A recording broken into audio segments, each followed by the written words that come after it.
get started.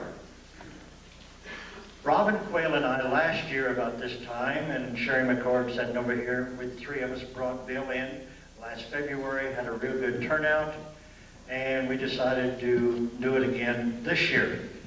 Robin and I have been talking with Bill for over the past several months, and we found out that he's got a lot of brand new material that you people, if you were to the one last year, it's going to be the new material. And one of the things he said last year, he said he was going to touch from kindergarten to about the 4th grade last year. And it made some people mad, but yet made them mad enough to want to come back.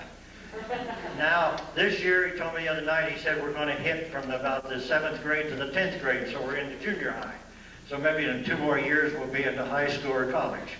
So this is some of the things. Bill spent about 7 years in naval intelligence, and he'll get in a little bit about what he did in there. And then he spent the last 17 years putting together what he is going to share with us this afternoon. And at this time, I'd like to introduce Bill Cooper. Bill?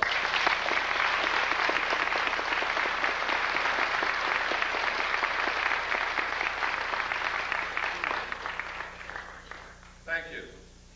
I'm real happy to be here, and I've got to tell you that Southern hospitality is wonderful.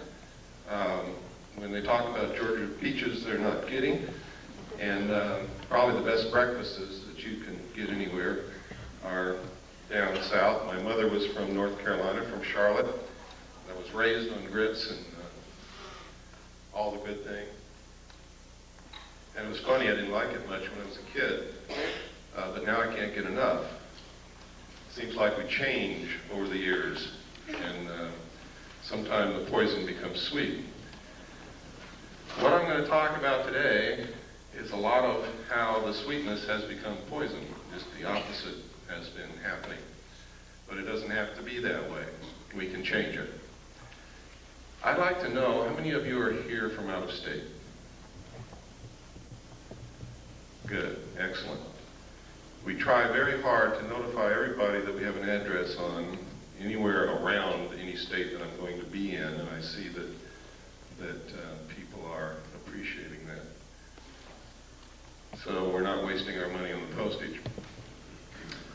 How many of you are here to see what I have to present and hear what I have to say for the first time? My God, something is working. That's incredible, that's wonderful. How many of you have never seen any tape or heard any audio presentation of mine or been to any of my personal appearances? Okay, that's good.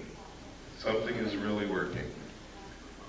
One of the most difficult things about what I talk about is get people to drop their preconceived notions, their preconceived ideas, it can't be happening, this is impossible, Bill Cooper's a nut. Get them to drop those kinds of obstacles and just take a look at the evidence. Because I'm going to tell you right now, I don't want you to believe anything that I tell you today. I don't want you to believe anything that I present to you today. But I do want you to see it. And I do want you to listen, and maybe, just maybe, what I'm all about is just maybe you will see or hear something here today that's going to convince you that something is terribly wrong. And it's going to empower you to become active and help us find out exactly what is wrong and fix it. Because I believe that we don't have too much time left to do this. I hope that I'm wrong. I sincerely hope that I'm wrong. But I have to tell you, ladies and gentlemen, since I have begun telling the world what I know and what I've found in my research, thousands of people have set out to intentionally prove me wrong, to ridicule me, to discredit me, to do all of these things, and no one has succeeded. Everyone who has gone to research the evidence to try and prove that I'm wrong has only succeeded in proving that I'm right. And I have thousands of letters from these people. And they're amazed when they do it.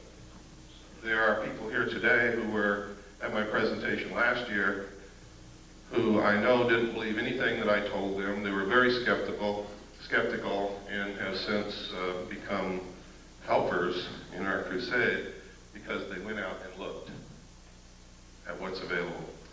Most of the evidence is in the public domain. It's there for anyone to find. That's where I found it.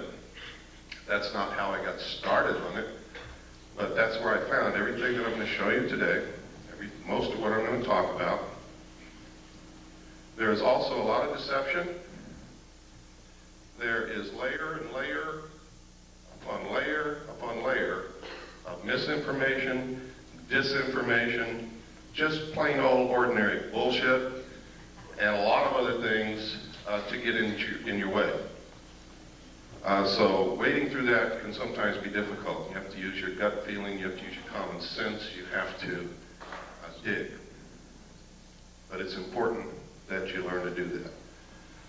For those of you who are here for the first time today, let me give you some background on who I am so that I won't be some mysterious character up here rattling off information which may or may not be true.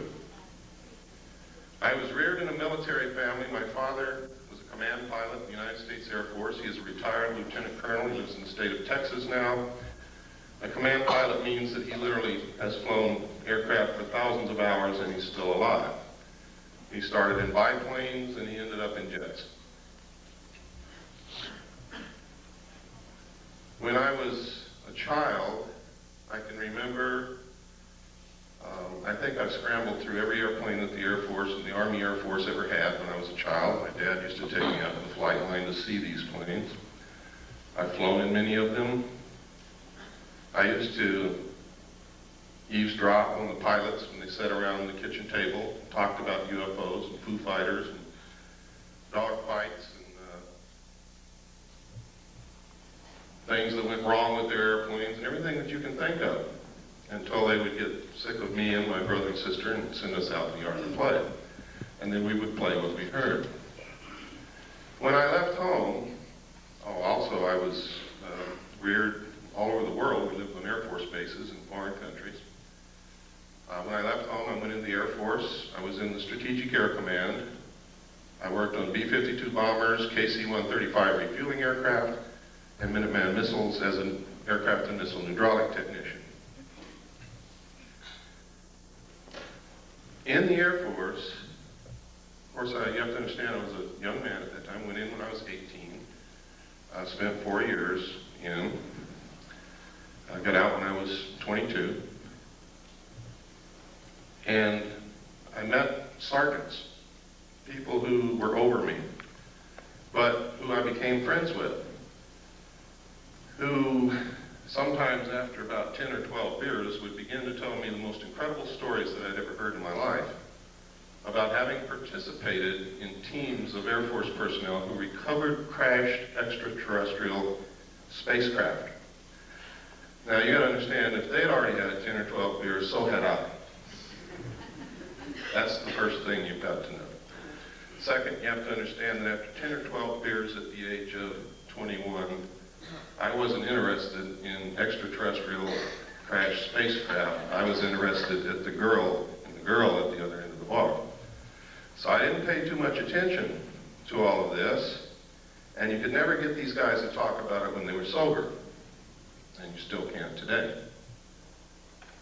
And in fact, today it's much more difficult because they have means that they have perfected of mind control and memory erasure, to where now some people who work in very top secret projects don't even know what they work on. They know that they go to work in the morning, they get off of work and go home, they don't remember anything that they did all day. The technology for this is well documented, it's in the public domain also, and it's one way that they've figured out how to keep projects secret. If you don't believe that the military can keep things secret, consider this. You just recently heard of the stealth fighter for the first time. This is 1991. I think the first mention of it publicly was in 1990. Did anyone hear of the stealth fighter before 1990? What year did you hear? Early 80s. Early 80s? Would anybody like to venture a guess on on when the first flight of the stealth fighter took place?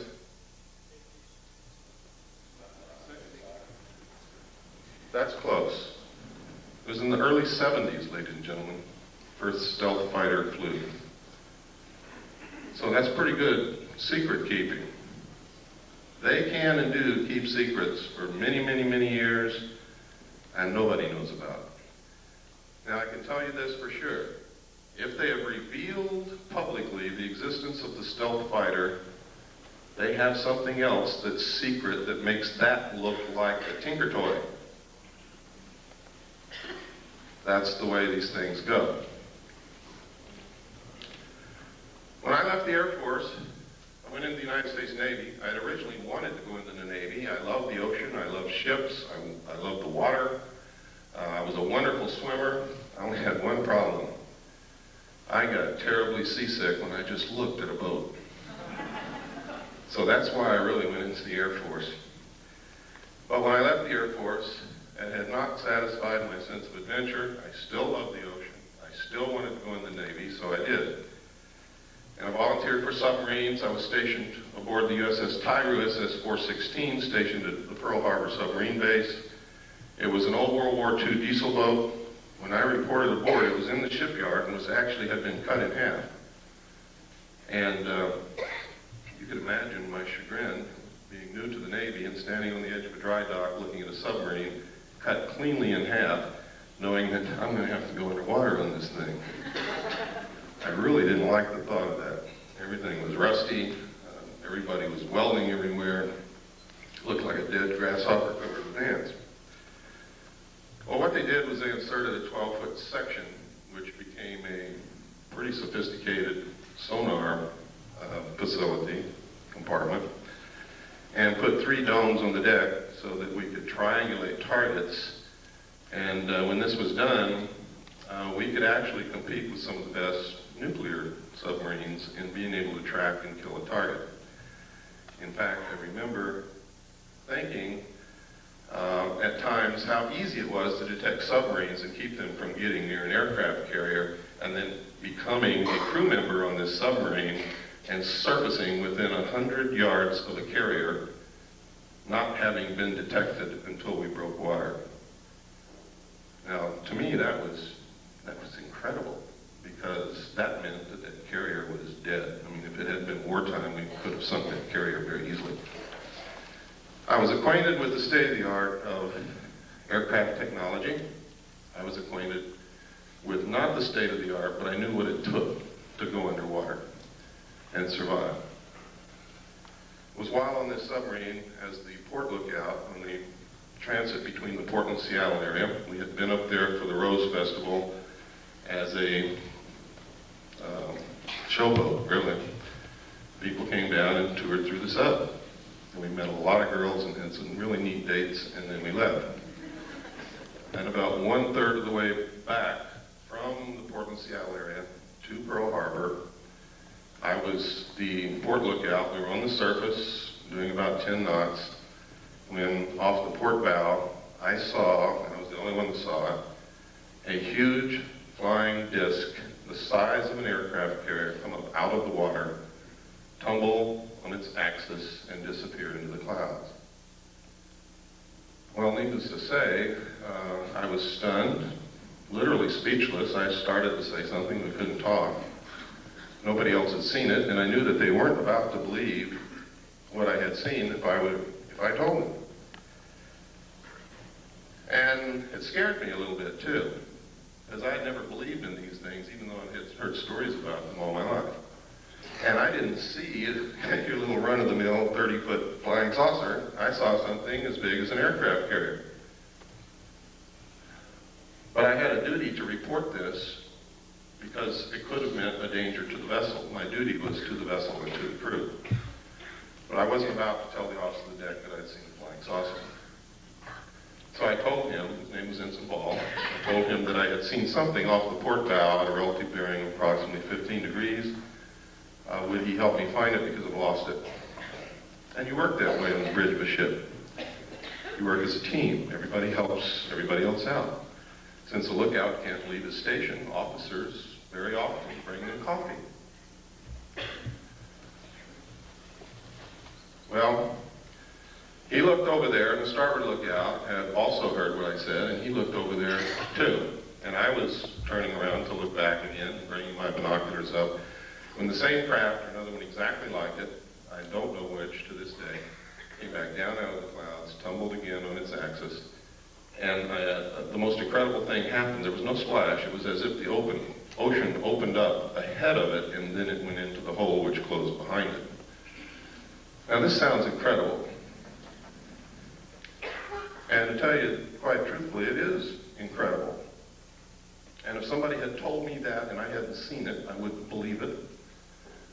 And I would blame any one of you for not believing it. But I hope before this day is over, you're going to at least consider the possibility that these things exist, because I'm going to show you some real film, pictures, and documents, government documentation, and we're going to talk about a lot of other things that are going on. It's extremely important that people get out of the stuck in the mud, narrow view frame of mind.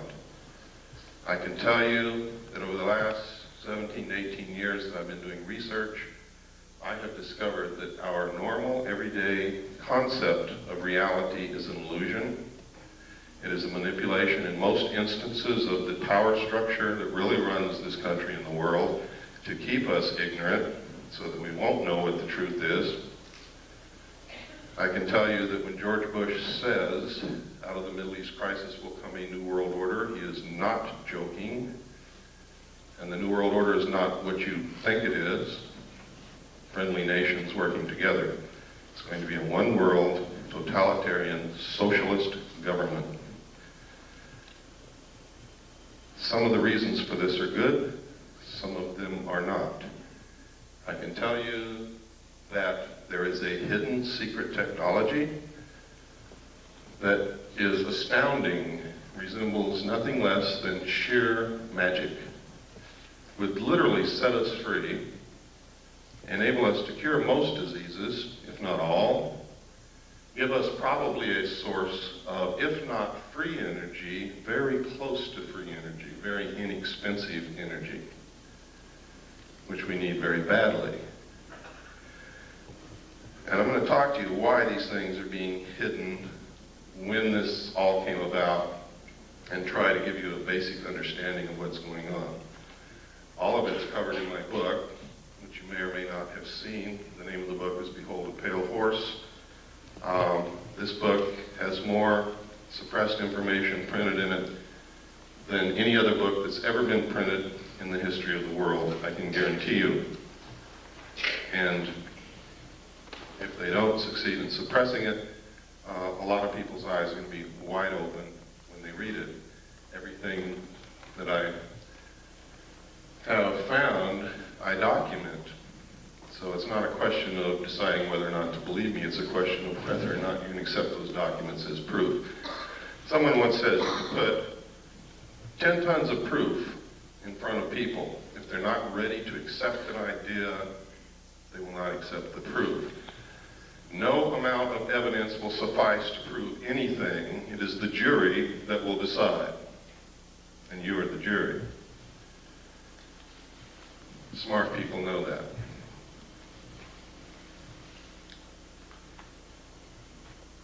After having gone through this experience in the con, on the bridge of the submarine, I was later told by the captain that we were not to discuss this, not even amongst ourselves. I'd never been told that in the military. I'd never heard of anything like that. People who worked on projects together usually discussed them amongst themselves together. Now, when we reached Pearl Harbor, those of us who had been on the bridge, including the captain, were not allowed to go to shore. An officer, a commander from the Office of Naval Intelligence came on board, spoke with each one of us in the captain's stateroom individually, and literally what happened is he did not tell us what to say. But every time we said the wrong thing, we were threatened. We were yelled at. It didn't take me long to figure out, having been raised by an Air Force officer and having spent 4 years in the United States Air Force, what this man wanted to hear. So I told him what he wanted to hear. Sir, I didn't see anything. I want to get the hell out of here real quick. Please, let's get this over with. That pleased him. I then was given several pieces of paper to read, which literally all said basically the same thing using different words. They were different rules, regulations, and laws governing the safeguard of information pertaining to the national security. And then I had to sign a security oath saying that I would never talk about what it was that I had just told this gentleman that I had not seen.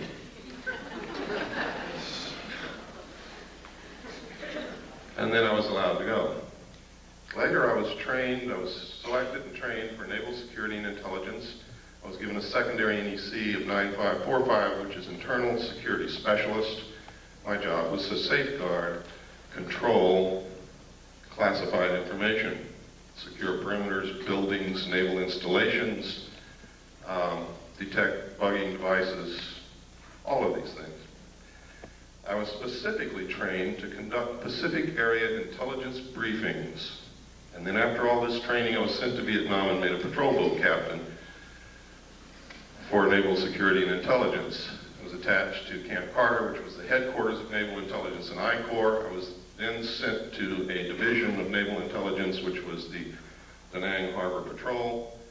I was given a crew, a patrol boat, and a lot of weapons and ammunition, and they turned me loose.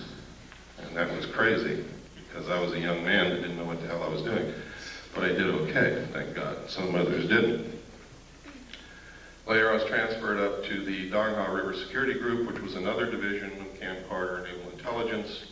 And my job there was to patrol the river, make friends with the people along the banks, gather intelligence, and maintain the safety and security of the river. That river was at the DMZ. It's the Takan River. The base camp was Qua Viet at the mouth of the river on the southern bank. And it was a major supply route for supplies that went to Quezon, which was under siege. While there, I learned that there was significant UFO activity in Vietnam. A lot of it. Why? I don't know. There were rumors flying everywhere. We heard stories of enemy troops firing at UFOs, our side firing at UFOs, UFOs flashing back with blue lights that did crazy things, the same things that you hear happening today. I know of one instance for a fact that after UFOs hovered above a South Vietnamese village all night, the next morning there was not a living soul in that village. Don't ask me where they went because I haven't got the slightest idea. But it's incredible. We were told that any UFO information that we sent in dispatches, messages, or discussed over the radio, we were to use the code word enemy helicopter activity. And that's what we did. The enemy had no helicopters in Vietnam, period. So anything you see in the history of Vietnam that refers to enemy helicopter activity is in fact referring to UFO activity, unidentified flying objects. When I left Vietnam, I was sent to the USS Charles Berry DE-1035 for a short period with NIS Naval Investigative Service to conduct an investigation on board that vessel. 3 months later, I left, was transferred to the staff of the Commander-in-Chief of the United States Pacific Fleet, who at that time was Admiral Bernard Clary, and was specifically attached to his intelligence briefing team.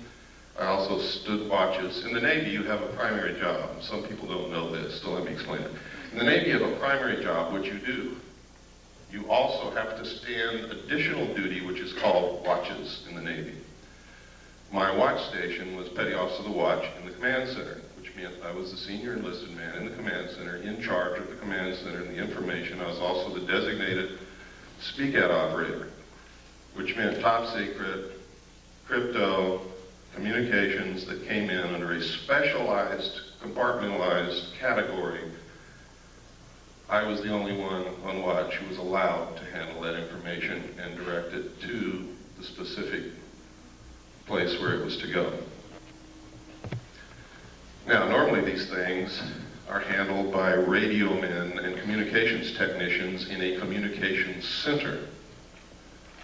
But in a command center where they have to have information instantly, everything that goes to the communications center also comes to the command center, so that there is not a delay in important information, urgent information getting to the right people who have to make command decisions. It was there that I saw documentation that I have to tell you right now could have been shown to me or given to me, or I could have been put in that position in order to see these documents so that I would specifically talk about them later. I'll tell you why in just a few moments that might have occurred. I don't believe that's the case. I believe that the information that I saw was real, was accurate, and is occurring. The documents stated that extraterrestrials were real, that UFOs were piloted by them and had been visiting this Earth for many, many thousands of years, that there was a project called Aquarius that had researched this history and compiled the history from written human records, starting with the ancient tablets left by the Sumerians, the Assyrians, the Mesopotamians, the Egyptians, right up to modern times. These documents were quite thorough and very convincing, believe me. There was documentation that the United States had actually recovered crashed alien craft. The first one occurred near a small town called Roswell, New Mexico in 1947. The crash site actually covered 2 locations. One location was on a ranch belonging to a Mr. Brazel. The other location was approximately 60 miles from there, where the main bulk of the craft had come down, from which they had removed 3 dead alien bodies. I saw photographs of these bodies, I saw photographs of the autopsies, and I saw photographs of the internal organs of these beings. It stated that in 1949 another crash had occurred, also in New Mexico, from which they had recovered more bodies, and that they had found 1 live alien creature wandering in the desert. Now you have to understand, just because I saw these documents doesn't mean that all of this actually occurred. These could have been presented to me to make me believe that this had occurred. It stated that they had kept this live alien in captivity until June the 2nd, 1952, at which time he died of unknown causes. They instituted a project called Sigma to attempt to contact the race that this being belonged to. Sigma evolved into the National Security Agency. That eventually contact was made. Landings occurred, communication took place, an alliance was agreed upon. This actually was supposedly happened at Muroc, which is now known as Edwards Air Force Base in California, in 1954. President Eisenhower was on vacation at that time in Palm Springs. During this time, you can see by reading the newspapers that he disappeared. The newspapers went crazy. Reporters were combing the countryside looking for the president. They were told that he had suffered a toothache and was flown by helicopter to a dentist. Well, this was not true. The true place where he was taken was Muroc, Edwards Air Force Base. The base was closed. This is also on record for 3 days. No one could go in, no one could come out. There are witness accounts that say 3 unidentified flying objects flew over Edwards Air Force Base and landed. We have a letter, which I'm going to show you later, from a Mr. Gerald Blight, who states that he was there when President Eisenhower was there. He saw the ships, he saw these creatures. And that's just the beginning, but I'm not going to go much farther than that right now. We're going to get into some documentation so that your disbelief can start to see that this is not as incredible as it sounds. And I know what some of you must be sitting there thinking. It wasn't too long ago, I would have been thinking the same thing. Now, over the years, if this is real, it's been suppressed and covered up and hidden for very good reasons in the beginning. Reasons that don't stand up now. Reasons that have resulted in criminal activity, in erosion of the Constitution, in all kinds of things. Now, I said that I believe that this is all true. I don't believe that it's a hoax. The evidence is overwhelming that it's true. And by overwhelming, I mean exactly that. When you get into really investigating this, looking at it, the evidence will overwhelm you. It is incredible that such a cover-up has been able to be maintained for so long. On the other hand, I have found references as far back as the beginning of this century by a secret group of very powerful people to create an artificial alien threat from some other planet to help unite all humanity into a one-world government with them at the head. I have found a speech given by John Dewey in 1917 to Viscount Ishii and the Japanese delegation in New York City, where the first thing that he says in his speech is, "Someone once told me that the best way to unite all humanity and do away with war is if we were attacked from some other planet by alien beings from outer space." I have found reference in a report called the Report from Iron Mountain to the ultimate method of permanent peace on this earth and uniting humanity, doing away with nation states which cause wars, and substituting for war a tremendously wasteful space program that would unite humanity against an alien threat of an intelligent race from another planet. Now, I didn't know all this when I saw these papers back between 1970 and 1973 and the photographs and the records that I saw. This information came out during my research over the last 18 years. So it's something that has to be considered. I have to tell you that the intelligence communities, the powerful people in this world, have the capabilities to do this, to perpetrate such a hoax. They can do it. They have methods and ways to make us believe damn near anything they want to. But I will tell you this. The only question is whether extraterrestrials are real or not. There is no question whatsoever about the craft. The craft are real.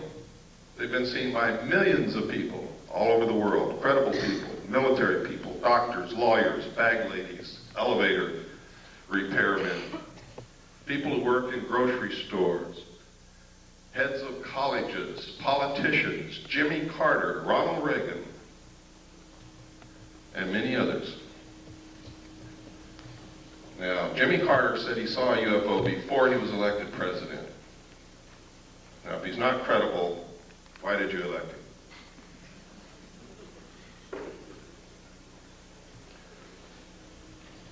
If we can send a man to the gas chamber or the electric chair on the testimony of two witnesses in court, why won't you believe millions of people who are telling you that they have seen these craft flying in the air, that they're metal, that they are intelligently guided, that they are real, and that they demonstrate a technology beyond anything that we know of publicly anyway?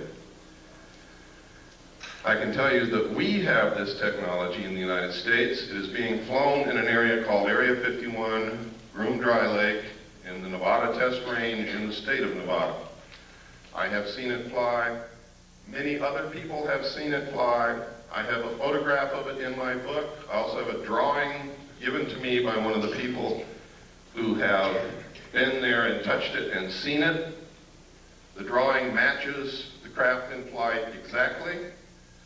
I'm also going to show you a videotape of another craft, what they call a cigar-shaped craft, above the test site. here in just a few moments. So, when you hear people talking about secret weapons, when you see the stealth fighter unveiled, what they have behind it in the wings, that you too can also go see, by the way, in Nevada, if you have the money and the time to go out there and stand in the desert all night. If you look toward Groom Lake between sunset and sunrise on any given night, you can watch them test fly these craft. But you have to be prepared to stay there 2 or 3 nights because they don't always fly every single night. Now, at this time, to show you that I'm not so far out in left field that you could turn it off, I'm going to show you a tape now, and this tape is going to prove to you that the government's been lying to you for a lot of years. Now, when I say the government, I don't mean our constitutionally authorized and legal and lawful government. I mean the men who have infiltrated our government over the years and who are controlling it, subverting it toward their own end. Have been lying to us. Our government hadn't had a chance to work over the last 40 years. And you're going to see why. What I'm going to show you is a tape of the Kennedy assassination. It's not a tape that you've ever seen before. I hope you will pardon the editing because I'm not a professional editor and I have to do this at home because I cannot let this tape out of my possession because that would be totally irresponsible and it would probably disappear. Keep your eyes on the driver of the car. Do not watch Kennedy. Don't look around at the scenery. Keep your eyes on the driver of the car. That's important. They have always known who killed Kennedy, and they have covered it up for all these years. Okay, if we can have the lights off, and please run the Kennedy tape. Can I sit down? Can that door be closed? Yes.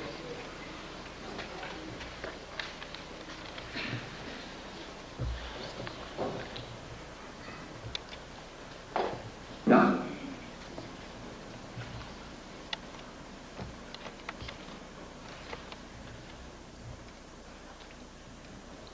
It was politics that motivated Kennedy to make the trip. Can you turn up the volume, please? He hoped to reconcile differences between two factions of the state's Democratic Party, as well as draw political support in the state that he had barely carried back in 1960. Kennedy, in fact, had felt the visit to be so crucial to his re-election chances that he persuaded his wife, Jacqueline, to accompany him. The first day of the trip, which included visits to Houston and San Antonio on November 21st, had been very successful. Despite his mediocre rating in the latest Gallup poll, overwhelming and enthusiastic crowds greeted the President and the First Lady at every stop along the tour.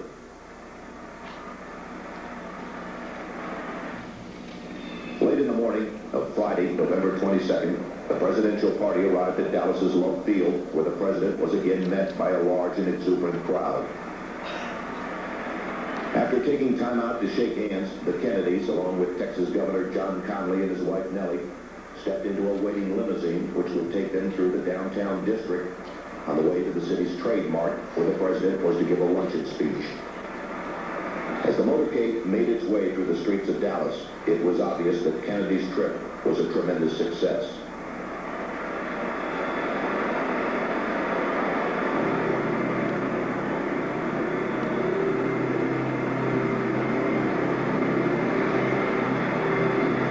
Near the end of the motorcade route, the limousine entered Dealey Plaza, a small open area on the outskirts of the city. After turning right onto Houston Street, the president's car traveled one short block and then turned very sharply left onto Elm Street, where it passed beneath the Texas School Book Depository. It was 12:30 p.m. Central Standard Time. At this point, Abraham Zapruder, a Dallas clothing manufacturer who watched the motorcade from atop a grassy slope to the west of the book depository, turned on his 8mm Bell & Howell movie camera. Focusing his telephoto lens on the president, Zapruder captured the most shocking and sensational piece of film in history.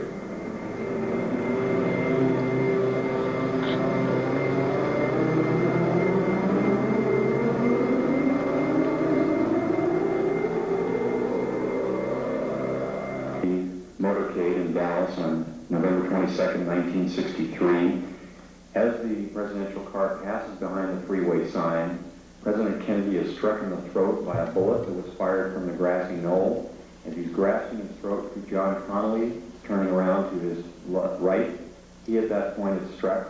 You notice the passenger of the car turning back to see what has happened to the president. As he turns back to the front, the driver of the car turns with his left arm over his right shoulder with a pistol and fires. You see the 45 caliber nickel-plated automatic weapon in his left hand. He's firing over his right shoulder. You see it in relief. You see his head pointing backwards towards the president.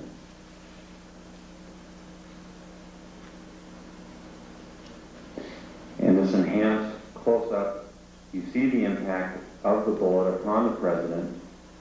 The force of the shot drives him violently backward against the back of the seat. You see Mrs. Kennedy react in horror. The ugly gaping wound, which is evident here, according to many observers at the scene, was actually created on the print. This was not the actual nature of the wound. But you notice that Mrs. Kennedy wasted no time in trying to exit the vehicle because she clearly was able to determine exactly where that shot had originated. And it was her personal bodyguard, Clint Hill, another Secret Service agent, who attempted to keep her in. What the arrow is indicating here is what appears to be the outline of a man, a hat, and his rifle. The arrow is pointing to the rifle barrel of the man in the bushes who possibly was the rifleman on the grassy knoll who fired that shot. Another view taken by another photographer. Again, you see Mrs. Kennedy trying to exit the vehicle at all times. Here you see the passenger in the front turning back, looking at the president. Instead of jumping back to assist him, he turns forward. The driver is now rotating. The weapon comes into view and he fires. You'll see this repeatedly in these sequences. Kennedy's been shot in the throat. He's leaning to his left. The driver now begins to rotate. His left arm comes over his right shoulder and he fires now. Again, you see the driver rotate. You see the weapon come into view. He's rotating again. The weapon is in view. He fires. You can clearly see his head turning and his arm and the weapon extending into view over his right shoulder. Many of the witnesses indicated that the car slowed almost to a virtual halt at about this point. And here in the normal version, you see how much more quickly it is speeded up. It's much harder to determine. Many of the people who asked the question why Jackie Kennedy did not.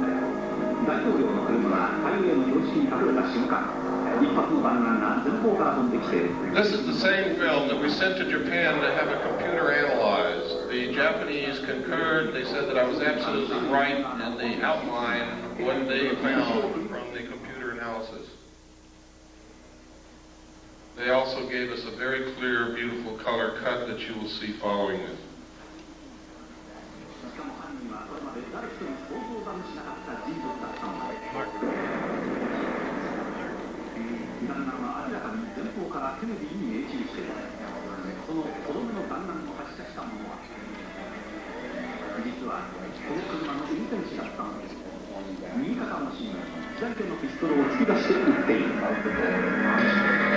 一発目で喉を撃ち抜かれたケネディはこの運転手のピストルで即死したと思われる。額を打ち砕かれた反動で後ろに乗り乗ったケネディの後頭部は吹っ飛んでしまった。目の前で真犯人を目撃してしまったジャクリーン夫人は自分の身の危険を悟って車から逃がそうとした。だがすぐ後ろからつけてきたシークレットサービスによって押し戻されレンジに逃げるチャンスを失ってしまった。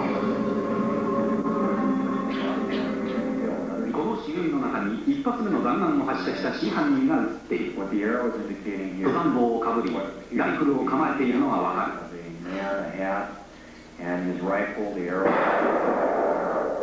おそらくくこの狙撃手が最初にケネディの喉を撃ち抜いたのだ。 On the graphenol who fired that shot. Another 別のフィルムでもシークレットサービスが慌ててジャクリーン夫人を阻止しようと飛び乗るのが映っている。ここで決定的な瞬間をより鮮明なフィルムで見て画面右端の運転手が振り向き肩越しにピストルで撃つのが見える。画面の右端に見える運転手の動作に注意するとわかる。ハンドルを握った右腕の端に左手でピストルを突き出している。もう一度見てみよう。間もなく運転手の頭が後ろを振り向くと同時に肩のところに白く光るピストルが出てくるのが見える。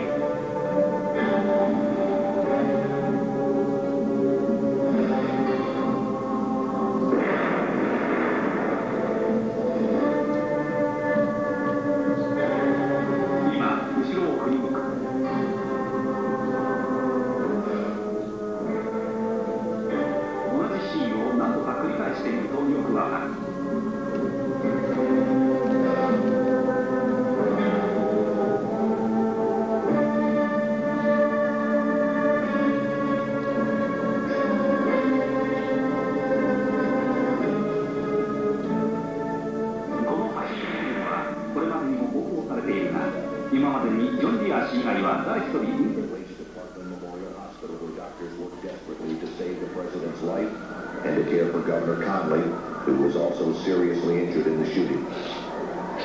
Although the governor would make a full recovery, it was obvious to the doctors that Kennedy's wounds were fatal.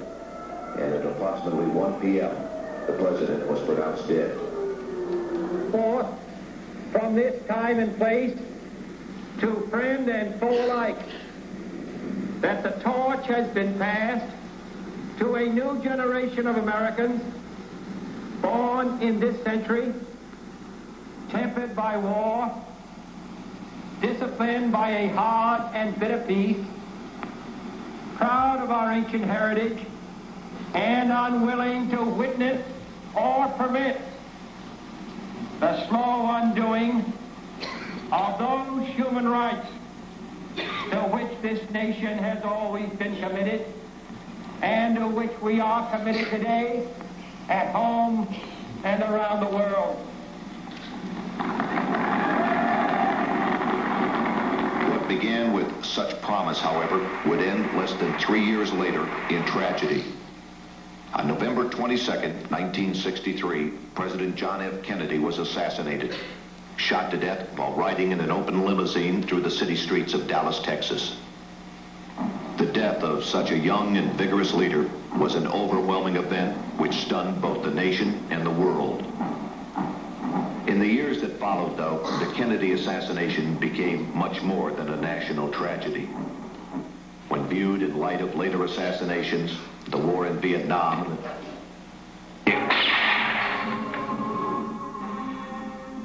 画面の右端に見える運転手の動作に注意するとわかる。ハンドルを握った右腕越しに左手でピストルを突き出している。もう一度見てみよう。間もなく運転手の頭が後ろを振り向くと同時に肩のところに白く光るピストルが出てくるのが見える。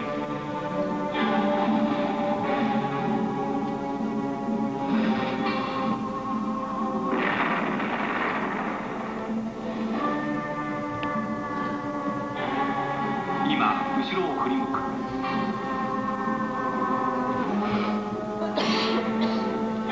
同じシーンを何度か繰り返してみるとよくわかる。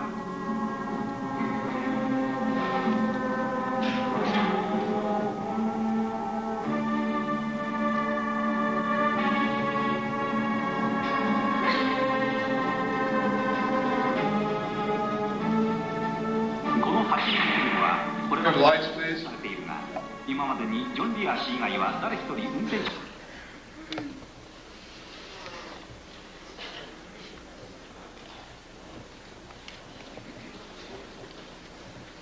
While I was with the Office of Naval Intelligence attached to the Commander-in-Chief of the United States Pacific Fleet staff, I saw documents that stated with no hesitation whatsoever, with clear understanding, that President Kennedy was killed by William Greer, the Secret Service agent driving his limousine in the motorcade.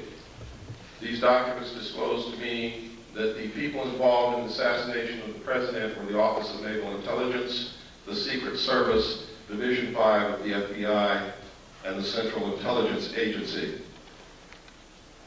The reason stated was that he was a security risk, that he had ordered them to stop the sale and importation of drugs to the American people, and that he had ordered them to develop a plan to disclose the presence of extraterrestrial visitation to this earth within the following year.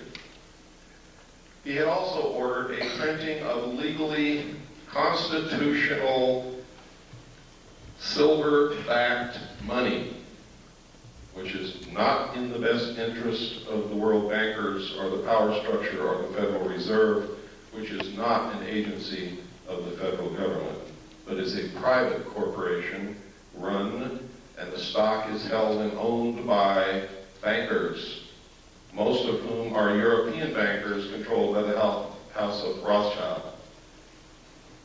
They pay no taxes on the national debt that we pay them and the money that they earn from the interest. So they were dead set against the printing of this money. Kennedy had also discovered what the CIA had been doing for many years. You see, being president, you get to open a lot of drawers that nobody usually gets to open. And he had informed the CIA that he had intended, and he said this publicly, by the way, that he intended to disband the CIA and scatter it in 1,000 different directions. So you see, he made some pretty big enemies. And there were some pretty powerful people who thought that he needed to be killed.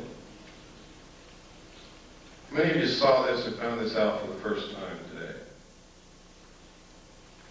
How many of you are upset by this?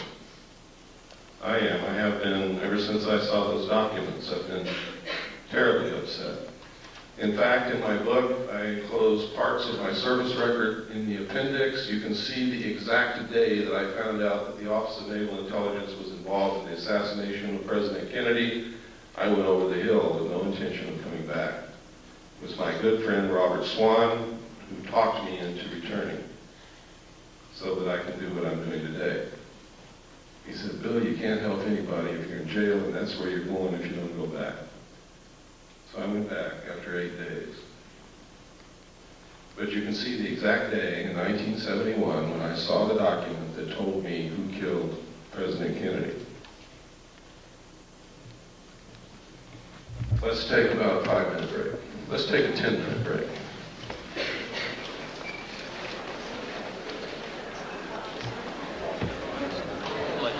Bobby, please, we're going to get started again.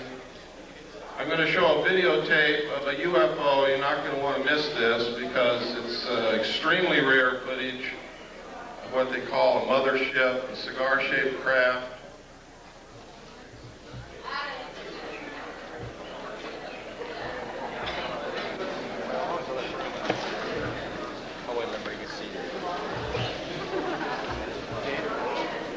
Close that door.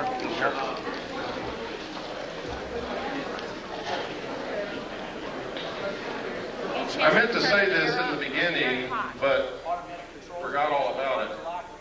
For those of you who have ordered my book, all the paperback books that were ordered have been sent. They've been sent for over a week. So if you ordered it and haven't got it, it's probably in your mailbox right this moment waiting for you to come home, or will be there in the next couple of days. The hardback books are printed, but they are not bound yet. They will not be sent for another 2 weeks.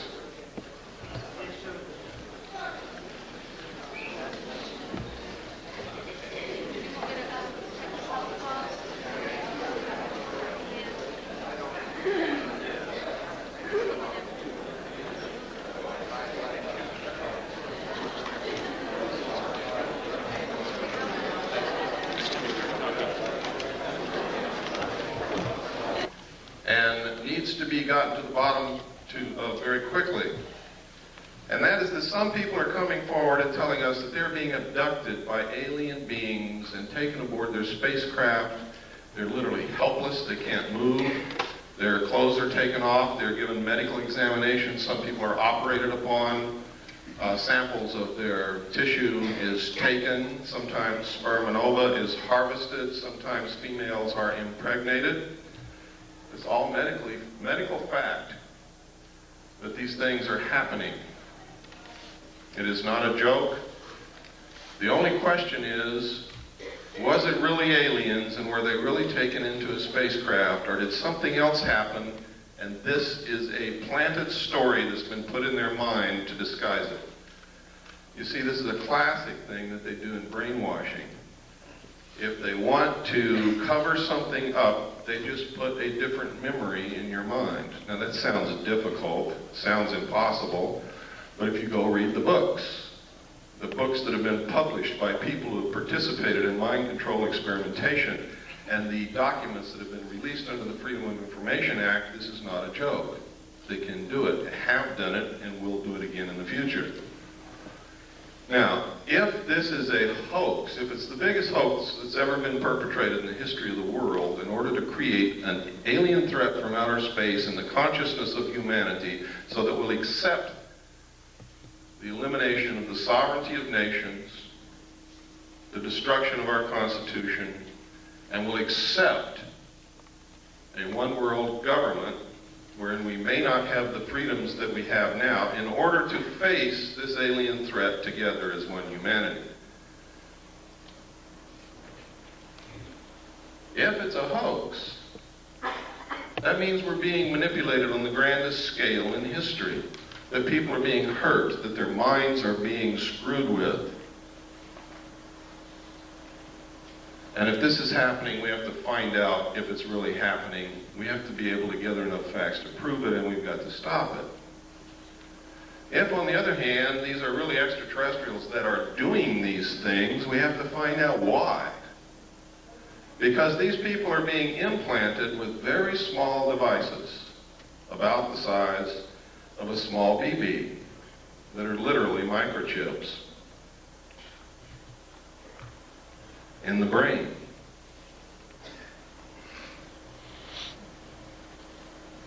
What is the purpose? I don't know. Can these people be controlled through these implants? I'm going to show you the locations where these implants are put into the brain. They're easily detected by MIR CAT scan, by anybody who is a medical professional adept at identifying foreign bodies in the human body. So, aside from the obvious reasons why we should be looking into this, those are some of the other reasons why we should be looking into it. If the New World Order is so benevolent and so good for us, why is it that we have to be coerced and manipulated into it?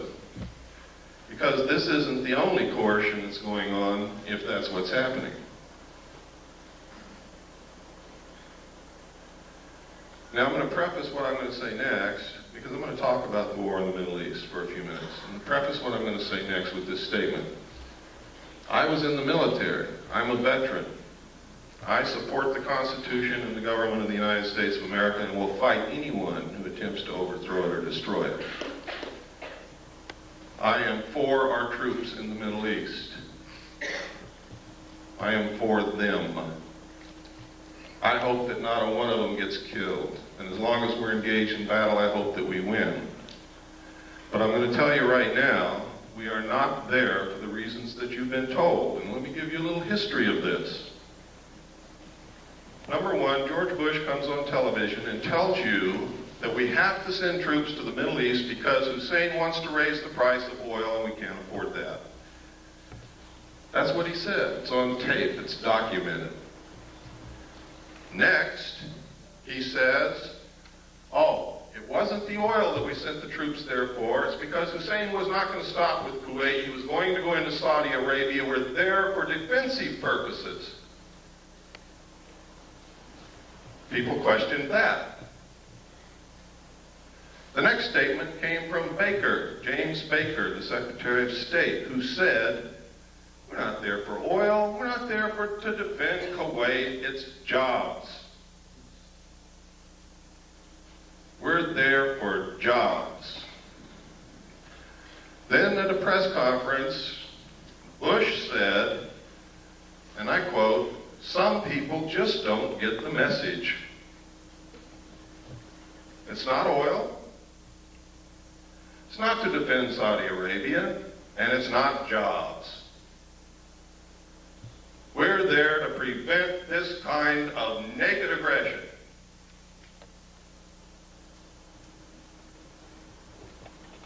Now I submit to you that if the President of the United States and the Secretary of State don't know why the hell we're there and they change their mind every minute, that none of the above is true.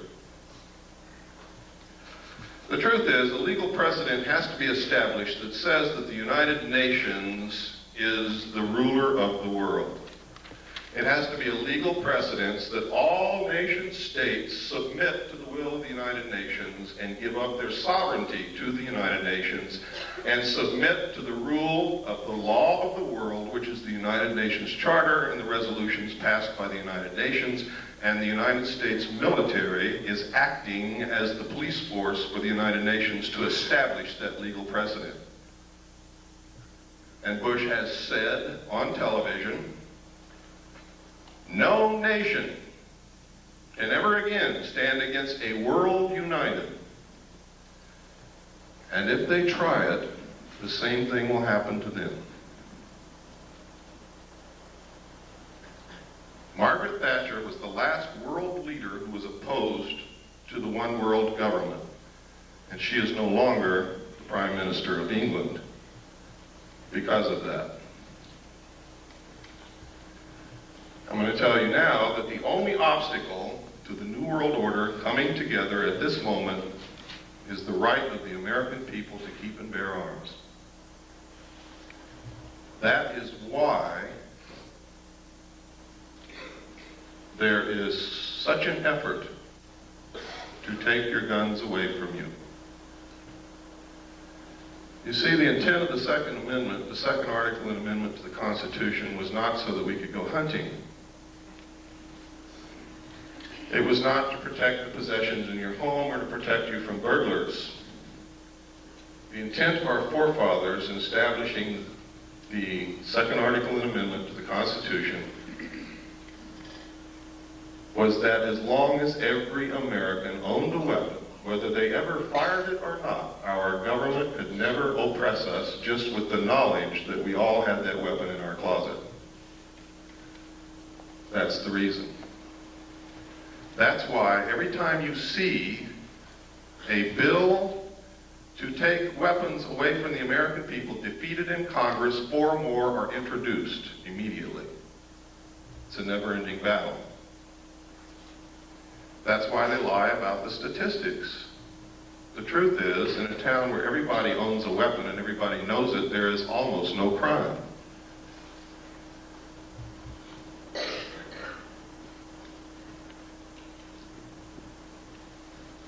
I'm going to show you this next videotape while you're thinking about that, to show you that these craft do in fact exist. This was taken above the Nevada test site. This is what's called a cigar-shaped craft. They are very large. They're also called motherships. Every time they're seen, except in this photograph, usually you see other smaller craft exiting and entering these craft, like scout ships or something. I don't know what you would call it. But it's absolutely incredible. This piece of footage you're going to see is so rare.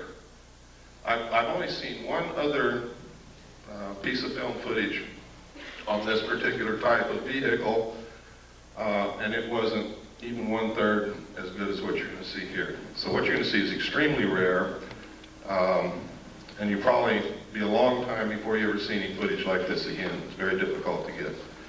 Go ahead, there's no sound.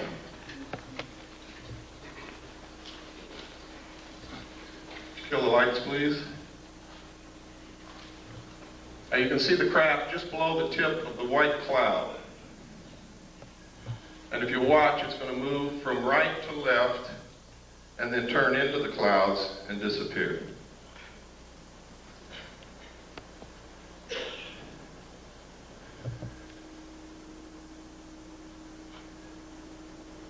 We were approximately 15 miles from that location when this footage was taken, which means that what you're looking at there is approximately 2 to 3 miles in length.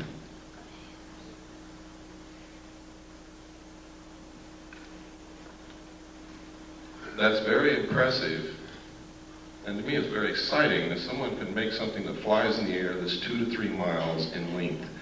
That is the actual time that you see there, those are the actual seconds passing.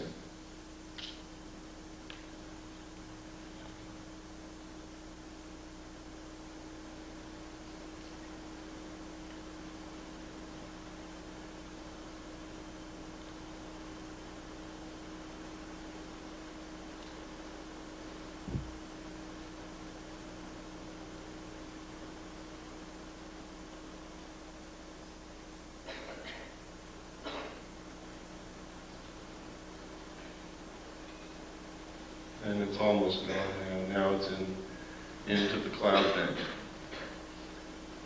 You can stop the tape.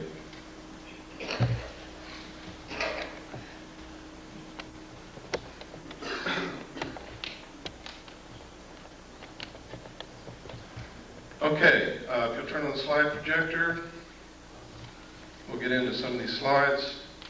I'm going to be going very fast through these slides. Some of you have seen a lot of them before. You're going to see some very startling information here. You're going to see some documentation that's going to prove to you that the government's been lying to you for many years. You're going to see some documentation that proves who I am and what I'm all about. After I left the military, ladies and gentlemen, in December the 11th, 1975, I attempted to leak the material that I knew to the press. I was attacked twice. I've lost my leg. I've had my skull caved in. I kept silent for 16 years, during which time I was the head of the Mixed Gas Deep Saturation Diving Department of the College of Oceaneering. I was the executive director of Adelphi Business College. I was the executive director of Pacific Coast Technical Institute, the executive director of the National Technical College. I was the national marketing coordinator for United Education and Software. And I owned a gallery and studio of fine art in Long Beach, California.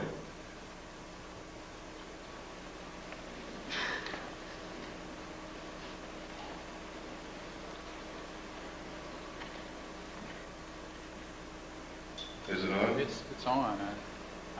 Maybe just go forward one.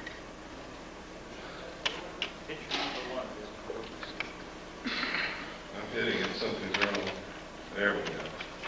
You want to go forward? That's the wrong. I want to go forward. There we go. Okay. This is a letter from Jim Joyner, who's the head of the Mixed Gas Deep Saturation Diving Department of the College of Oceaneering. And basically what he's saying in this letter is I worked for him, I was the head of the department, I was an instructor, and I'm a good guy.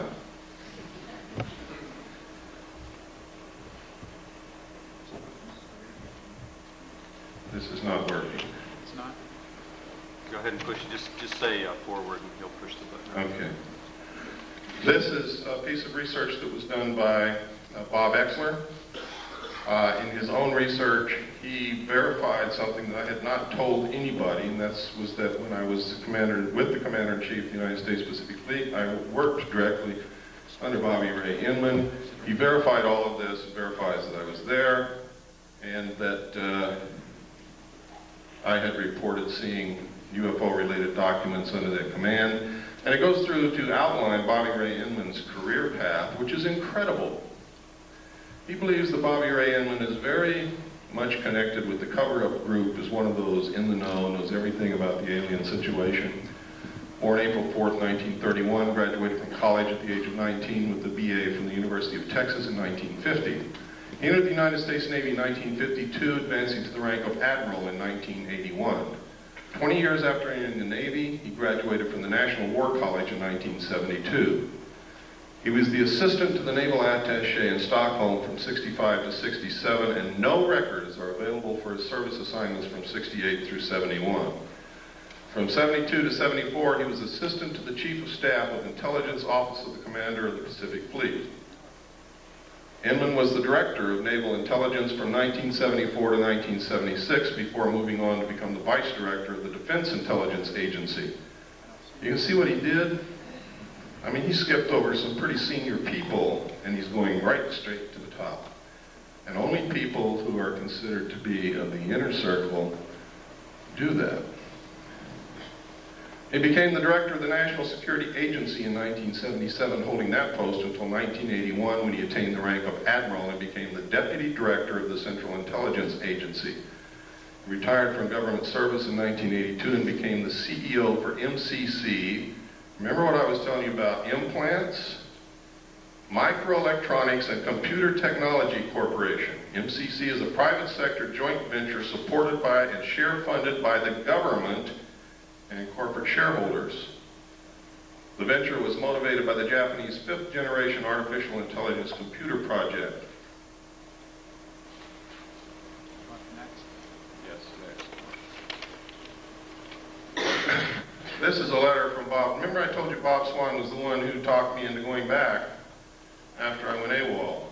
Later, I got married on June the 2nd, 1972. On June the 1st, 1972, I sat down with Bob and a bottle of scotch and I told him everything I knew and gave him a set of documents to prove it. Bob acknowledges that conversation in this letter.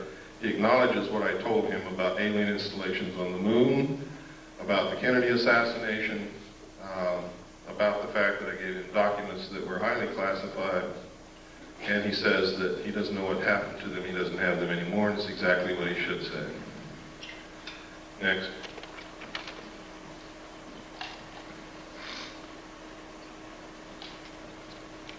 And next. This is a document known as the Eisenhower Briefing Document. It was brought out by a research team of Moore, Chandray, and Friedman. William Moore, with Charles Berlitz, wrote a book called The Roswell Incident, which was the first legitimate work on the so-called crash of the flying saucer near Roswell, New Mexico in 1947. This document is a fraud, and I can prove it to you very easily. But it has a lot of truth in it. In fact, the document itself reads as if it were taken right out of Moore's book, The Roswell Incident. All of the designations on it are legitimate. Top secret and magic was the same designation given to the material that I saw when I was with Naval Intelligence. Magic means Magi controlled. Magi is the majority agency for joint intelligence, which reports only to a top secret group called Majesty 12, also known as Majority 12. It is made up of 19 members. There are 6 from government, 6 from the Executive Committee on the Council on Foreign Relations, 6 from the Jason Scientific Group administered by the MITRE Corporation and Dr. Edward Teller. This briefing document calls it Operation Majestic 12. The documents that I saw said that it was Operation Majority. Also, look at the date, 18 November 1952. Eisenhower was not yet president, and if this is truly one of the highest held secrets in this country, he would never have been exposed to this information until he actually took the oath of president. He was not even in government service at the time he was elected. He was the president of a college. Next, please.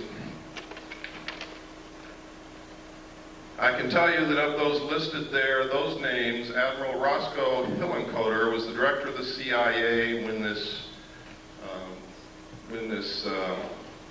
group was supposedly formed. If in fact it was formed at that time, he would have definitely been a member.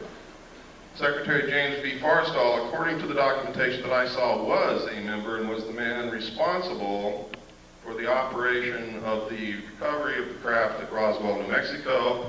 And it is really his story that is outlined in Whitley Strieber's book called Majestic. The main character in that book was an abductee, carried the bodies from the crash site to Los Alamos National Laboratory. In the documentation that I saw, that actually did happen at James B. Forrestal.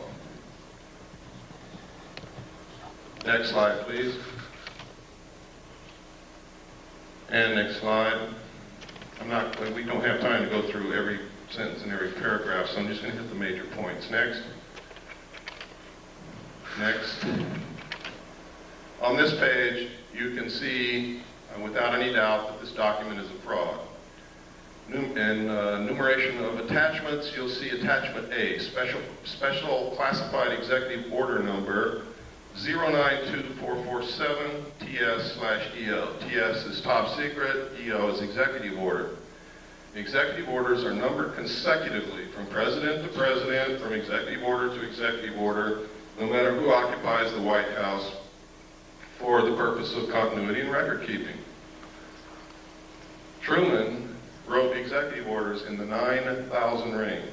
Eisenhower wrote executive orders in the 10,000 range, and so on and so forth. President Nixon wrote in the 11,000 range, and some of the ones that he wrote were actually signed by Carter. This is 92,447. Any way that you look at it, it can only be a date. 09, which would be what month? September the 24th, 1947. Executive orders are not listed by date, they are listed by number. Next slide, please. This is a memorandum for the Secretary of Defense. This also is a fraud. Next slide, please. This is legitimate. This came directly from the National Archives. It is legitimate. One thing that makes it important is it does mention NSC, National Security Council, / MJ12 Special Studies Project. In the documentation that I saw, Majesty 12, also known as Majority 12 for security reasons, where I got the name Majority 12 is that they had to have a majority of 12 votes to carry on any motion or any operation or anything that they wanted to do. If they didn't have 12 votes, they couldn't do it. It was abbreviated MJ12. I also saw documents that there was a special studies group made up of scientists and prominent people belonging to a secret society called the Jason Society, which actually makes up the core of the Council on Foreign Relations, and under them is a Jason scientific group administered by the MITRE Corporation to study all the facts, lies, evidence, disinformation of the alien question and arrive at what the truth was. It was a 3-year study. Dr. Zbigniew Brzezinski headed the study group for the first 18 months. The second 18 months was headed by Dr. Henry Kissinger. During that time, Dr. Henry Kissinger, this is historical record, wouldn't even speak to anyone. He was gone, get up early, he'd leave, he'd come back very late at night, didn't talk to anybody, didn't care about anybody. He was so engrossed in whatever he was doing that it was like he was living in another world. His wife actually divorced him for this. So it fits. If he was really studying the alien question, I think that's the only thing that I can think of that would engross me so much that I would neglect my wife. Something of such historical and monumental consequence as that. Next slide, please.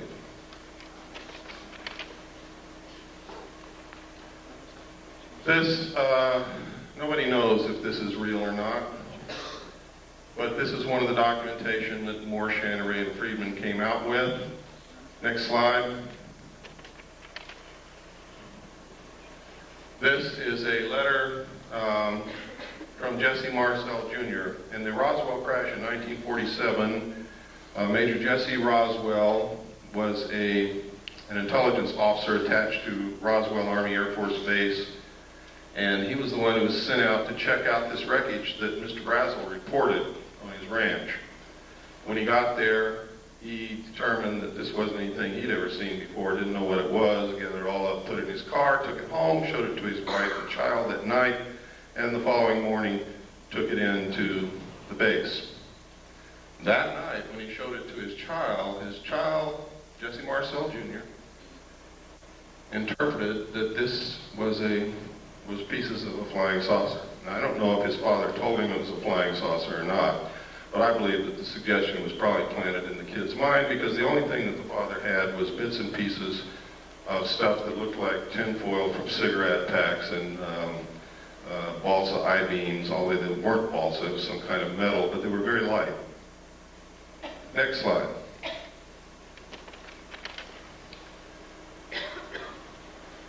In this letter, he recounts that he saw the pieces and it wasn't the remains of any kind of aircraft that he knew of and that he thought it was a flying saucer. Next slide. This is the results of an interview from Jesse Marcel himself, the father. The father goes through and he makes several interesting points. He said that he was familiar with all air activities and it was not a weather balloon, nor an aircraft, nor a missile. It was something else and we didn't know what it was. There were just fragments strewn all over the area, about 3/4 of a mile long and several hundred feet wide.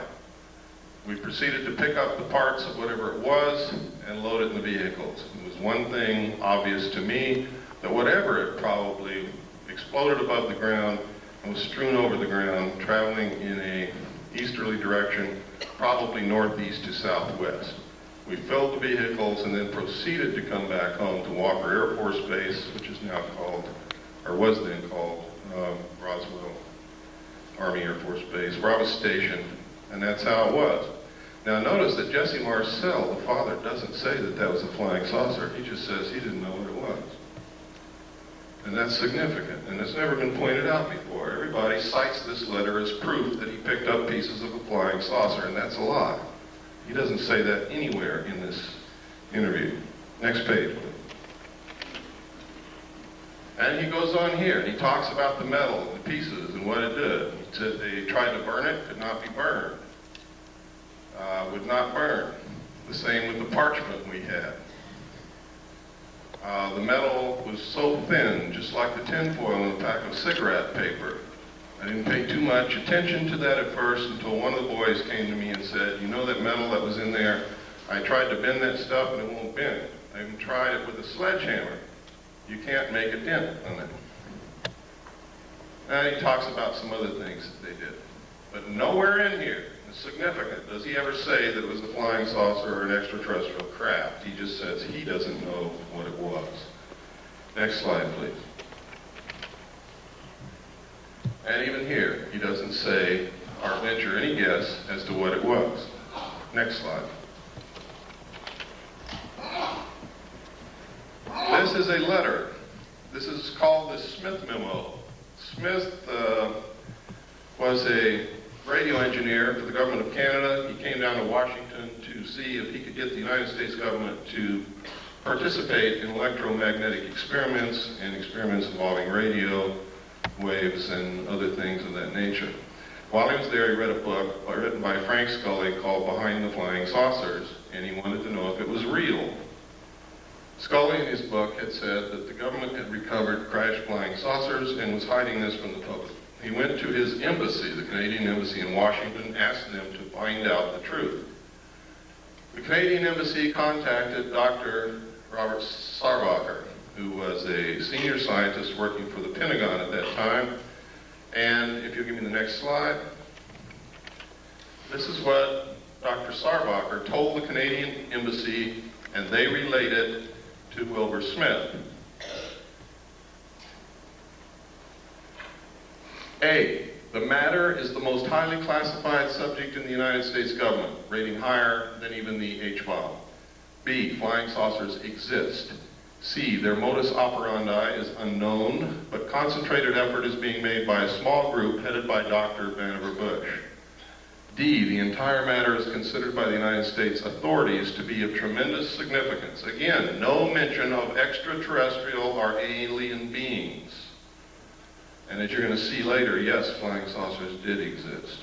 Next slide, please. This is the rest of the Smith Memo. It's important that you see the signature and the official stamps and the classifications that were on this thing. It is now declassified. Next slide. At the same time that the government was denying that they were interested in flying saucers or that flying saucers were real or that they were investigating or anything, this poster was on the bulletin boards of Air Force bases everywhere. I remember seeing this for many years on bulletin boards where my father worked. And it says, the first thing up there, UFOs, serious business, and outlines the fact that every base must have an officer designated to specifically investigate UFOs and report the evidence. And down here it tells him what he has to have. And one of the things is a Geiger counter, a magnifying glass. I don't know what he's going to do with that. And have a source or containers in which to store samples. Camera, binoculars, and other things. Next slide, please. This is a news release. At the same time that poster was on the bulletin boards at Air Force bases, the Air Force was issuing news releases saying that we're not investigating flying saucers, there are no such thing, what you're seeing is weather balloons, and we don't even want to know about it. Next slide. And next, that's the last of it. One of the things they did though, that last one, I should have held it there, but that's okay.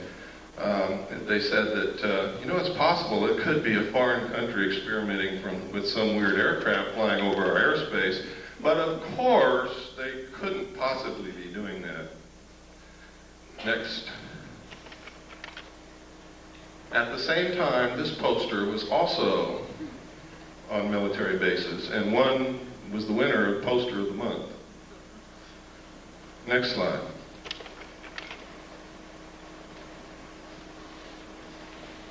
These are cows.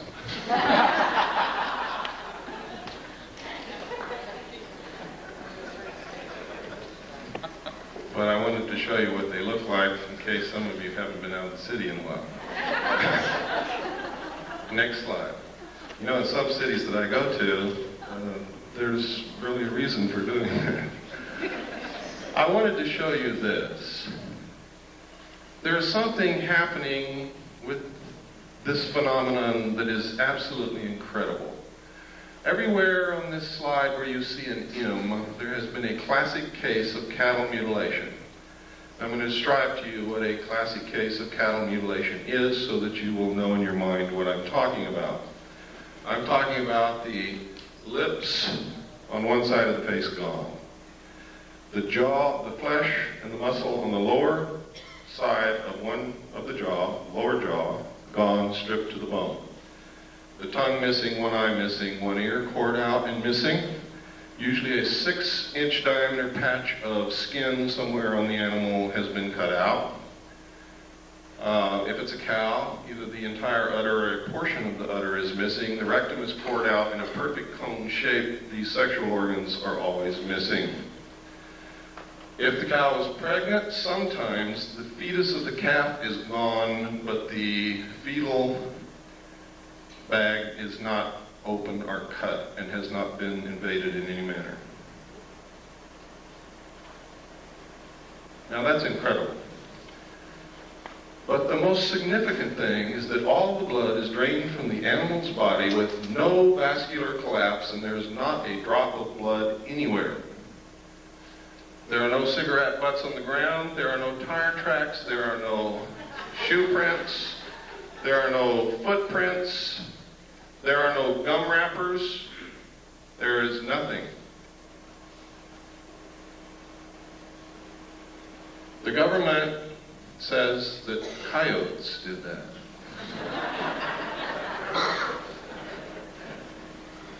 Now, I'm not going to pretend that I know who or what it was, but I do know one thing, it wasn't coyotes. And I also know that our medical personnel, with the best surgical tools at their disposal, cannot make or duplicate the same cuts that are bloodless, that seem to be literally between the cells. There is no blood in any of the wounds. There are always 2 holes on the neck of the animal. Now, we got very curious about why would these specific parts of the animals be missing?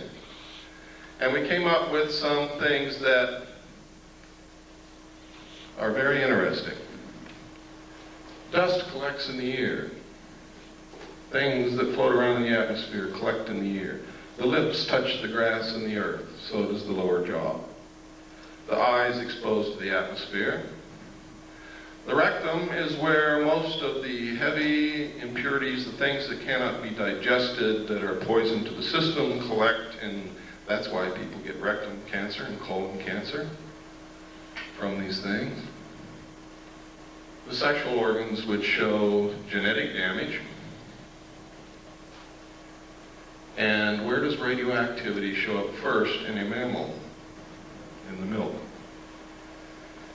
So then we got very interested in where these mutilations occurred, what time of year, which way was the wind blowing, and what was upwind from these locations, and we found in every single instance there was a nuclear site of some kind, a power plant, a weapons base, a weapons storage installation, weapons manufacturing plant, a testing area, missile stockpile, uranium mines, and tailing piles, waste disposal areas. In every single instance were upwind from these sites. From that, I deduce that whoever is doing it is trying to find out how much radiation has leaked into the atmosphere, the food chain, and the groundwater, and what is it doing to the living mammals in its path. The fact that they leave these carcasses laying out there is an act of terrorism. Literally. I mean, if you want to check for something in these animals, that's fine. But there's no reason why you couldn't take it somewhere else, chop it up, dispose of it, or eat it, or whatever. Why is it being left on the ground? That's an act of terrorism. It's done intentionally to scare people. Why? Maybe to create an alien threat from outer space. Maybe because aliens don't eat beef.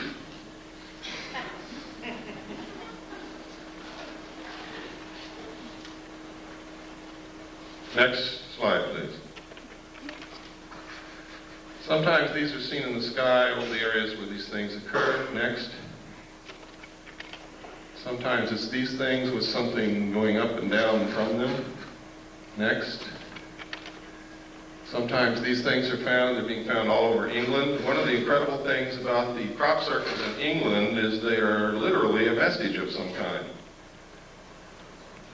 There's a book called The Father of Lies. In the back of that book, it gives an example of the cipher that the secret societies used in ancient times to communicate with their members so that people who were not initiates would not learn the secrets of the society.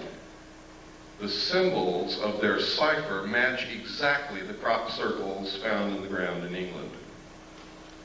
Now, this was by accident that I ran across this. There's a woman in California who lives in Victorville, who is a wonderful woman, discovered this. She had been looking at pictures of crop circles. She had the book, Father of Lies, and she was reading the book, and it struck her all at once. These are the same. And so she let us know, and we have verified it. They are exactly the same. Secret societies have a lot to do with what's going on, believe me. Next slide. Sometimes these things are seen. Next slide. Always they find this. Next.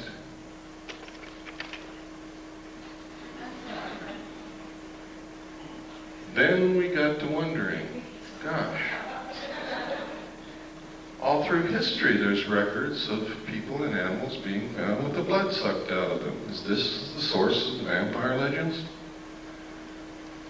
Back through history, we have found that there are accounts of animals and humans who have been mutilated in this classic manner. Next slide, please. This is some of the information a man by the name of Bill English has released. It is some of the exact information that I saw while I was in naval intelligence. He was working as while he was working in England at a national security agency, listening post really, and he saw the same documents there. Next slide.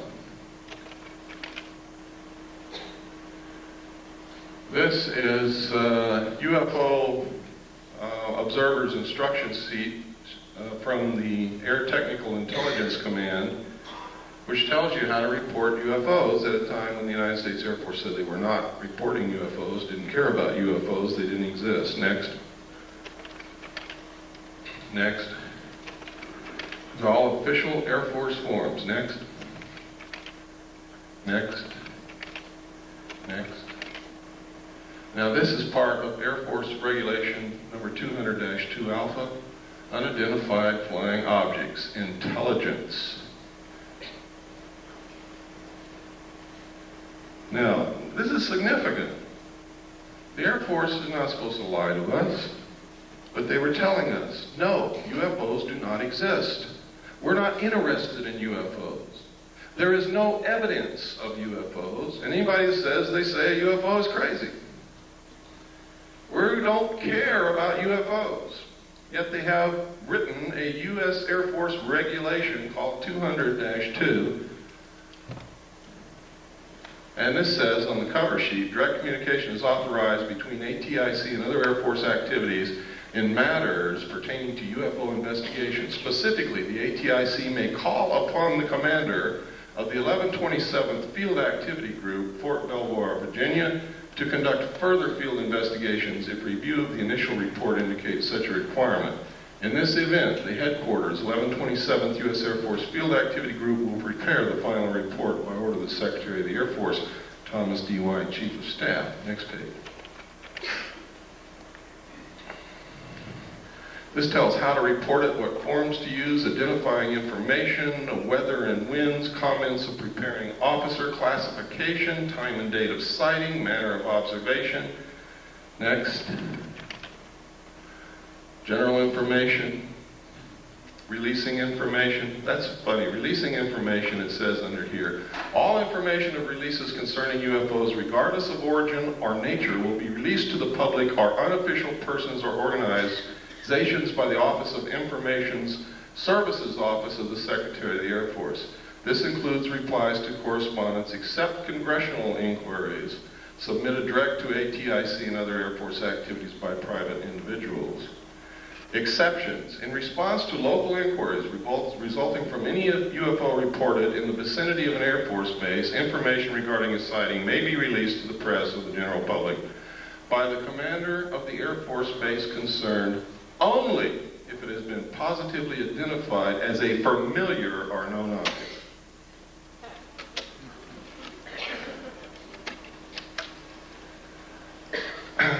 Next, please. And it goes on, but we just don't have the time. This is how to report one that moves around in the sky. Next. Next. Next.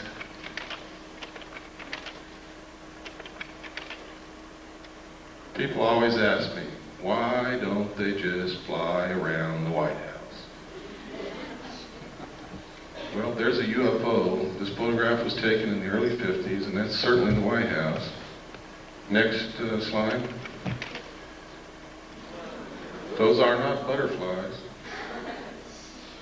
The truth is, in the early 50s, there was extensive UFO activity in the immediate area of the White House on an almost nightly basis over a long period of time. It is in the headlines of the newspapers. Pilots were scrambled in their aircraft to go and get them out of the airspace around the White House because it's prohibited airspace.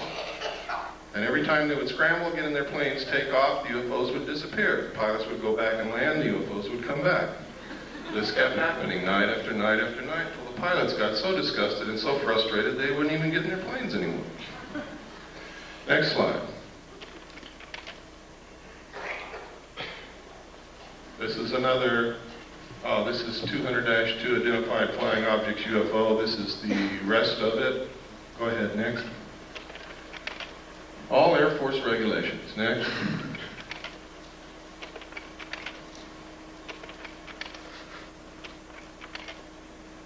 Okay, I told you earlier about implants. Let me show you where these implants are being found in human beings. We don't know who's putting them there. The people who are being abducted are telling us that they are alien extraterrestrial beings from outer space. They all tell the same story. They all describe the craft exactly the same. They all describe the beings in the craft the same. They all have describes the same things that have not been made public knowledge, and they don't know each other. And these are people from all around the world. One of the best abductee researchers that I know is here in this room with us, Robin Quayle. One of the implants is inserted up through the nose and is lodged next to the optic nerve in this region. Another implant is inserted beneath the skull cap next to the medulla oblongata in this region. Another implant is found subcutaneously behind usually the right ear and can be seen and felt. I always like to watch everybody feel behind their right ear when I say that. Implants have been found in the wrist, in the calf, and in the lower arm. Next slide. Now, this is very strange because just before these began happening and after we began finding these implants, we began noticing newspaper articles like this. Computer chip implants can help find lost pets, and it goes to outline how this happens. And it tells us that the sheriff's department or the police department in the cities are given electronic equipment to communicate with a satellite that the government has put up. And if you put an implant in your pets, this satellite can find your pet wherever it is when it's lost, and your local law enforcement people, by tuning into this satellite with their electronic equipment, can tell you where your pet is and go get it.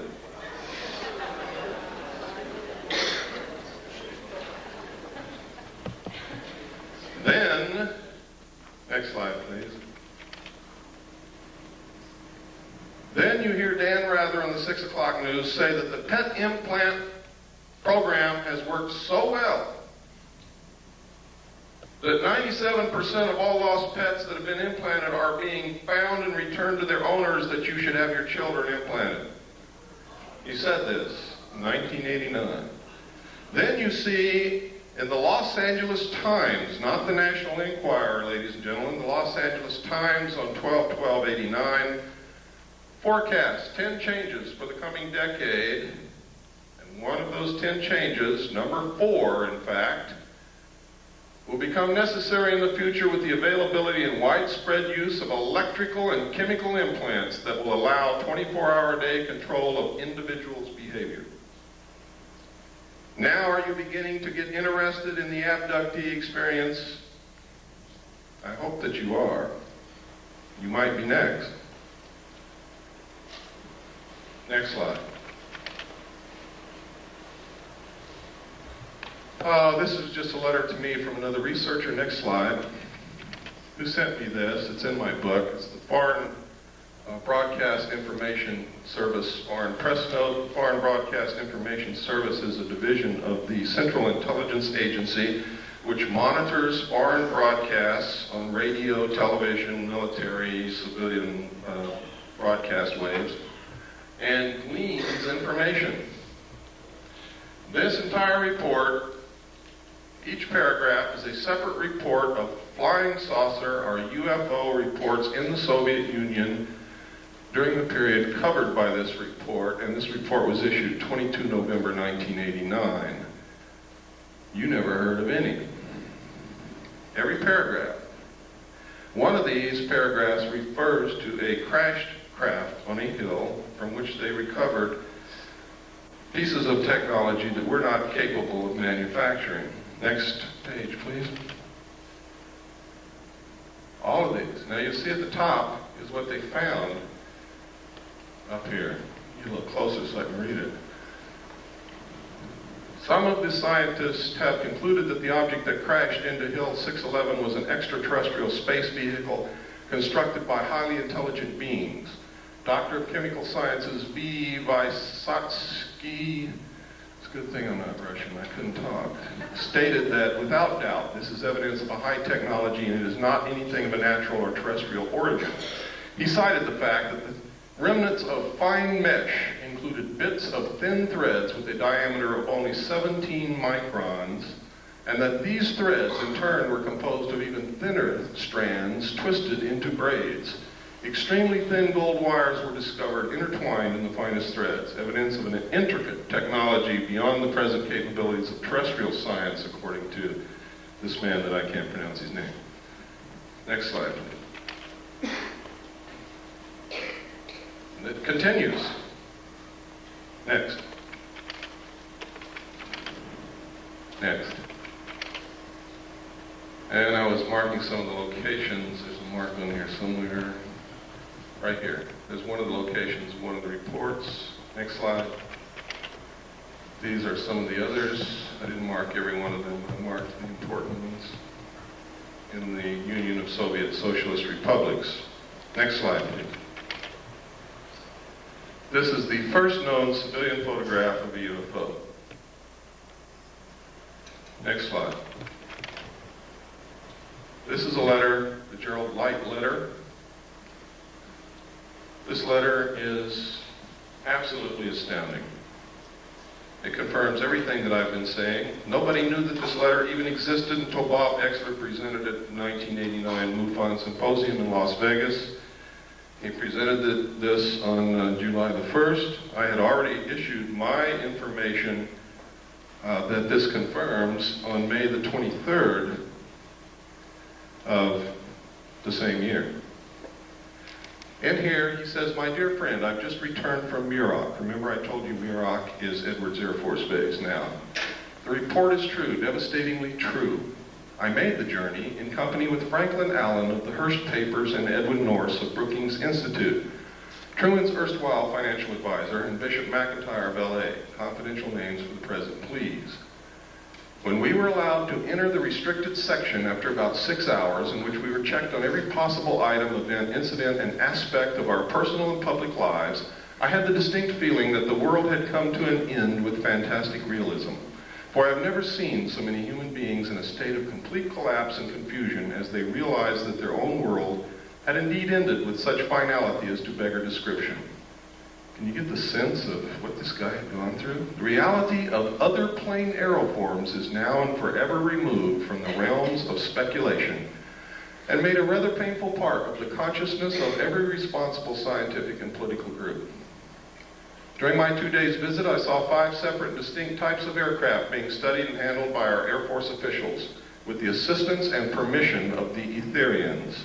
Notice he calls them Etherians, which means that he attaches some spiritual significance to them. And notice also that he capitalizes Etherians, signifying that he may have viewed them as gods. I have no words to express my reactions. It has finally happened. It is now a matter of history. President Eisenhower, as you may already know, was spirited over to Muroc one night during his visit to Palm Springs recently. And it is my conviction that he will ignore the terrible conflict between the various authorities and go directly to the public via radio and television if the impasse continues much longer. Well, we know that he didn't do that. And it goes on. We don't have time to read it all. It's in my book in the appendix. Those of you who get the book, you can read it at your leisure. Next. This is the second page. Next. This is Bishop McIntyre. Next. There's old Ike. Remember the slogan, "We like Ike"? Ike started this crap. Next. There he is again. Remember what Ike said to us when he left office? Does anybody remember that?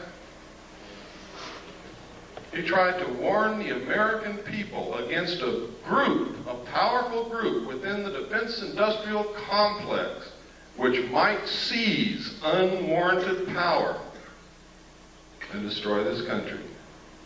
And nobody listened to him. Next. I think he would have said a lot more, but he didn't want to die. Was this one of the little guys he met? Or is this for our entertainment? Next. Is this one of the little guys? Now, this is a very well-known photo that's been leaked out to the public. It's been thoroughly debunked by everybody in the world, but it's never been proven false.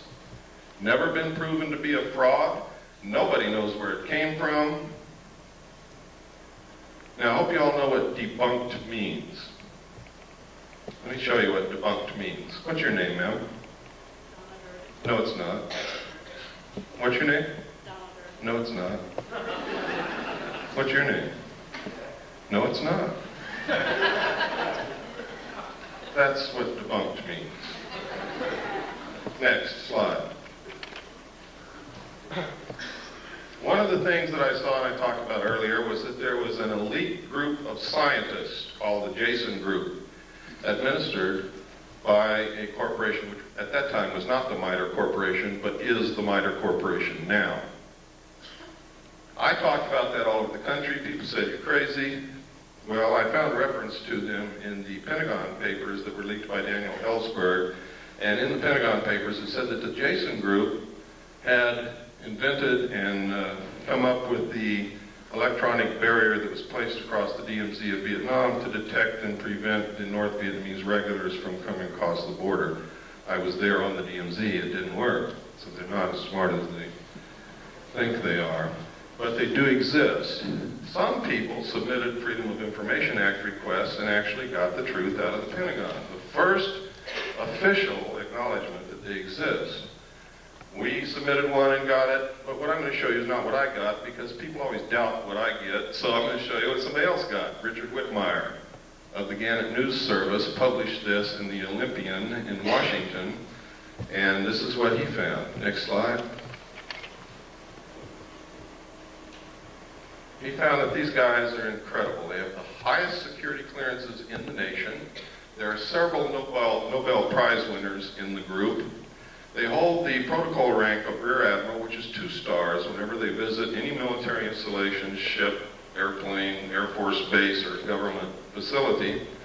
They are paid $500 a day consulting fee, and they are literally some of the best brains in this country. Next slide.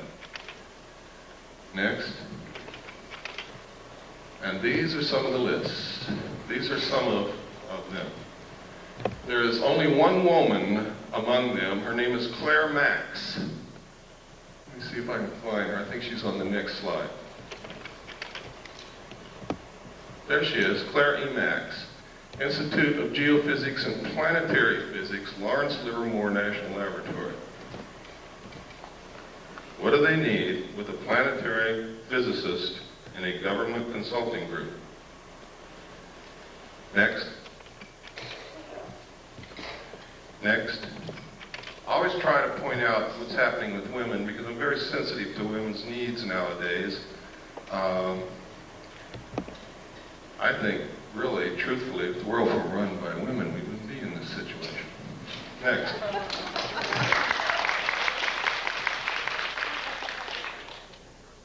This is Bob Exler's idea of what the cover-up structure looks like.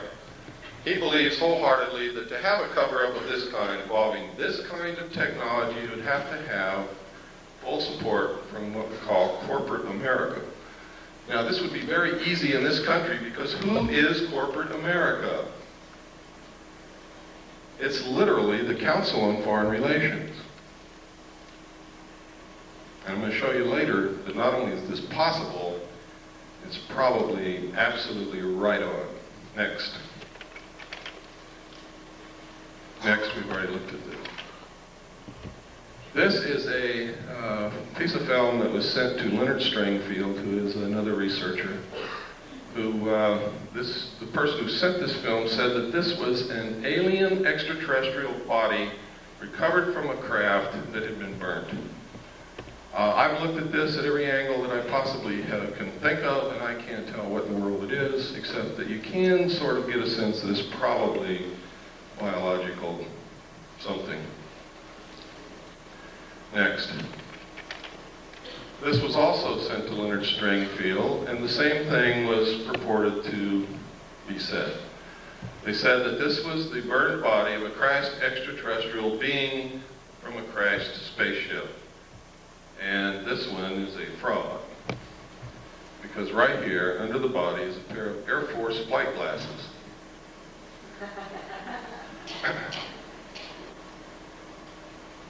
I've seen enough of those in my life to know exactly what they are. Next. This is an official U.S. The newsreels captured it. We went down to watch Roy Rogers on Saturday morning, and they showed us this thing hopping around the flight line in front of a bunch of reporters in bleachers, and it never went anywhere. It just sort of hopped around, and the pilot had this incredible, terrified look on his face. Next slide. This is a photograph taken at a junkyard at a, I believe it was White Sands test range. Nobody knows what it is. Looks like a mad welder went wild. Next. This is a photograph. It's supposed to be able to learn how well parachutes of different designs work with this thing. Is that true? I don't know. Next. This is another one. We couldn't figure out what this is used for. We compared the shape and the size of this to the known nose cowlings of large aircraft, and we haven't been able to find anything that it fits. But there's a lot of experimental aircraft that you never get to see, so that doesn't mean anything really. Next. These are photographs of 3 UFOs, or actually 4. One's almost out of the photograph up there, over a power plant. They seem to really like power plants. They're seen a lot, especially around nuclear power plants. If my theory about the cattle mutilations is correct, that might explain it. Next slide.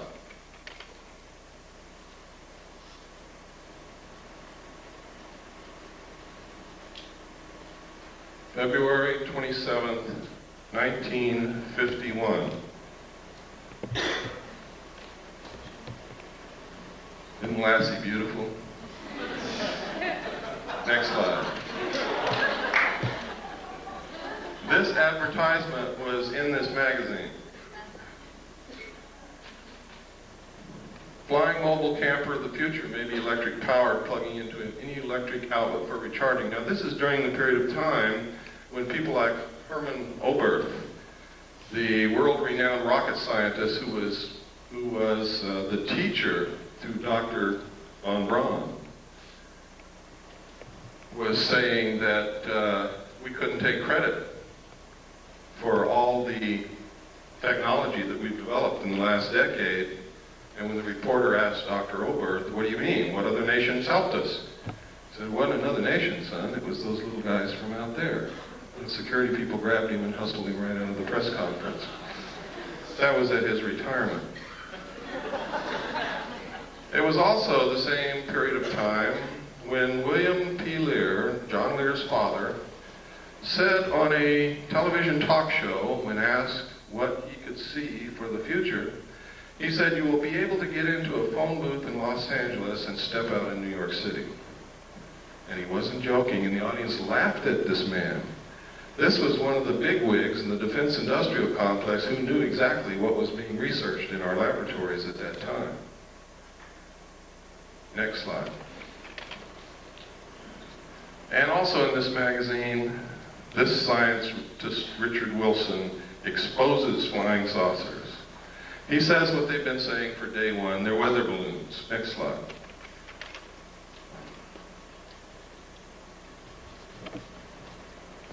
Albert Einstein. If, in fact, extraterrestrials were real and we had recovered that technology, I'm sure that Albert Einstein would have known about it, would have been in on it in one way or another. Next slide. And he may have known about things like this, the proceedings of the Lunar and Planetary Exploration Colloquium. May 13th, 1958. Look at that date because it's very significant when you look at what's in this book. And I'm going to show you a few pages. I've got this book at home. I guard it carefully because it's the only copy that's ever been able to be located, and I've got it. Introduction to the initiating group, scientific aspects of the lunar surface. How did they find that out? The physical characteristics of the lunar surface. The geological aspects of the interior of the moon. Evolution and nature of the lunar atmosphere. Didn't someone tell us that there was no lunar atmosphere? Isn't that correct? Or was I not paying attention that day? Next slide. In this paragraph, they say the introduction to the initiating group is that this is a lunar-based planning group.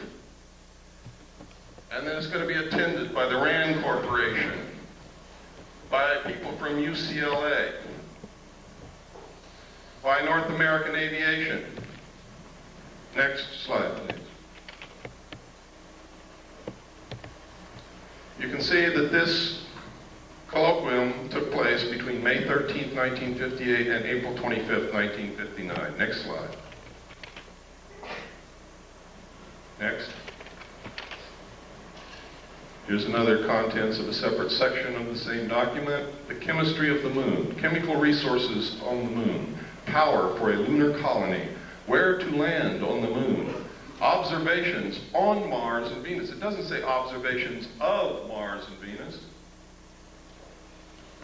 Gamma ray spectroscopy of the moon's surface, program of lunar and planetary experiments, and the crater Linnae, which is very important, ladies and gentlemen, because the crater Linnae has completely disappeared from the surface of the moon.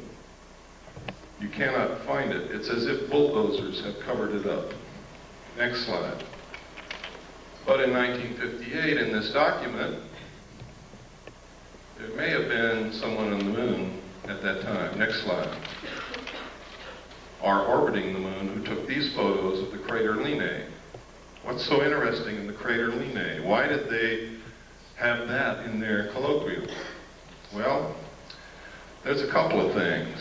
One is this right here. Look at the crater. See the crater? See where the shadow is? And see where the sun is? There's another crater. See where the shadow is and where the sun is? That means this is not a crater. This is something sticking straight up from the surface or coming out of the surface of the moon. The caption in the photograph said that this is gas escaping from the interior of the moon. But there's even something even more interesting, and that is in this crater there is a dome. And in this crater there's also a dome. These are both the same photograph taken with different filters. Next slide. Now supposedly we had nothing up there in 1958 and 59 orbiting the moon, and there was nothing on Earth that could take a photograph like that from the Earth. This is the Tonopah area of Nevada. Tonopah test range is out in this area. Next. Down here you can see Nellis Air Force Base. See again up here, Tonopah test range.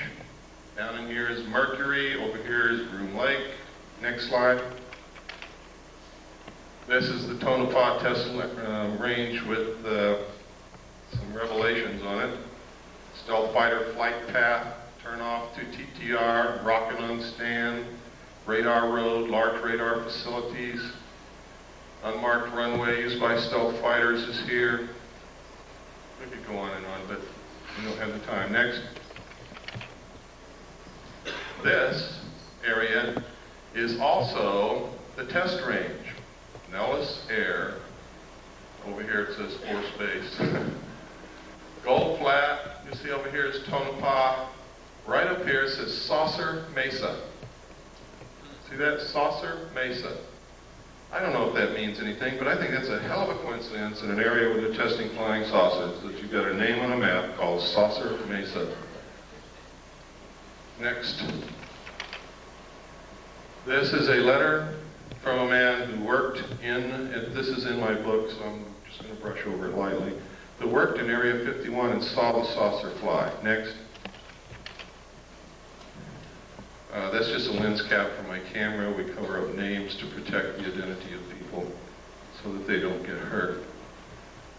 But in here, he talks about seeing crates labeled Project Red Light. Project Red Light is the name of the project that I saw that flew crashed alien discs in the technology that we had for flying saucers.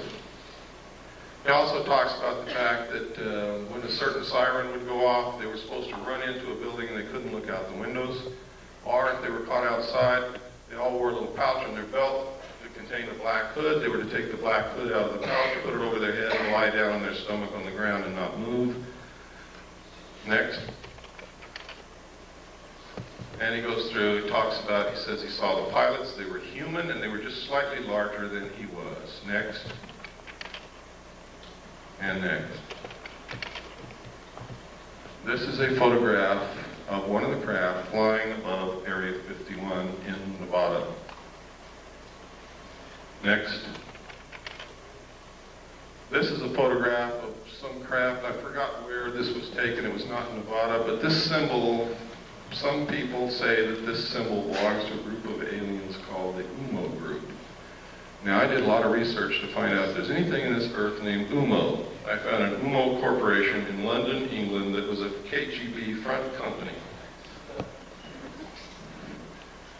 Just like the CIA has front companies. One of them is Gray Advertising in New York City. Belongs to the Central Intelligence Agency. They are the ones who paid the expense checks for UFO Cover-Up Live. Next. This is a saucer developed and flown by the French. It is real. It flies. It's not a joke. Next. It's another view of the same saucer. You can see the hatch down here. This is significant. That is a watertight, airtight hatch. What kind of technology is that based on? Boy, you got me. It says here, it says 3 135 horsepower engines would supply the power. Doesn't say that it did, and it doesn't say what kind of engines. Next.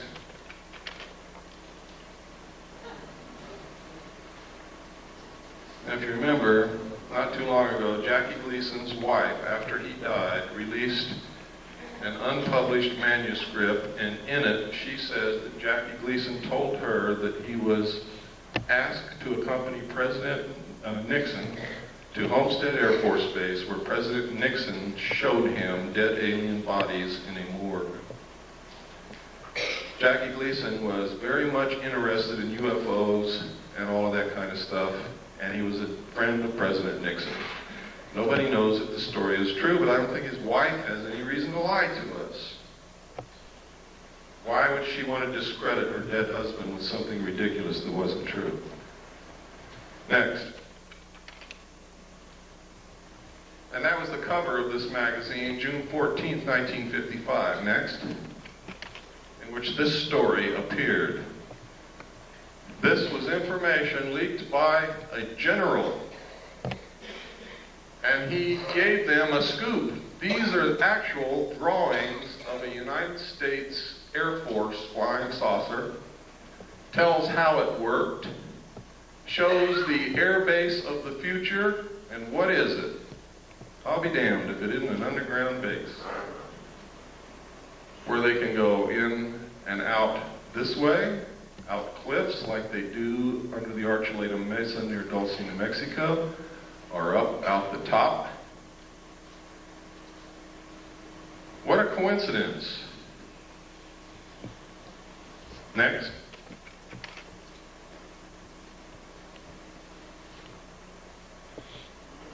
Next. As it evolved into this. Here we are again at the Nevada test range. Next slide. Now, this is Groom Dry Lake right here. Notice it says danger. Right up here is where the 29.5-mile marker is. Right up here somewhere is the little alien. Down here is Las Vegas. This highway goes up out of Las Vegas through Alamo to Ash Springs. Then you take this highway down here to the 29.5-mile marker, and you look directly at Groom Lake on any given night from dusk till dawn, and you will see them fly. You can take photographs of them. You could videotape them. Thousands of people have done it. They have called into radio shows and said what they saw. When Billy Goodman was on KVEG in Las Vegas, every night, dozens of people would call in and report what they saw out there. Next slide. That's Groom Lake again, showing the tunnels that go to Los Alamos and up to Tonopah. Next. These are the facilities at Groom Lake. The United States Air Force and the government say that there is nothing there. It is a barren desert wasteland with a dry lake bed. There is nothing there. This is where they developed the U-2. Next. It's another view of the same thing. Next. Here's another view. Same. Another view. Another view. Another view. I guess by now you all know there's something there. The runway is over 30,000 feet long. That's 6 miles. It's really closer to 7 miles from the people that I've talked to. This is a satellite, an SR-71 photograph. Next, this is, no, the other one was a satellite photograph. This is an SR-71 photograph, I'm sorry. Next slide. And this is what we've been able to identify as being there. The runway was built in 4 phases. They have a TACAN, which is a tactical navigation tower, navigational aids, access road, refueling ramp, tank farm. Tank farm is fuel tanks. Pipeline, road, housing, MiG haven. They have one of every kind of MiG that was ever built here. Power lines, water supply. This is the National Security Agency's CIA satellite intercepting dish antenna. Next. This is one of the underground tunnels. We found a publication, we'll look for something called Project RAND, which turned out to be a deep underground symposium hosted by the RAND Corporation and attended by some of the biggest defense contractors in the country. And in it were these photographs. Next. The date of this symposium in this publication was 1959. Next. Next. Look at that drill bit, ladies and gentlemen. In this, they said they had the technology to drill a tunnel 45 feet in diameter at the rate of 5 feet per hour. No one knew this technology existed at that time. We thought the Hughes drill bit that drilled for oil was the greatest thing since butter. Next. Look at that. Next. Now you know why Howard Hughes knew almost everything. These were developed by the Hughes Tool Company. Next. Next. Next. What kind of engine turned these things? In the symposium report, it says, just as airplanes, ships, and automobiles have given man mastery of the surface of the earth, tunnel boring machines and shaft sinkers will give him access to the subterranean world. What in the hell are they talking about? And construction of underground facilities. I also saw in the documents that there were underground bases all over this country, specifically in the Four Corners area of Utah, Colorado, Arizona, and New Mexico. Next. Next slide tray. You got to go back to the beginning. Okay, next slide tray. Everybody, stand up, take a stretch so you don't get kinks in your muscles. And we're just going to keep going right on through, and then we'll take a break in about 30 minutes.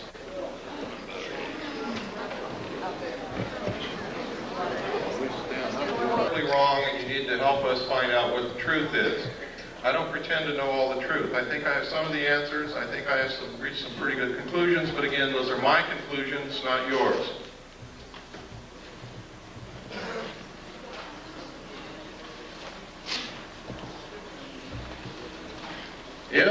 in your research or your activities you can prove something that I have said or done or shown you here wrong, I want to know about that so that I can verify your research and your conclusions and change it.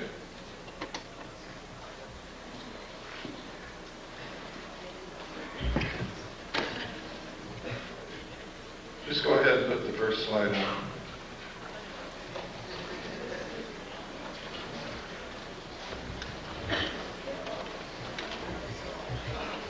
Is that the first one? That's backwards. Backwards? I think so. Is it first? Forward button. Okay, go back to 0. Go back to 1. Is that 1? Okay, go to 1. That's the last one. Okay. Should be number 2. Okay, when we began to research this underground stuff and these tunnels, we found newspaper articles that stated, this is the Los Angeles Times, Wednesday, June 28, 1989, the secret of Moscow's underworld. Moscow also has tunnels under it, as does much of the Soviet Union. And next slide. Next. This is the Dulce, New Mexico area. Let me get my little wizard zip gun here. This is the small town of Dulce, New Mexico. Everybody is making a big mistake calling this the Dulce base, the Dulce underground base, the Dulce papers, the Dulce this, the Dulce that. It causes confusion. I don't know how many people have gone to Dulce, New Mexico, walked all day around that little town, and have come back and said to me, there's nothing in Dulce, New Mexico. And they're absolutely right. There never was. Except some very nice people who are terrified. North of Dulce, however, there is an area called the Archuleta Mesa, up here. Under this mesa is an underground installation of immense proportions. Up Seguro Canyon here, there's an area right in here where there are 400-foot cliffs, out of which people who have gone on expeditions that knew exactly where the base was, because they came and talked to those of us who know and found out where to go, have gone up to these peaks across Seguro Canyon from Archuleta Mesa and observed the mesa and these cliffs and the surrounding area. They have seen UFOs fly over this mesa. They have seen them stop over the mesa and showers of sparks come down. Nobody knows what it means. They have seen craft fly in and out of this 400-foot cliff area here. They have seen strange marks on the ground from the air. They have reported during the night hearing what sounds like CB radios or police radios coming from in this area. And I'm sure you've all heard what that sounds like. But there's nothing up there. There's not supposed to be anything up there. The old-timers who live in the area will tell you that, and that's on the Colorado side up here, the old-timers who live up here on the Colorado side will tell you that back in the 50s, there was a logging road built up in there, and logging trucks went back and forth every day, but they never brought out any logs. Next slide. This is the Colorado side of Archuleta Mesa. Here's the logging road that they built. You can see it. Went all the way up here and then up into the mesa. It's not being used now. This is all under the Jicarillo Apache Indian Reservation, and Archuleta Mesa is considered to be their holy land, their holy ground. It's an excellent security proposition for them. They didn't have to build fences or anything. The Indians keep people away. The Indians see the strange lights and the craft flying back and forth, and they attributed this to their religious beliefs that they have seen all through their history, that it's in their writings, in their tales, in their stories. You can get some of the most incredible stories about UFOs from American Indians, when they will talk to you. Next slide, please. These are some more of the photographs from the Rand Symposium. Next. Oh, This is a page from an Air Force textbook. Space, let me see. I forgot the name of it. I think it's Physics and Space Technology, I believe. But anyway, in this textbook, it says the most commonly described alien is about 3 1/2 feet tall, has a round head or helmet, arms reaching to or below his knees, and is wearing a silvery spacesuit or coveralls. Other aliens appear to be essentially the same as Earthmen, while still others have particularly wide wraparound eyes and mouths with very thin lips, and there is a rare group reported as about 4 feet tall, weight of around 35 pounds, and covered with thick hair or fur, and in parentheses they have clothing with a question mark. Members of this last group are described as being extremely strong. Human fear and hostility, it says, besides the foregoing reasons, contacting humans is downright dangerous. Might be one reason they want to keep themselves secret if they're really here. Now, this is a textbook. This is a page out of a U.S. Air Force Academy textbook. Next page. This is another page out of the same textbook. It says, this leaves us with the unpleasant possibility of alien visitors to our planet, or at least of alien-controlled UFOs. When this textbook got into the hands of researchers, they excised the entire chapter from the textbook. Next.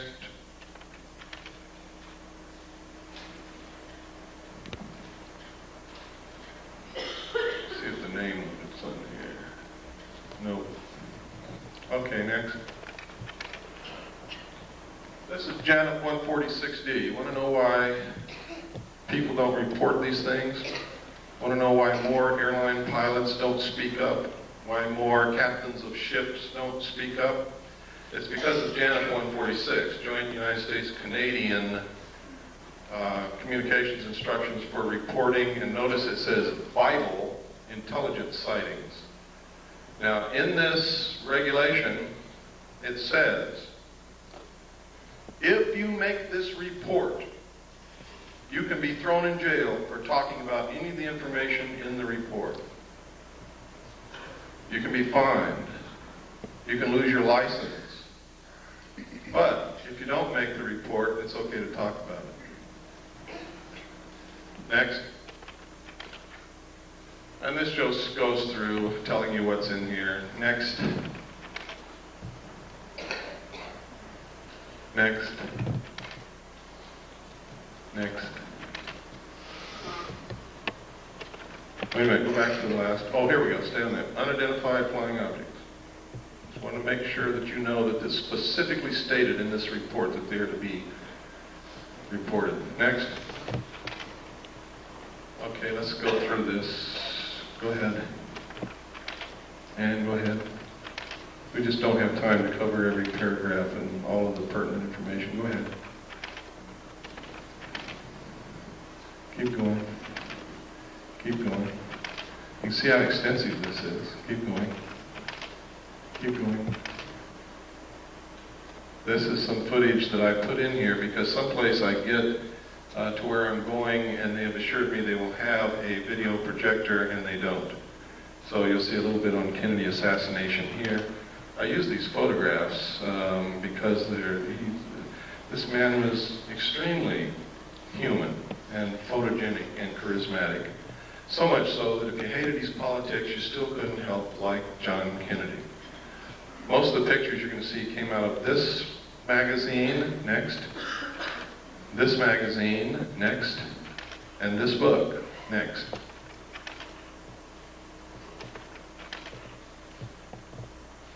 Go ahead. Can you imagine pictures like this of Richard Nixon? Lyndon Johnson, George Bush, Gerald Ford, oops. Next. Next.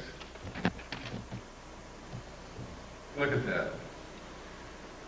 I'm not going to ask you this because some people are probably not going to be able to raise their hand, but I just wonder how many men in here have kissed your father lately.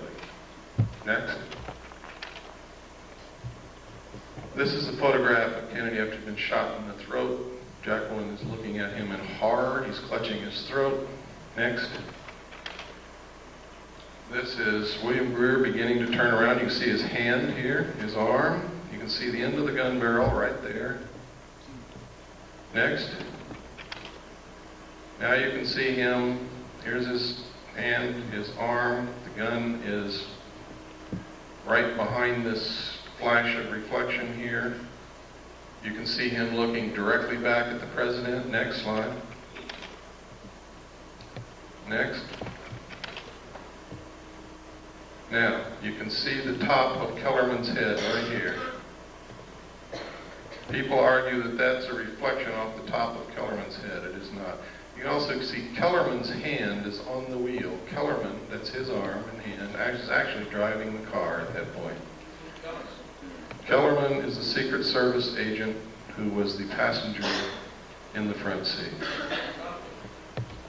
Pardon? No. No. John Connolly was sitting directly behind Agent Kellerman. And his wife was sitting directly behind Greer. That's John Connolly's wife. That's John Connolly. Next. This is Kennedy's grave. Next. Everybody wonders why Jacqueline Kennedy never said anything. That's the reason right there. Where were her children? They were being guarded by the Secret Service. Who just shot her husband? It was the Secret Service. Who the hell was she going to tell? And what was she going to tell them? To this day, her children are under the guard of the Secret Service, and so is she. Next. It was not Lee Harvey Oswald, ladies and gentlemen, because that's him right there, standing in the doorway of the Dallas Book Depository as the motorcade drove by.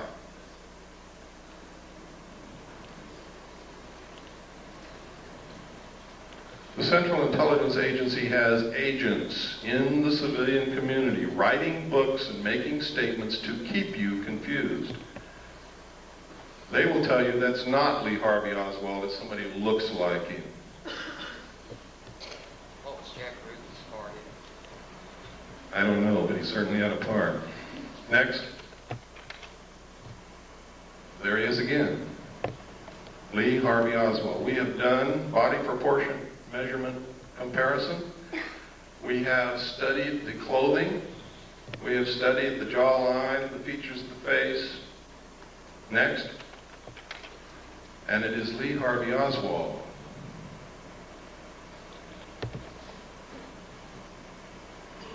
Next. And that's us if we don't do something quick. Next. Now, everybody wants to know, why do we have to have a one-world government? Why is it that they won't let us have these things that we know will cure disease? Why are they so hard on homeopathic medicine? Why this, why that, why this, why that? It's simple, folks. Once you really get into it, there is no doubt about it, there is a serious population problem. At the end of World War II, or actually during the war, they did a study to try to determine the effect of the returning soldiers from the war upon the economy. What the people who made the study projected was that there was going to be a whole bunch of babies born. They did a study again in 1957, which stated that the exponential increase of the population would ensure that the population would double between 1957 and 1990, and it did. They said that if something wasn't done, the increase in the use of insecticides, toxic chemical waste, effluent sewage, the pollution of the air, the use of fossil fuels, the use of timber, the increased need for raw materials was going to put us in a crisis, because they said that if something wasn't done to stop the growth of the population would double again 28 years from 1990. And it will. And then we will need twice as many trees, twice as many homes, twice as many cars, twice as much oil, twice as much food, twice as much everything. We will be putting twice as much sewage into the earth, twice as much pollution into the atmosphere, twice as much toxic waste material. And the study said if we don't stop this, if something isn't done, the human race will cause itself to become extinct shortly by or after the year 2000. Some people still didn't believe it. So the Club of Rome was formed secretly by Dr. Aurelio Pacheco in Rome, Italy. He got together a group of elite men and scientists, and they did another study and came up with exactly the same answers.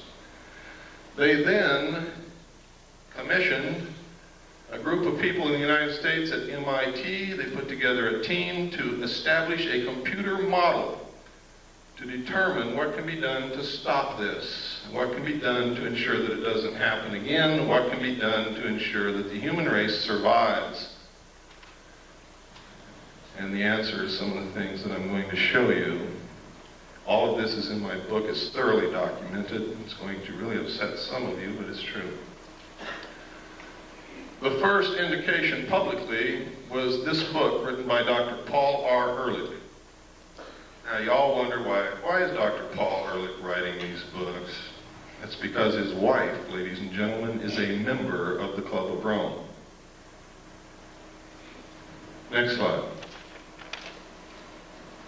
This was copyrighted first in 1968. It was the first indication of the results of the secret studies. This was published by Paul Ehrlich. Next. It says here, probably accurate to say that if all the food produced in the world today were in some sense equally distributed, that everyone would have an adequate diet. Does that mean that those who claim that there is no population problem, only a problem of distribution, are correct? Absolutely not. Population pressures are a product of animals as they exist, not as they might be. If lions ate grass instead of antelopes, the plains of Africa could support many more of them before the plains would be overpopulated. Similarly, the carrying capacity of Earth for saints is considerably higher than the carrying capacity for Homo sapiens. In theory, the problem of human overpopulation could be solved by a reduction in population size or by a change towards more saintly behavior.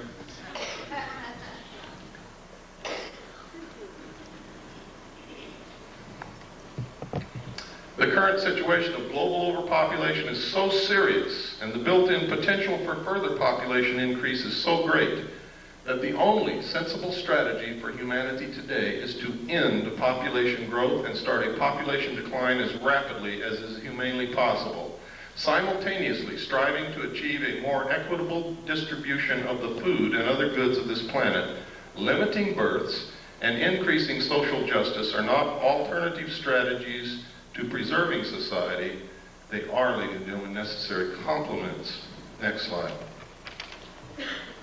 Now, here is the key. In this book, Paul Ehrlich told us that they had already decided on the solution because they had tried zero population growth and we didn't buy it. We didn't buy it. It worked in some small areas, but it didn't work in many, and it certainly didn't work worldwide. This paragraph tells you everything that you ever need to know about what is happening today and will answer a lot of your questions. Basically, then, there are only two kinds of solutions to the population problem. One is a birth rate solution, in which we find ways to lower the birth rate. Didn't work. Didn't work. The other is a death rate solution, in which ways to raise the death rate, war.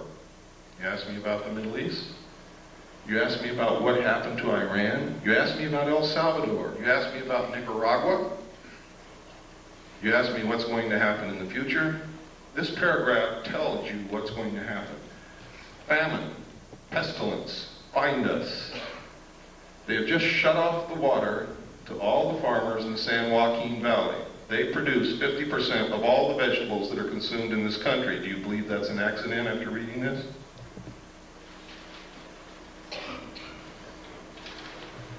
Large corporations and banks have been forcing the small farmer out of existence and buying up land which sits fallow.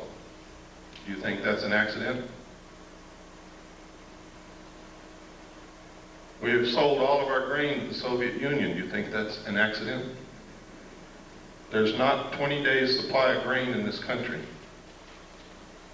if we needed it in an emergency. Now listen to this. The problem could have been avoided by population control, in which mankind consciously adjusted the birth rate so that a death rate solution did not have to occur. He's telling us, ladies and gentlemen, that they have already decided upon it and that it is in effect. Next. The next warning was the limits to growth. This was published by the Club of Rome. Next. The conclusions are, and this is only what they revealed to the public, what they told to the power elite of the world is an entirely different story and is much more radical.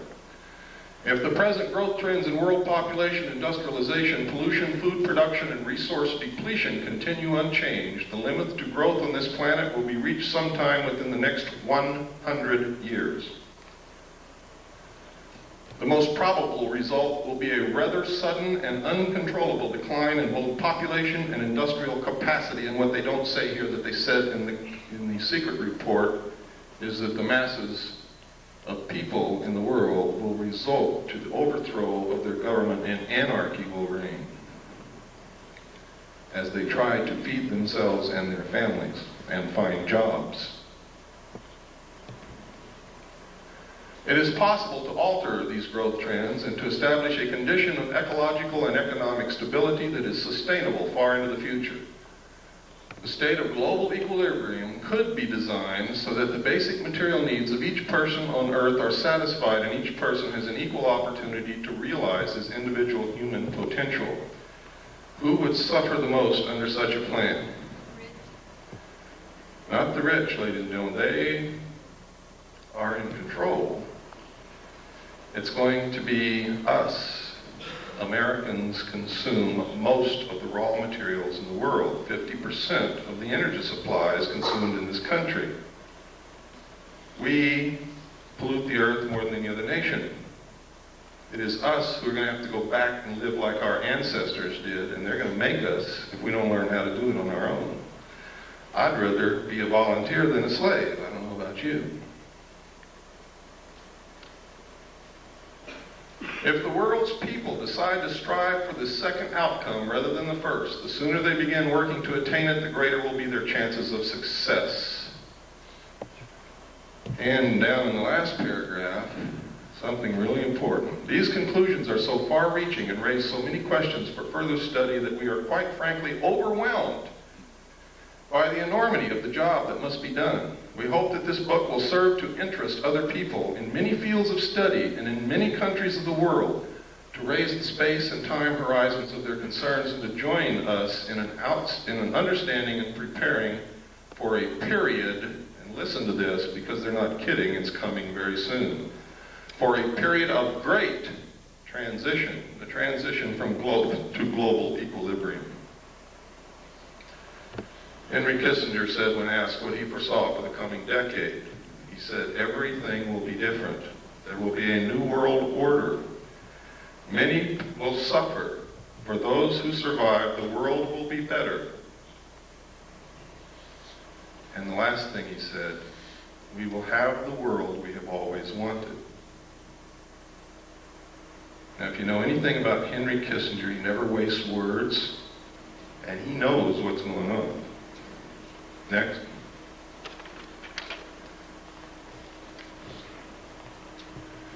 This is the regionalized and adaptive model of the global world system from the computer model at MIT, designed for the Strategy for Survival project of the Club of Rome. Patriots in this country have been running around calling the Club of Rome a subversive organization. They've been trying to ensure our survival. They're a study group, a think tank. That's all they are. They don't make the decisions. Next.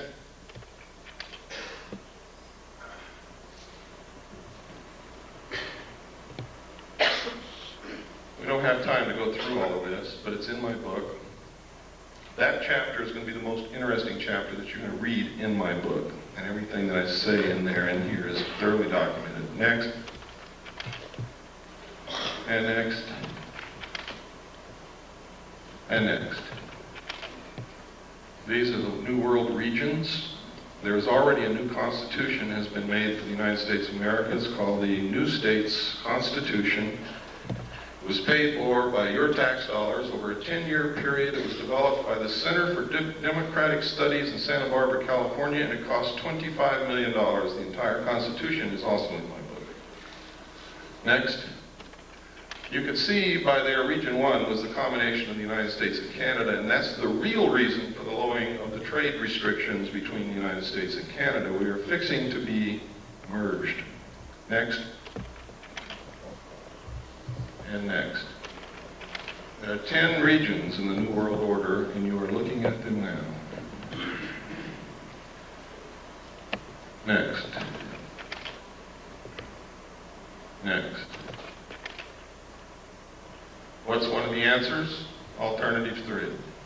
I also saw documentation, and I've already shown you documentation on slides, that there may have been somebody in the moon in 1958, and I can tell you right now, there is a base on the moon.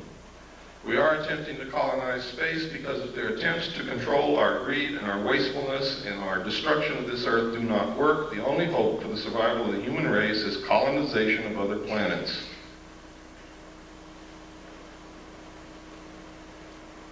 Next.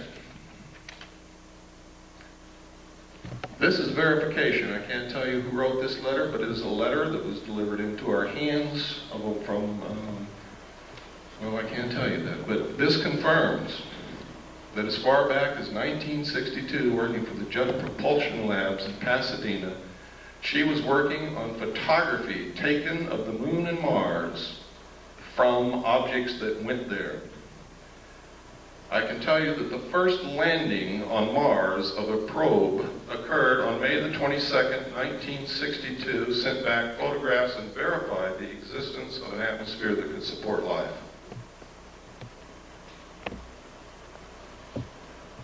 This woman was married to a man. She says in this letter, his function was to design domed modular living facilities, next slide please, for colonies of Earth scientists to be stationed on the moon and then Mars.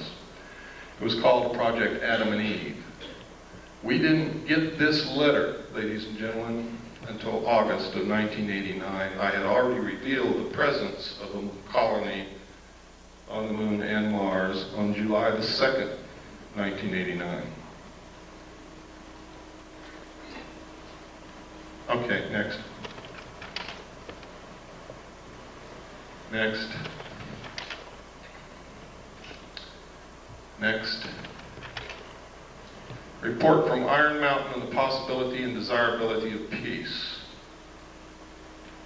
Next. This is really important. Though not yet expressly put forth as the development of a long-range sequence of space research projects with largely unattainable goals, this kind of program offers several advantages lacking in the social welfare model. First, it is unlikely to phase itself out regardless of the predictable surprises science has in store for us. The universe is too big. In the event some individual project unexpectedly succeeds, there would be no dearth of substitute problems. For example, if colonization of the moon proceeds on schedule, it could then become necessary to establish a beachhead on Mars or Jupiter and so on. Next. This is a book called Exploring Space with a Camera, published by the National Aeronautics and Space Administration. Next. In which you see tracks on the surface of the moon.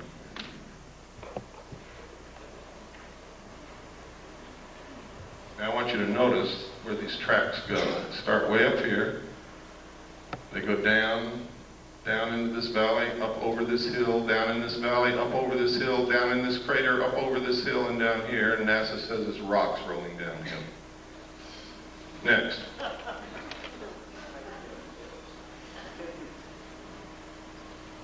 Next. Here's another one. Look at this. It goes way down in this crater, up here, over here, down in this little crater, up, down again, and stops right there and makes a long shadow. Next. Here's another one. So whatever was making those tracks was still there. Yes. Next. Look here. Look at those tracks. Look at that object and look how big the shadow is. Here's another small set of tracks here. Goes out into the washout in the light. And here's another one. It comes up out of the crater and down here. And there's the object casting a shadow. Rocks rolling downhill. Next. These are official NASA photographs taken right out of a NASA publication. I didn't fake them. You can go get the same book and look at them yourself. They told us there's no water on the moon. I guess that doesn't call for any comment, does it? Next. This is another book that we had to get because they had pulled it off the shelves when they found out what was in it, and another one also. Also printed by NASA.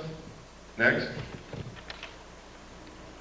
There's the title page. Next. And this is the other one, Atlas and Gazetteer of the Near Side of the Moon. We have located one in the library of the Jet Propulsion Laboratory, which the title is The Lunar Base, and we are trying to get someone in there to photograph it now. Next. Next. Next. Right here, you can see a machine inside the crater throwing dirt out of the crater, and right there you can see a saucer sitting on the rim. Over here you can see a crater that's already been artificially mined and is just left vacant. Next. That's another view of it. You can no longer see the disk that was sitting on the rim. It's gone. Next. Pardon? I don't remember. We've already passed that page. Does everybody want to go back to it? Got to be quick. Go ahead. Next. Down in this crater, you see all kinds of artificial objects. We have no idea what they are. They're not natural. It's really strange. You can see here a building with a ramp coming this way and then up to the top, and then a flattened off top here and square corners all around it. You never find anything like that in nature anywhere. There are other objects, I won't go into them. That is the most obvious. It has square corners all the way around. Next. Here you can see the antenna from the lunar orbiter here. Look at these weird things in this crater over here. These are the ones we just looked at, and that's where the mining is going on, or what appears to be mining up there. And this is the artificial crater that we looked at. All of the other photographs that you saw were macro photography taken from this photograph out of the book. Next. Anybody see anything strange there? It's right out of the book, folks. Don't see anything strange? What's that? Next. I don't know, what is it? Give me the next slide. What is that? Give me the next slide. Okay, go back one. This looks exactly like a B-24 Liberator bomber. Is it? I don't know. Look over here. Here's another one. There's a wing, there's a body, there's a tail section. Small plane. Next. Look here. See this mountain that has been shaved off the top is flat and there are 4 domes on it. Can you see it? Give me the next slide. I know there's somebody out there that's faking. They don't see it yet. Okay, give me another slide. Now can you see it? Right out of the book. Look at this dome here on this flattened off area. It looks like a piece of pie. There's a dome. 4 domes on this mountain. And we're talking from way, way up. Those domes are big, even though they look small to you. Next. This is the crater Kepler. Anything unusual there? Right out of the book. Look at this. You see those 4 domes lined up in a row right there? You see where the side of the crater has been cut out? You see where somebody's built it's either a road or a wall beside a road that goes from here down into the crater.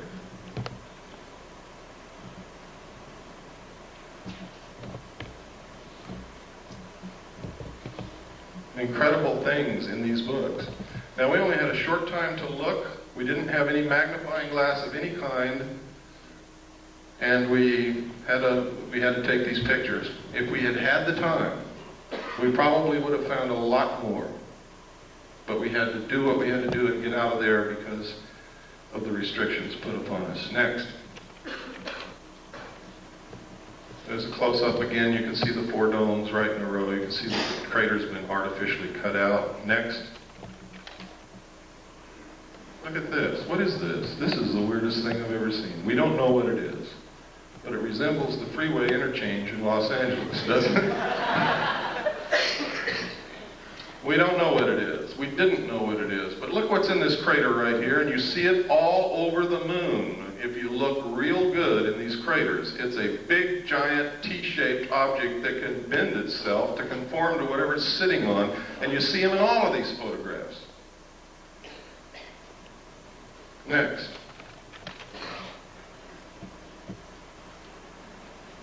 Look right up here on this ledge, folks. You'll see a whole bunch of buildings. See them? They're all square and rectangular with perfect 90-degree angle corners all the way around.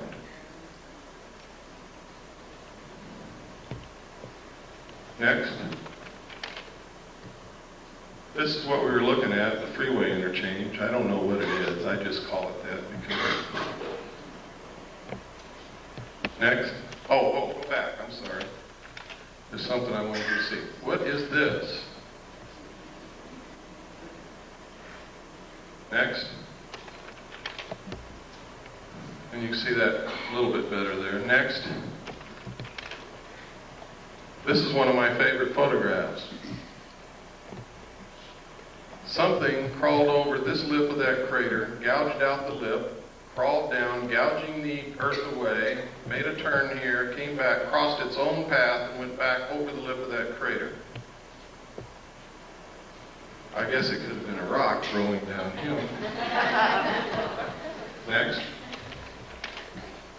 There's a close-up of it. There is no doubt about this, ladies and gentlemen. You can see it as plain as day. It came up over this rim, came down, made a turn, went back over its own path and out. Next. Look at this. Experts that we have taken this to say that that resembles the crater made by a very large artificial explosion, such as a nuclear weapon. Next. That's Kepler again, just to show you that it did come out of the book. Next. Next. Next.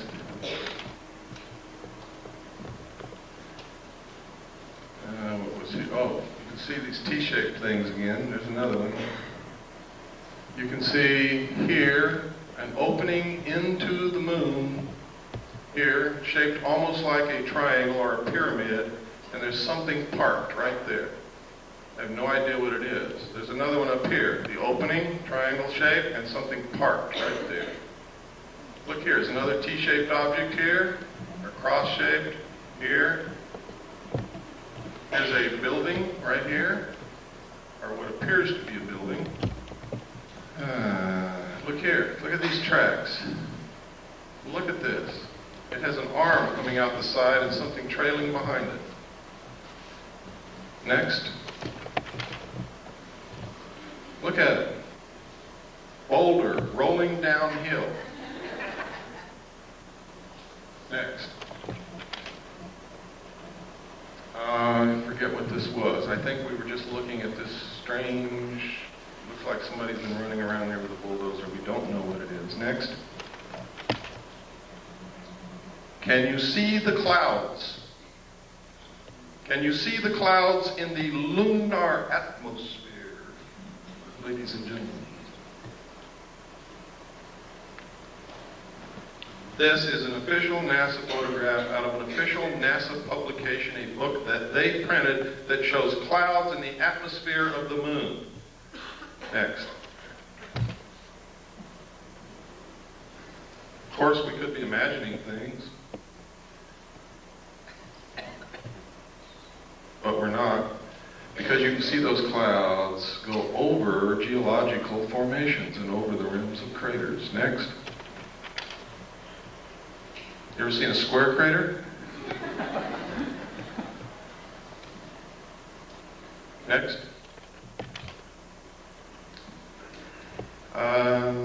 Oh, look here, folks. What is that?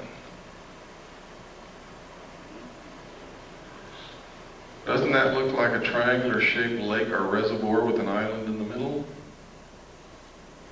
Is it? I don't know. Next. That's the same picture a while ago. I kept trying to get a better picture of this object because you can sure see that thing sticking out with an arm trailing behind it. Next. Yeah, we saw it. This is, and this is incredible that they would allow this to be published. It says here, they resemble many steep terrestrial slopes, including those of some man-made craters produced by explosives. Next. Here are again 2 triangular-shaped openings into the moon. They are not the same location as the other ones, and they have a platform at the lip, but there's nothing sitting on these as there was on the other ones. Next. Anybody see anything unusual here? What we're looking at is across the entire crater Copernicus. What I'm looking at is a page of the book in which, in a very small portion of that photograph, I have taken this with macro photography, and in this you can see a base in that crater across on the far side of the crater, and you can see towers, you can see buildings, you can see tanks, you can see another tank or tower over here, and you can see it even better. Next slide. Check it out. Next slide. Look at this. Look at this big Christian cross right here. Look at these buildings here. Look over here. It looks like what's a building up under this ledge. These are all perfectly square corners. They do not occur in nature. Any expert will tell you that. Next. This right here is a pyramid, exactly to the same scale of the Pyramid of Cheops. This is a Christian cross. Now, this is so far away that this cross has to be hundreds of feet high. A rock. Next.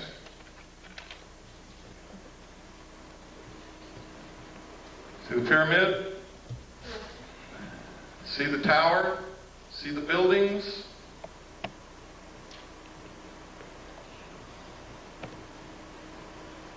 Next. Again, there's the cross. It is huge.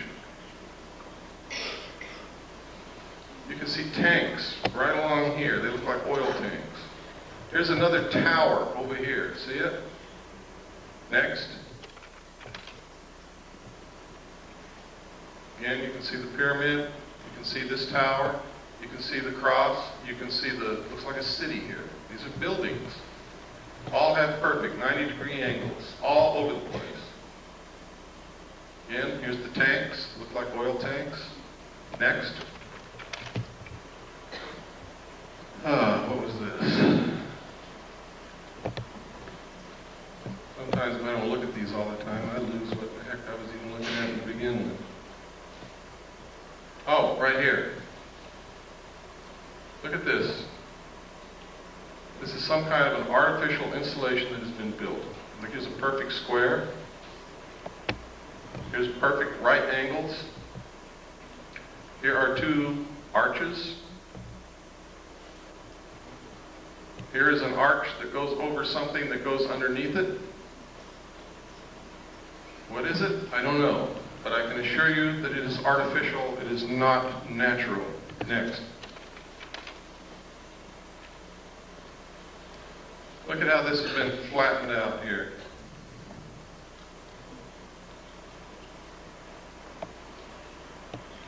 And I think there was some domes or something here, if I remember correctly.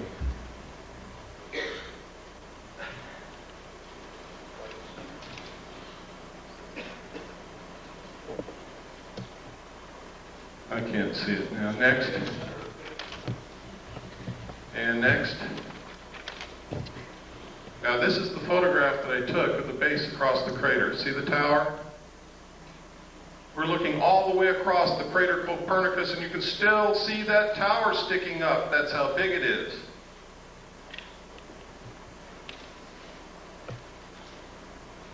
That's what caught my eye. And then I began to take macro photographs. It wasn't until we really developed the film that we knew that we had anything from that, because this is the photograph that I was photographing. That's why NASA put it in the book. They overlooked it. Next. That's Kepler again. Next. That's the crater Copernicus. That's the one. This is the photograph that I took the pictures over there. The last one you looked at was a close-up of about this area. And the close-ups that you saw where the base was were right in here. Next. That's the one, remember, we talked about, we didn't know what it was. It looked like a bulldozer had run back and forth inside the crater. Next. Next. Next. Next. Boulders, downhill, moonquakes. There's the Christian cross. This is the base again. These are the buildings in here. Next. These are photographs of Mars, ladies and gentlemen. What you're looking at is agricultural terracing. Ancient agricultural terracing.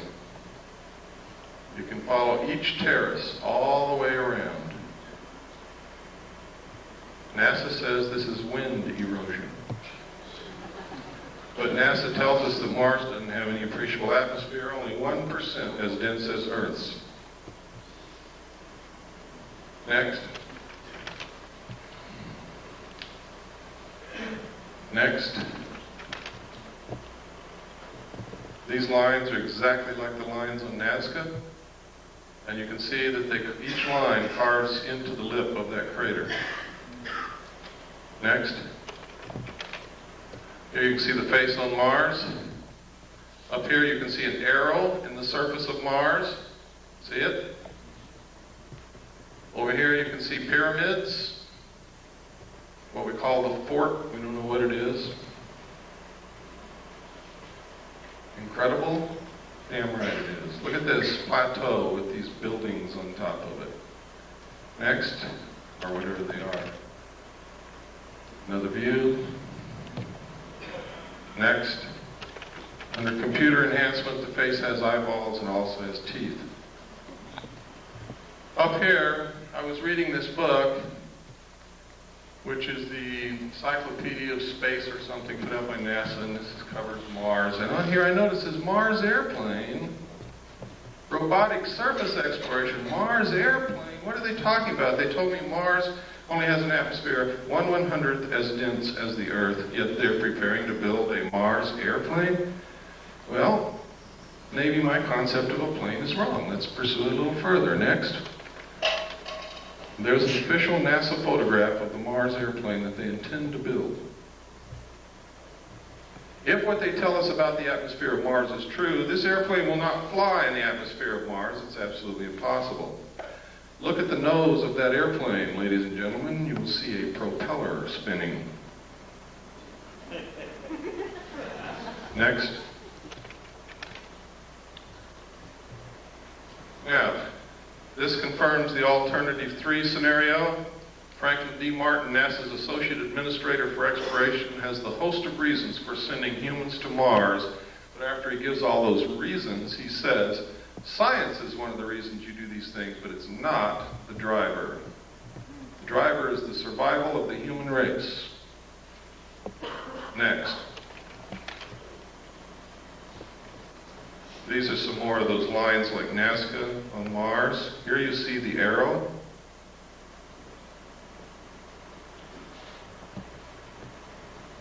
Next.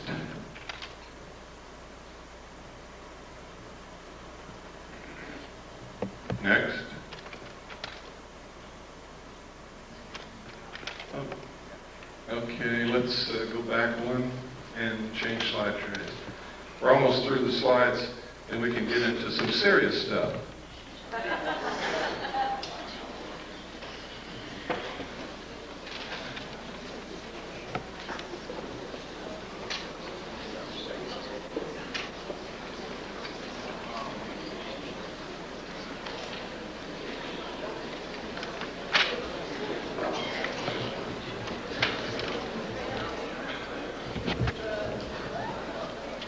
Robin Quayle told me if I came to Georgia and did this, that she would take me to dinner tonight.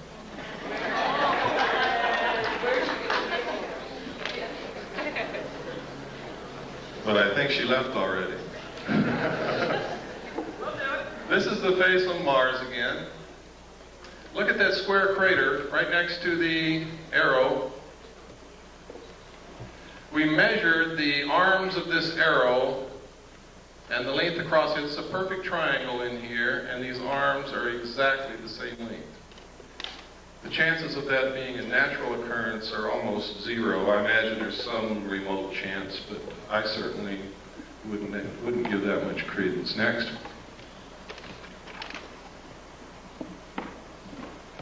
And look at this down here.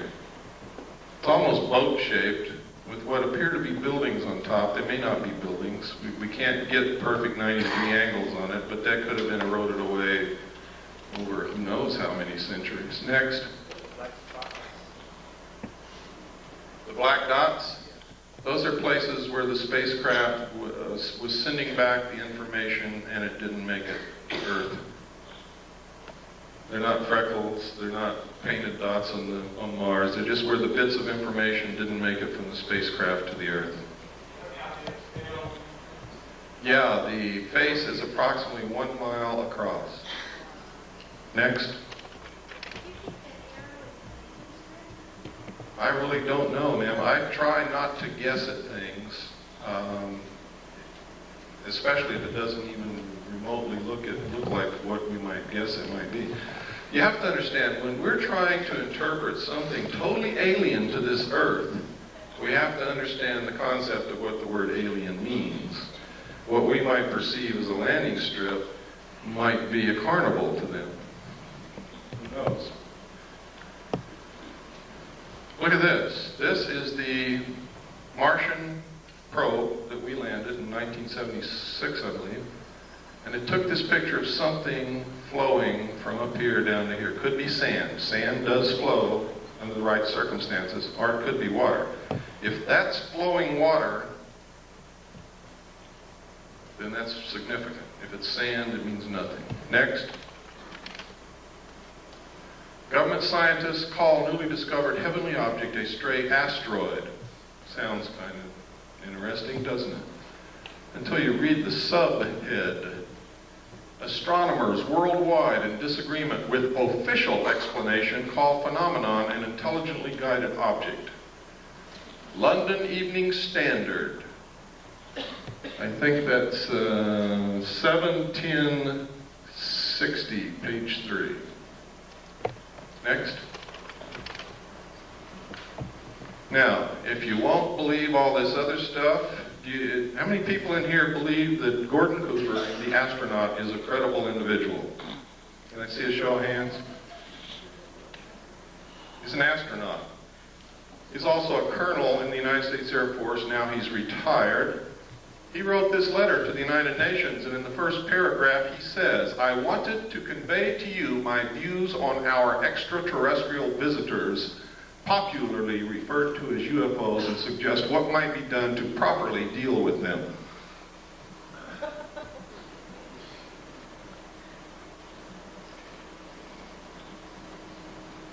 Can you go on? Certainly. I was waiting for the gasps to die away. I believe that these extraterrestrial vehicles and their crews are visiting this planet from other planets, which obviously are a little more technically advanced than we are here on Earth. I feel that we need to have a top-level coordinated program to scientifically collect and analyze data from all over the Earth concerning any type of encounter and determine how best to interface with these visitors in a friendly fashion. What's another reason for a one-world government? I'll tell you why. If people can't get on a bus with black people without causing incidents, if they can't accept a Chinese person who moves into their neighborhood because they're a chink, how in the hell are we going to interface with a completely alien race from another planet?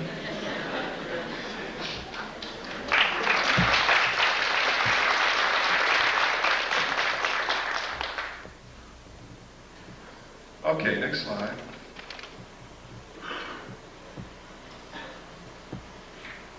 This is in my book too. A lot of this stuff is in my book, with a lot of stuff that you're not seeing here.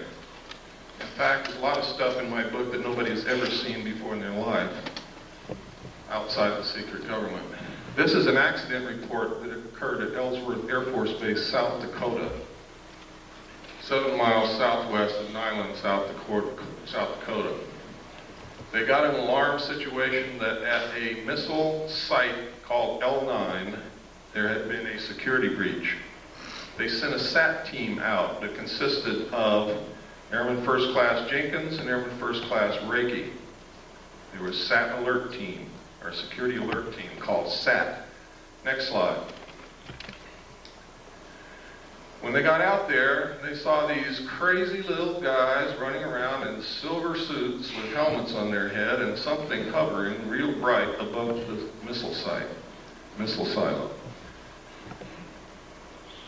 Reiki went up the hill, challenged them, told them to stop. They didn't stop. He raised his M16, and they blasted him with some kind of a light and melted his M16. They never even found a piece of it, and gave him second and third degree burns all over his hands and arms. He called back to Jenkins, who came from the vehicle. Jenkins saw 2 of them, fired at both of them, hit one in the helmet, one in the chest. They both fell to the ground. A few seconds later, got up and ran off and went up into this craft, which zoomed away into the sky. Further investigation showed that the nuclear components of the warhead was missing from the missile. Next. And next. UFO photographed over Disneyland, that's it down there. In the space of clicking the shutter of the camera, this thing moved back and forth about 12 times and then caught it here.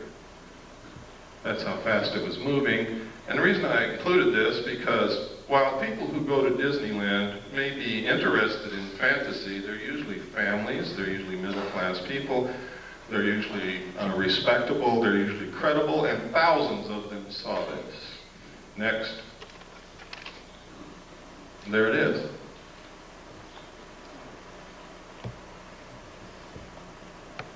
That's incredibly fast when you figure that during the time the shutter snapped, it moved back and forth that many times. Next. This is a Billy Myers picture. One of the things that I think is incredibly suspicious about his still photographs is they're always sticking out of the tree. However, I must caution you because he has produced some movie film which is incredible. It's been analyzed by different countries, different people, different scientists. They can find nothing wrong with it. Shows craft way out in the distance with trees in between, flying over cars that are moving on the ground and all kinds of things. Next. This is one sitting on the ground. Looks like, never mind. Next. This is a drawing that an abductee made of the craft that they were supposedly abducted and taken up into. Next. This is one of the best of the historical, genuine photographs of UFOs that exists. Because of the different things in the photograph, you're able to obtain perspective, depth, and you're able to triangulate and compute the size and shape and distance away from the camera of the saucer. Next. This is another very good one. Next. This was over Phoenix, Arizona. It was seen by hundreds of people. Next. This was taken over Mount Rainier in 1948. It's original Kodachrome slide, which we made the prints from. And I made slides from the prints that we had then, and we also made 4x5 negatives and transparencies in case something ever happens to the slide. This was given to us by someone who works in the government whose identity cannot be revealed. This is perfectly symmetrical. It is not a meteor. It is moving exactly parallel to the ground. This is ionized air. It is not fire or flame. Next. This is commonly what's known as a lenticular cloud formation. This red haze over here is the test firing of a rocket at the Rocket 9 facility at the west end of the San Fernando Valley. I only know that because I used to live right on top of the mountain next to it. Next. Somebody's hat blew off. Next. Notice that photograph was taken by the local barber. These are photographs that were taken in New Mexico and Colorado during a particularly heavy, what they call a flap. There's a lot of sightings by a lot of people in one area. And there were a lot of photographs came out of that. These are some out of the newspaper. I tried to photograph them so that they can be identified as not something that I made up. I have been accused of being the most rotten bastard that ever lived, making up everything, phoning photographs. So I have to be very careful. Next. This photograph was taken over London. It's one of my favorite. I have a degree in photography, and this is a very artistic photograph. It's a very rare photograph, and it is a very unusual subject, and I have to like it. Next. This is another part of what I call Project Snowbird, to make the public think that what they're seeing can be explained away by technology like this. And you saw some of it on the news about the war. They said they had things that can fly over the enemy and do recon with no pilot in them, so no loss of life if it gets shot down. That's what that is. Next. And next.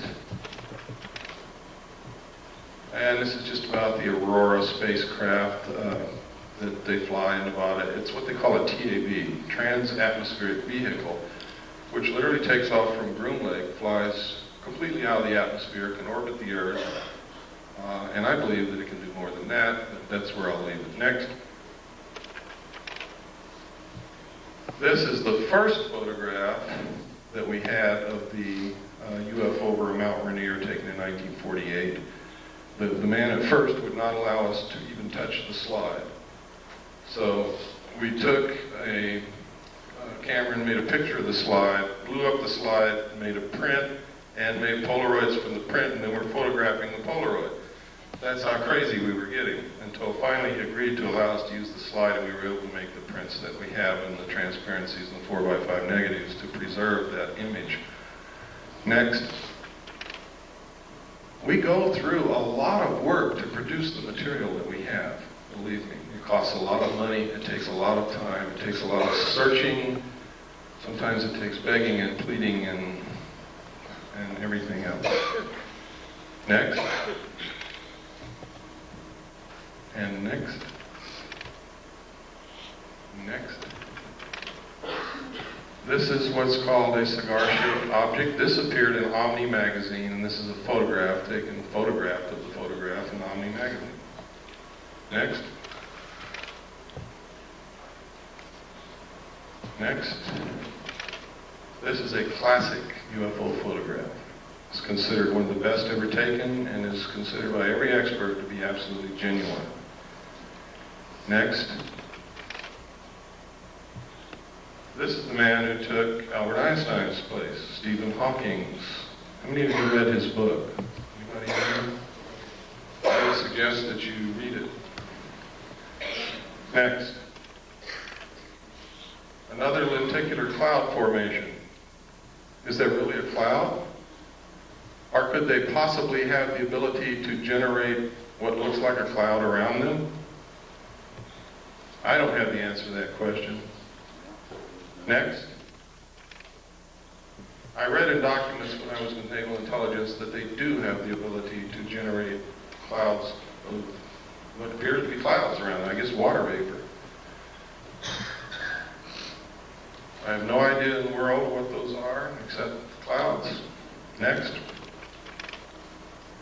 And next.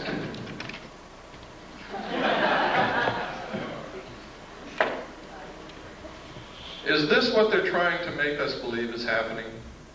So that we'll accept a one world government, give up our freedoms, submit to totalitarian control? Is that the easiest way to control us so that we don't destroy the earth? Is that what this is all about? That, by the way, is from The Creature from the Black Lagoon, which was a classic horror film for the buffs. Next. And next. They do exist, folks. For those of you who thought they didn't, never saw any, they exist. This was taken from an airplane window. So you know that nobody threw a hubcap into the air. It's above the clouds. Next. This was taken by a tourist in Hawaii. He didn't even know that it was in the sky. He was taking a picture of these beautiful women, and it wasn't until he got the pictures back and he was showing his vacation photographs to a friend, or at least this is the story, that his friend said, "What's that?" And he said, "What?" I never saw that." And this is a close-up. Next slide.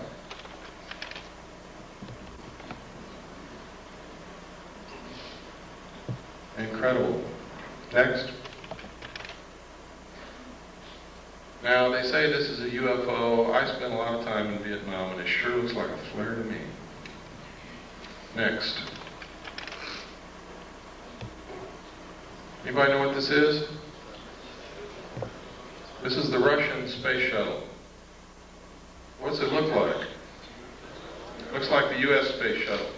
Now, I'm going to tell you something that for some of you is just going to shatter your whole world. The United States and the Soviet Union have been secret allies ever since World War II. And the guise of antagonism between us has been artificially produced to create large sums of money from the populations of both countries for experimental methods of controlling populations and to fund and carry on a joint space program to colonize the moon and Mars. Please don't hang me. But it's the truth. Every bit of technology that the Soviets have ever obtained has been given to them covertly by the United States of America. This is no accident. That is our space shuttle that we gave to them. The only thing is theirs has a little bit better technology in it because we experimented with ours first. We gave them the atomic bomb, and then we fried the Rosenbergs as scapegoats. Next. Next. These are a series of photographs put together from the Venus orbiter. The United States maintains that the atmosphere of Venus is so thick that we cannot take pictures of the surface of Venus, and cameras and film will not last, or cameras and TV cameras will not last on the surface of Venus to send back pictures. So they do what's called cloud-penetrating radar mapping, and that's what this is. For you Hollow Earth folks, there's a hole up there. I don't know what it means. Next. If any of you see this happening, please call me immediately.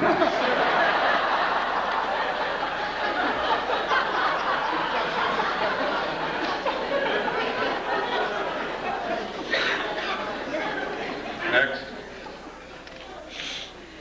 This is a photograph of the Russian Venusian lander sitting on the surface of Venus, sending back pictures of a sun-drenched desert landscape.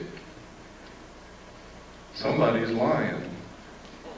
Immediately after the Russians released this photograph, officials and government people from Washington called a high-level meeting with the Russian space program people, and you never saw it again. Next. These are comparisons of the two, the Russian photographs and the photographs that we get. Now, I want to give you some food for thought. Recently, they had a flyby of Uranus. Remember that? And most of us were glued in the middle of the night to our TV set, hoping to see something strange that we'd never seen before and get a little bit of illumination from what was happening out in space. The target of the probe was the planet. Does anybody remember that? The target was the planet. The main interest for the flyby was the planet. What did we see? Anybody know? Did anybody stay up like I did and watch? We saw the moons of Uranus. We saw one long-range shot of the planet and we never saw it again. But we saw the most incredible close-ups of the moons of Uranus that you could possibly hope for. Why? Why wouldn't they show us the planet? And it happened elsewhere also. Next. This is a book after its kind, and the documentation I saw, that symbol there was said to be the trilateral signal, or the trilateral symbol used by the aliens as their symbol. It literally means, in ancient writing, I found it, finally. The first place I ever saw it, outside of the official documents, was on this book. The second place was in a Bible that contained a page of old ancient Christian symbols. And another one, I found a book in the library, I forget the book, but it was about symbology and symbols. And this is an ancient symbol that means mother and father with the children. See, these are two old symbols. You take this apart and you have a mother symbol and a father symbol, or a man and a woman symbol. Put them together, it's mother and father. It can also mean the process of reproduction. With a circle on one side, it means one child. With a circle on the other, it means two. This literally means mother and father with the children. The thesis for this book is a scientifically dependable yet popular analysis of the theory of evolution. In it, he asserts that there must have been some outside interbreeding or influence or genetic insertion into the human race to produce modern man. Next slide. This book was first written in 1927. Next. This is an article that just says how they can move technology, secret technology, from government laboratories into the world. Next. And next. Oh no, go back one. Go back one, please. Right here. This is a perfect illustration, folks. Look at this photograph, and you'll see that in the shadows there is no detail whatsoever. In space, without an atmosphere, there can be no detail in shadows because the only thing that will produce light in shadows is diffusion of light through an atmosphere. Now, next photograph. which proves that this photograph was not taken on the moon. Or if it was taken on the moon, there is an atmosphere. Next. Oh, this was right after I gave my talk in Sedona, which I'm sure some of you know about. I was driving back the back roads because I wanted to see some of Arizona because I had fallen in love with Arizona, and now I've moved there, and I'll show you how much I've fallen in love with it. And I saw this cloud form. There was nothing there. There was no cloud in the sky anywhere, and all of a sudden, bam, a saucer-shaped cloud right in front of my eyes. I stopped and took the next picture next to it, and it disappeared as equally, as quickly as it had formed. There was not another cloud in the sky. There's no lake. There's no water anywhere. It was incredible. I can't explain it, but it's certainly something worth looking into. Next. This is a drawing made by one of the students at the last college where I was the executive director. Stan was the head of the security department. Some of you know Stan Barrington. He's my only authorized representative in this world. Would put my life in his hands, and I have on several occasions. Stan was the head of the security department, and one of the students in the security curriculum was in trouble, was failing. Stan was counseling the student, and she drew this picture. And she drew, next slide, this, and next, this, and next, and these little guys.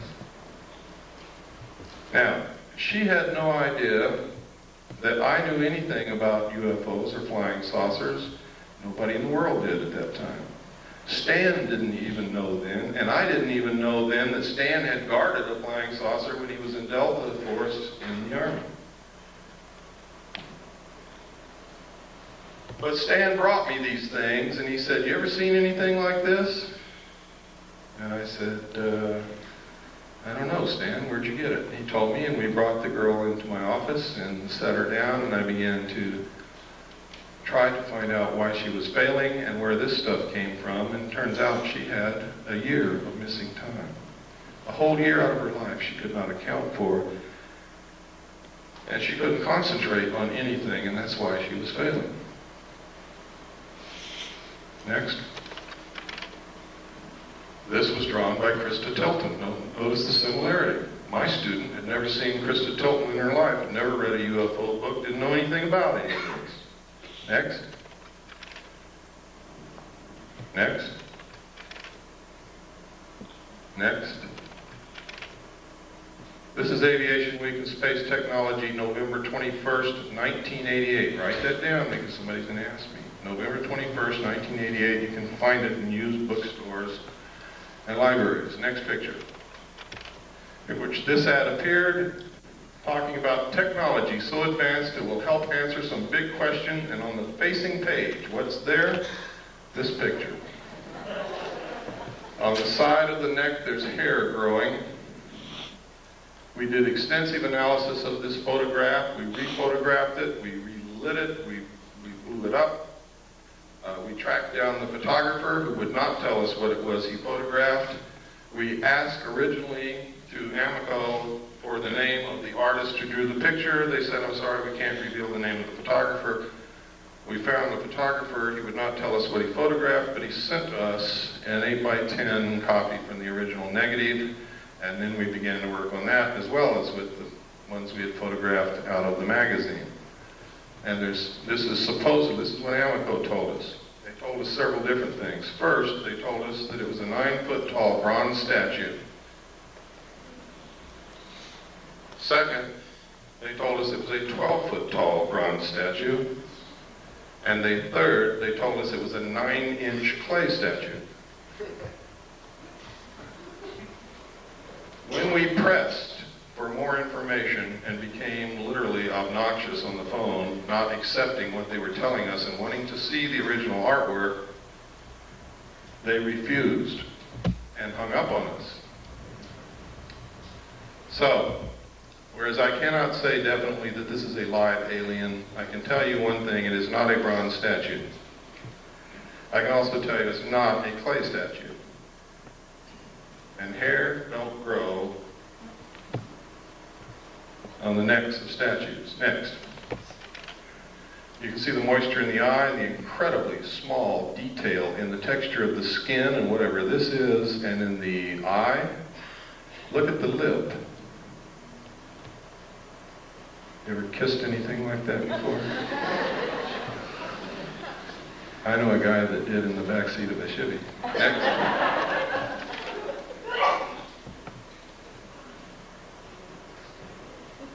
Look at the incredible detail. I have never seen an artist in my life that was capable of doing this kind of work. But I haven't seen all the artists that there are either. Next. Look at the lines on the neck. Look at the detail on the arm. Next. Look at the hair on the neck. Can you see it? It's kind of hard to see, but it's there. That little fuzzy hair. Look at the lips. Look at the throat, the detail. The wrinkles. Next. Look at the moisture in the nostrils and tell me that's a bronze statue. Look at the moisture in the eyes. Look at the incredible detail in the folds of the eyes. Look at this bag under the eye.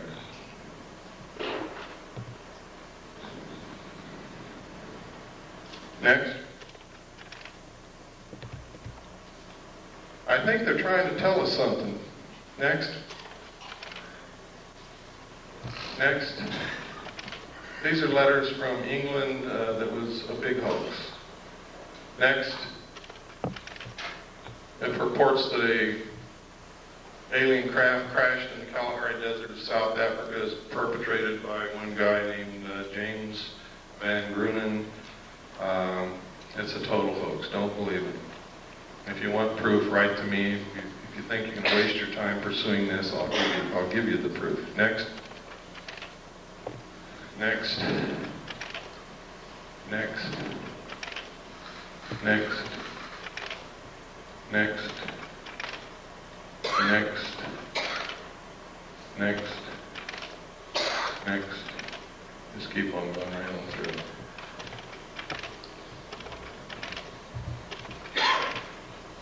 Okay, next. Oh, this is significant. 1917, the Imperial Japanese Mission, record of the reception throughout the United States, the special mission headed by Viscount Ishii. John Dewey, professor of philosophy at Columbia University, he's the one who built our education system that is not teaching our kids anything. He said, first sentence in his speech, someone remarked that the best way to unite all the nations on this globe would be an attack from some other planet. In the face of such an alien enemy, people would respond with a sense of their unity of interest and purpose. Next. Knowing who John Dewey was, and knowing what he's done to our educational system, and knowing that this was written and planned a long time ago, this is probably going on. Next. This is from the report from Iron Mountain. Credibility, in fact, lies at the heart of the problem of developing a political substitute for war. This is where the space race proposals, in many ways so well suited as economic substitutes for war, fall short. The most ambitious and unrealistic space project cannot of itself generate a believable external menace. It has been hotly argued that such a menace would offer the last best hope of peace, etc., by uniting mankind against the danger of destruction by creatures from other planets or from outer space. Experiments have been proposed to test the credibility of an out-of-our-world invasion threat. It is possible that a few of the more difficult to explain flying saucer incidents of recent years were in fact early experiments of this kind. Next.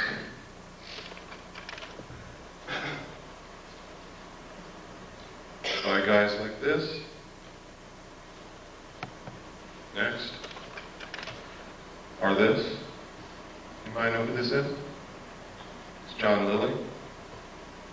one of the fathers of the CIA mind control methods. Next. Is this what's going on?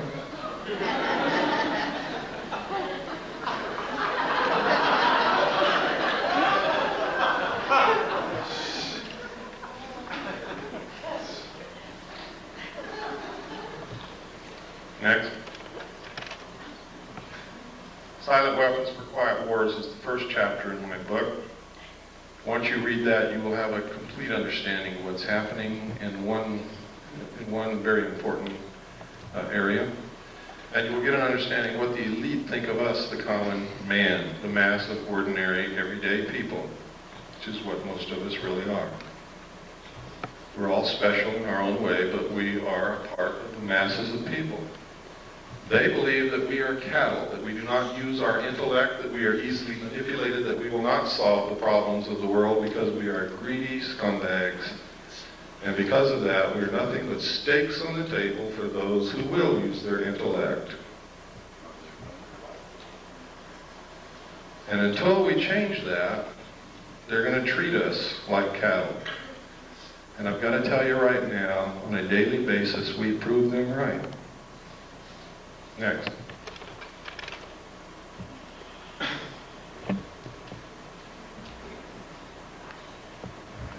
Close Encounters of the Third Kind, E.T., V, many others.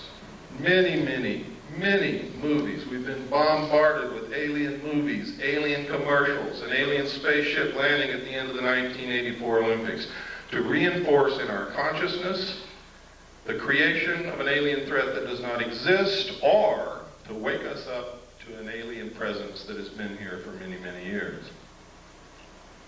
It's not an accident that these things are happening. It's not an accident that you're seeing on your TV. Was it ITT or ATT? AT&T, one world, one card. These aren't accidents. Right out here in the lobby of this church, you see a picture of the world on the bulletin board. And go, when you leave, just look what it says. Next. Don't get me wrong, ladies and gentlemen, I'm not opposed to a one-world government at all. I think in the evolutionary future of mankind, it is absolutely necessary and unavoidable. What I'm opposed to is being manipulated into something I know nothing about, and knowing the fact that if I have to be manipulated into it, I'm not going to like it. And knowing that the best government that's ever been created on the face of this earth is going to be destroyed in the process. And that we're going to lose our Constitution and our Bill of Rights in the process. That's what I'm opposed to. I want to be included. I want to help them decide what this is going to be, so that I can be satisfied with whatever it turns out to be. Stephen J. Kurzweil, MD. I've met this man, I've talked to him, I've researched this case thoroughly. This is his credentials, his curriculum vitae. Look at who this man is. This is no flake. This is a medical doctor with many degrees, a lot of credentials and memberships in many of the medical society, what do you call them?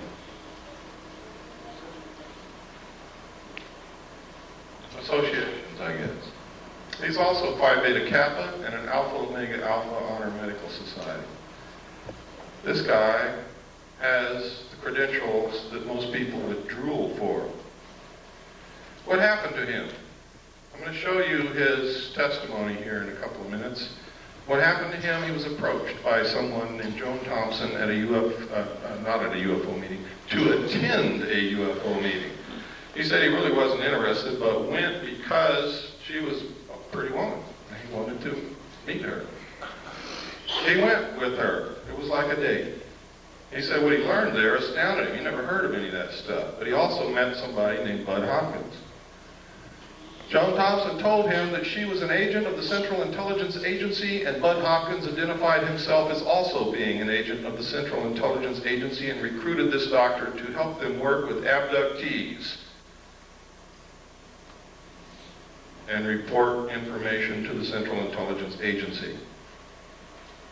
He worked with them for a while until he found out that Bud Hopkins had no credentials whatsoever, was an artist, a painter, but was hypnotizing people who had been abducted, was conducting group psychology therapy sessions with them, was extracting as much information as he could out of them and then dumping them like a hot potato. And this man, Stephen Kurzweil, MD, with all these credentials, reported Bud Hopkins to the New York State medical authorities, and nothing happened to Bud Hopkins. Stephen Kurzweil, on the other hand, was charged for being delusional, and they're trying to take his medical license away from him because he told them that Bud Hopkins was engaged in this research of alien abductions that the government was covering up, and he was judged to be delusional. We have all the documentation, the medical reports, everything. Next. It's all in my book. These are the official charges that the state of New York brought against him. It's incredible. Next.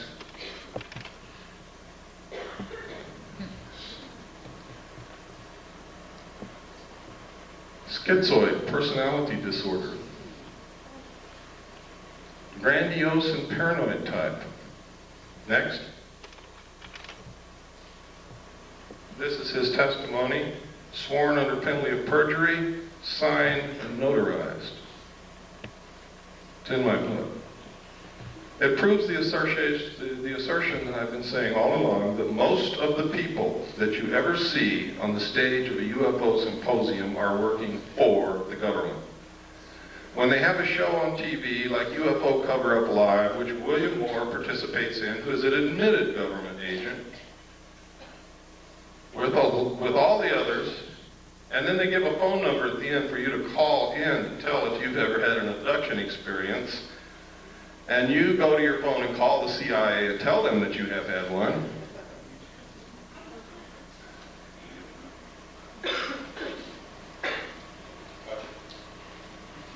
That's right, gotcha. You guys better start being careful, and you better start listening to those of us who are really looking for the truth and not trying to bullshit you. We are being manipulated on a grand scale by people who know what the hell they're doing. And if we don't wake up, we're going to be wherever they want us to be, and only we're going to discover that that's not where we want to be. Next. This. Oh.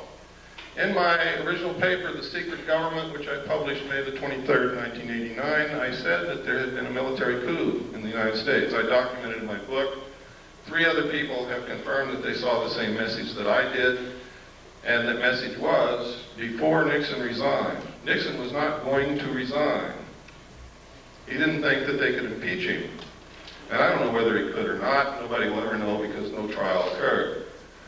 But the Joint Chiefs of Staff sent a message to all military commanders of all the military forces, and the message said, upon receipt of this message, you will no longer accept any orders from the White House. Acknowledge receipt. That's unconstitutional. That is a military coup.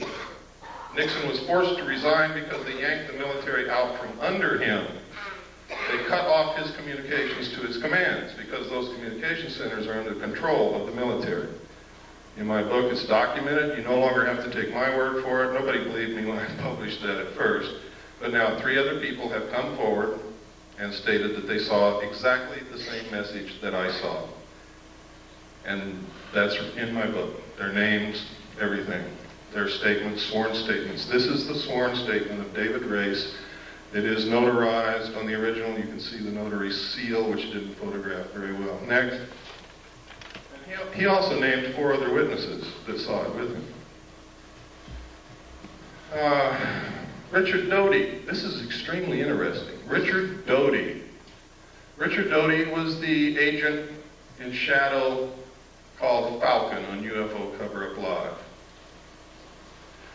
I also found reference to a project called Project Mogul, which you have to remember that it was in July 1947, that the Roswell crash supposedly took place. You have to remember, this William Moore, a confessed government agent who researched and wrote the Roswell incident. It's Richard Doty Falcon who's been working with Moore for years to supply him information. Richard Doty is the counterintelligence agent for the Air Force Office of Special Investigation at Kirtland Air Force Base. These are the notes of an interview that Barry Greenwood did with Richard Doty. It's funny that Project Mogul, a project that released balloons on July the 3rd from Holloman Air Force Base, which floated in the direction of Roswell Air Force Base, on July the 3rd, 1947, and these balloons were coated with thin aluminum sheathing. Now go back and remember the description that Jesse Marcel gave of what he found in the field on Brazel's Ranch. And the man in charge of that Project Mogul was Richard Doty's father.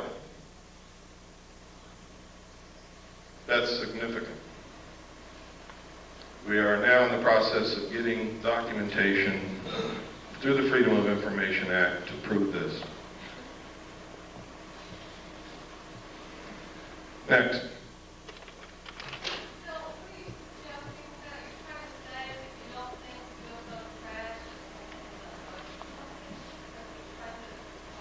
I'm saying that we can no longer accept that a UFO crashed on the basis of the evidence that we now have. We've got to find out there's something else to this.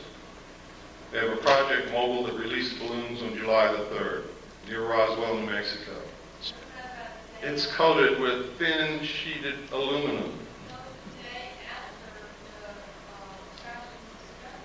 No, it wasn't. No. No.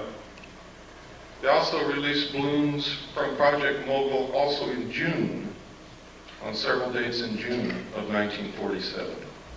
What I'm saying is that Richard Doty is participating in putting out phony flying saucer information to the world, and his father was in charge of Project Mogul, that we need to look at this more closely. That's what I'm saying.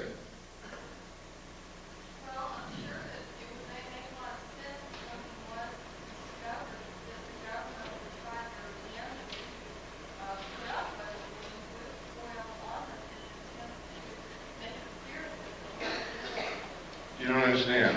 These balloons were also released in June of 1947. The crash at Roswell occurred in July.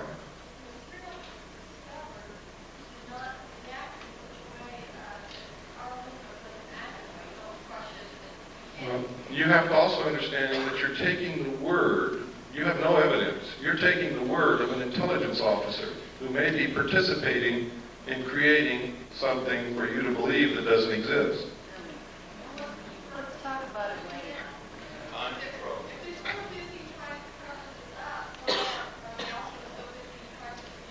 Listen to me very carefully.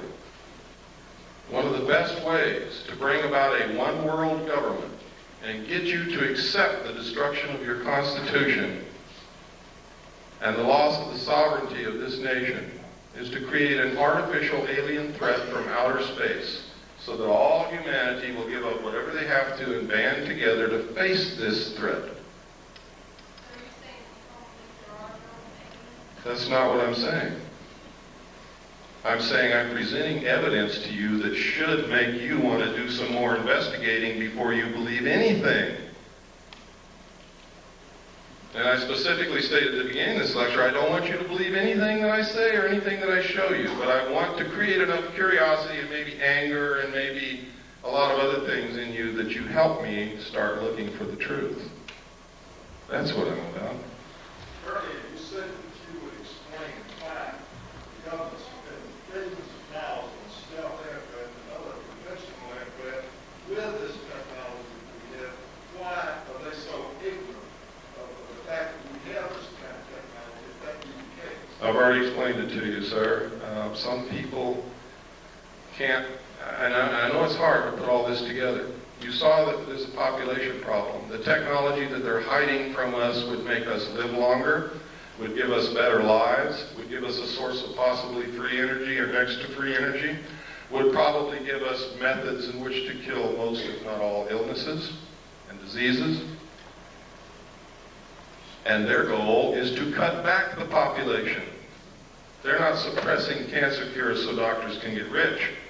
They're suppressing cancer cures so more people will die.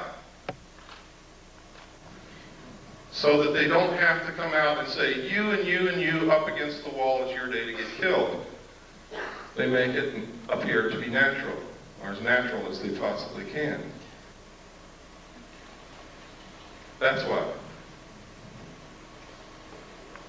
Can you talk about AIDS? This is a letter no, that's in the book. I'm not going to get into AIDS today. That's in the book.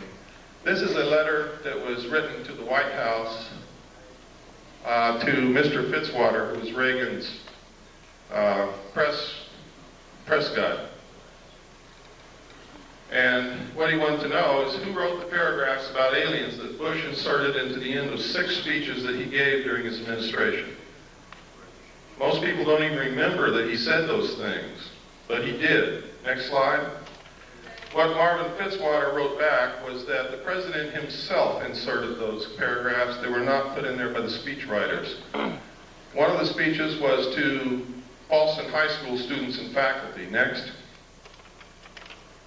In which he said, I couldn't, but at one point in our discussion privately with General Secretary Gorbachev, when you stop to think that we're all God's children, wherever we may live in the world, I couldn't help but say to him, just think how easy his task and mine might be in these meetings that we held if suddenly there was a threat to this world from some other species, from another planet outside in the universe. Do you think all this stuff is coincidence? I hope you're beginning to wake up. He said this 6 times in 6 speeches in his administration. This is come together one world government stuff. This is alien threat from outer space stuff. 6 times, the president said. Next. To the General Assembly of the United Nations. Next.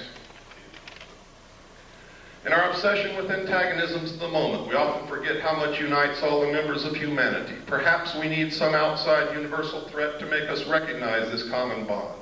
I occasionally think how quickly our difference worldwide would vanish if we were facing an alien threat from outside this world. And yet I ask you, is not an alien force already among us?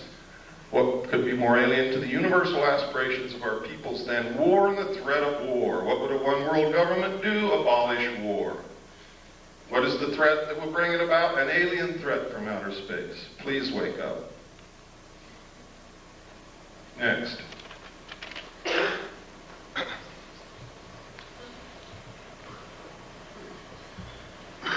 In my book, I document the things our own Congress and our own people have been doing to destroy the Bill of Rights, the Constitution, and join the one world order. Document it. I don't just say it, I document it. Most people don't know what goes on in Congress from day to day. They can pass anything they want to and you would never know it until they come and bang on your door and throw you in jail because you didn't know it. Next. That's right.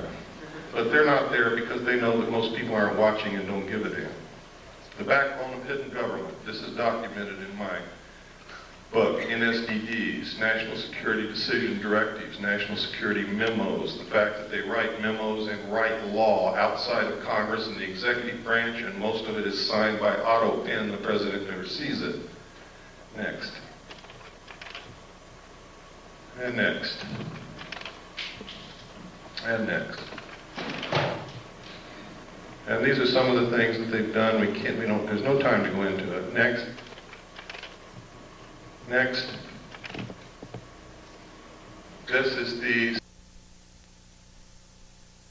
United States with the Soviet Union into a one-world government. That's from an organization called Free, put out by Johnny Stewart. The address over there, it's in my book. You want to know why you can't get the truth off of television, radio, or the newspapers? CFR owns, controls them. Barbara Walters, all of them are members of the CFR. Next slide. This is the super world government. I have the Bush administration. It's updated in the book. of all the membership in the Bush organization. Next. This is George Bush. Notice Dan Quayle's not a member.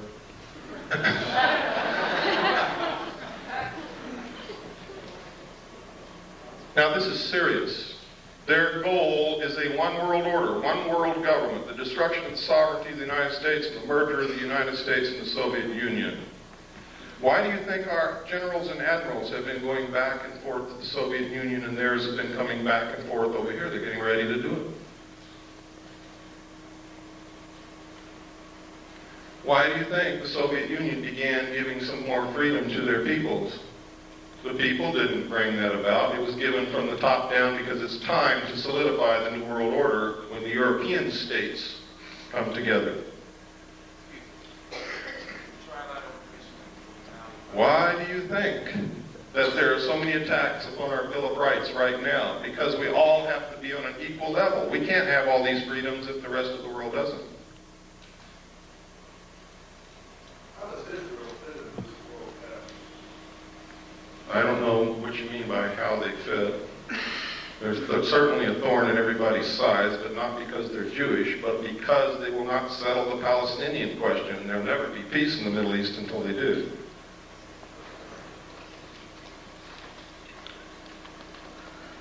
This is not a Jewish plot. This is not a communist plot. This is not the Nazis plotting this. This is a secret group of men who've been around for a long time called the Illuminati.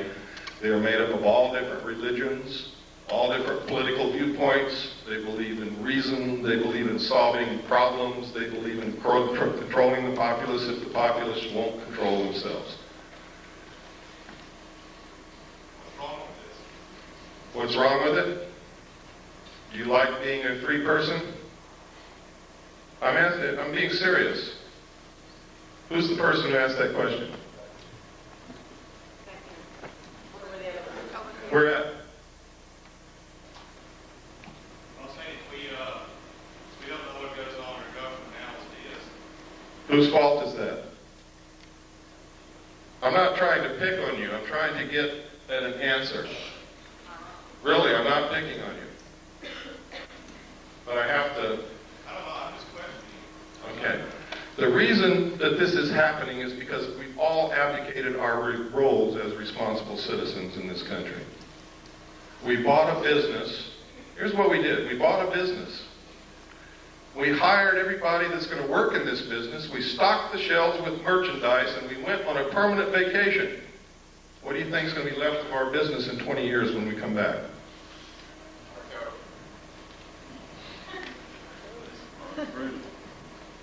Nothing's going to be left. Because as soon as all those people that are working for you find out you're gone, everything's going to go, too. Oh, yes.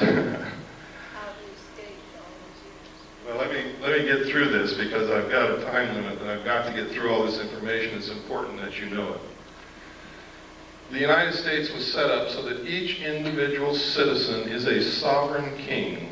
It's the first time in history that's ever happened. A king. Can you imagine that? A king. The government, for the first time in the history of the world, worked for the citizens.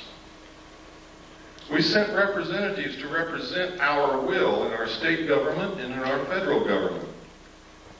And while they were gone, we took care of their family and their business for them, and we sent them along a little stipend to live on.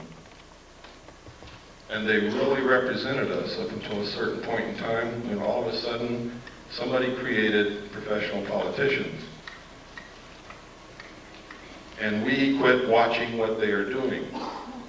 How can we tell our politician what we want out of him if we don't even know what the hell he's doing in Washington, what bill he voted on, even what's coming up in front of him, and we never read the bills anyway.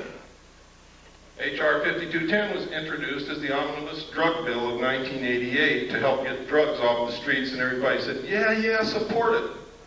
But when you read it, inside it, it establishes funds to develop a national identity card.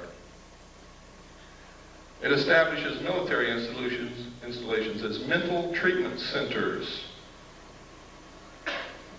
that legalized concentration camps. It authorizes prisons to borrow money, to manufacture products, to sell those products on the open market with slave labor, which will destroy small business. I can go on and on and on. H.R. 4079 is in front of Congress, which will allow the President to create a national emergency for a period of 5 years, which will literally allow him to suspend the Constitution of the United States and declare martial law. Thanks to Newt Gingrich. That's right. Could you explain that bill that you had? That's it. That's it. Yes. So what I'm saying is, this is our government, our country, and we're going to lose it if we don't get smart real quick. And we're going to find ourselves a part of a one-world totalitarian socialist state merged with the Soviet Union and the other countries of the world in a cashless economic system. Bankers already know it.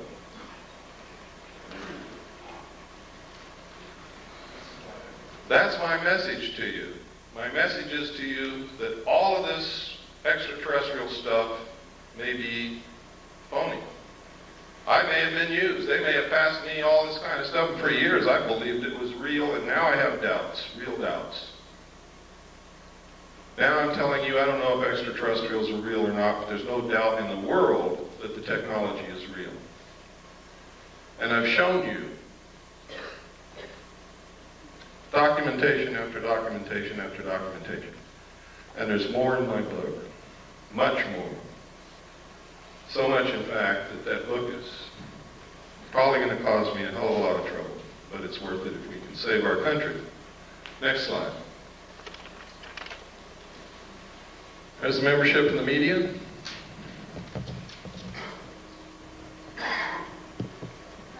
The only one that's relatively free is Cable News Network. Daniel Shore is the only member. And that might be why you see a little bit more on CNN than you see in any other network or station in this country. Next. But you only see it when Daniel Shore is off that day. Military. They have been teaching interdependence, one world order, one world government is the solution to war in the Naval Academy, the Military Academy at West Point, and the War College since the end of World War II. I'm a little confused. I thought the war was one of the things they were trying to promote to solve the population. No, war has traditionally been used to solve the problems. They want to bring about a one world government that will eliminate war altogether, but they have to have a replacement for war.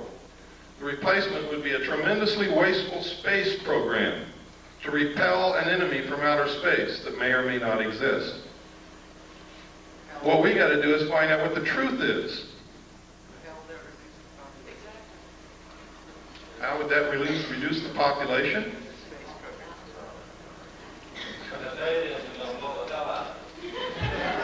Next slide, please. Next. Next. Is Colin Powell on that list? Next. Next. These are the letters I get back from Congress. Thank you. Next. Thank you. Next. Thank you. Next. Thank you. Next. And from Alan Cranston. Thank you for your letter expressing your views on foreign policy. And he goes on to tell me what all he's done in the 100th Congress and what he's going to do in the 101st Congress. Next. Thank you. Screw you, Alan Cranston. Next. Out of 500 and I forget how many letters, sent a letter to every senator, every congressman. Those were the only replies that I ever got. Ever.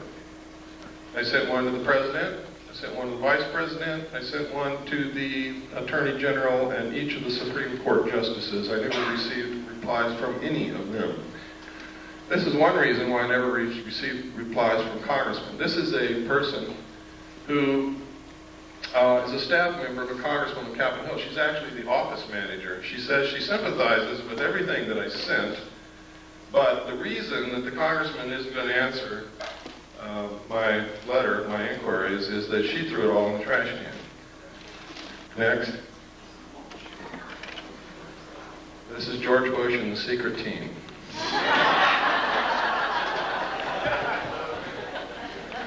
Next. Another reason for a new world order is if extraterrestrials are real, who speaks for planet Earth? Who? I mean, if they're really real, who's going to speak for all of us? Who's going to represent the Earth?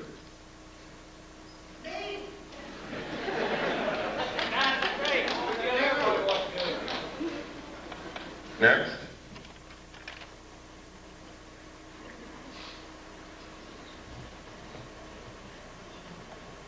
For all of those of you who were going to tell me that you're just one person, there's nothing that you can do, I think this says it all. That young man stopped 17 of the most dangerous killing weapons of war that have ever existed right in their tracks, and they didn't move again until he walked away. That's a real hero. He has not been executed yet. He is a real hero. He's the only real hero that I know in this whole world. In this whole world. That's him right there, and he's Chinese, and most of us would say, here comes the chinks into the neighborhood. That man is my brother. I don't care who he is. And I hope that you learn that he's yours. His heart's probably bigger than all of ours in this room put together. But that's your answer when you come to tell me that you're only one solitary little person. There's nothing that you can do. This is our country. It belongs to the people. And we can do whatever we want to do with this country, but we have to do it together. I hope that we can all find a way to do that. If we could have I believe that's the last slide. If we could have the lights, we'll have some questions and answers. Or we'll have some questions. I don't know how many answers.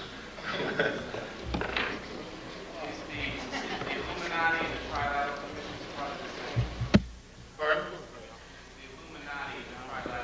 The core of the Trilateral Commission is certainly Illuminati. The core of the Council on Foreign Relations is also, in many other groups, one of the tenets of the Illuminati is that they would not use their real name. They would never appear under their real name, but under different names and different occupations. This is historical fact. Bill? Yes. Are you in personal danger because you are, advocating all of this? It doesn't make any difference, and I don't want to dwell on that. I believe that the future for my family and for my daughter and for my children is more important than my personal safety. I believe that this country is more important than my personal safety. And you have to understand that we wouldn't have this country if George Washington asked if he was going to be in danger, if he signed the Declaration of Independence or signed the Constitution or participated in the war against the king. There are some things worth dying for, and I believe that I've found out what it is. No, I'm not afraid. Yes, I'm in danger, but I don't give a damn. Yes, Nancy. I came to your talk 2 years ago with Lester, and I'm curious to know what political organizations have organized or what kind of activists. I mean, it seems it's wonderful to sit here and listen to all this stuff, and then everybody goes home and they don't do anything about it. Yeah, we need to talk about that. One of the things that is bad about this country are political organizations. Because you tend to label yourselves and square up against each other instead of against the real enemies. For instance, I know many people in this room consider themselves to be right-wing conservatives. I also know many people in this room who consider themselves to be left-wing liberals. But I also know that in their heart, every one of those people believes in this country, believes in the Constitution of the United States, would never consent willingly to give up any of our rights under the Bill of Rights or under the Constitution. So therefore, this right-wing conservative, left-wing liberal is bullshit. They're really Americans, but they don't know it.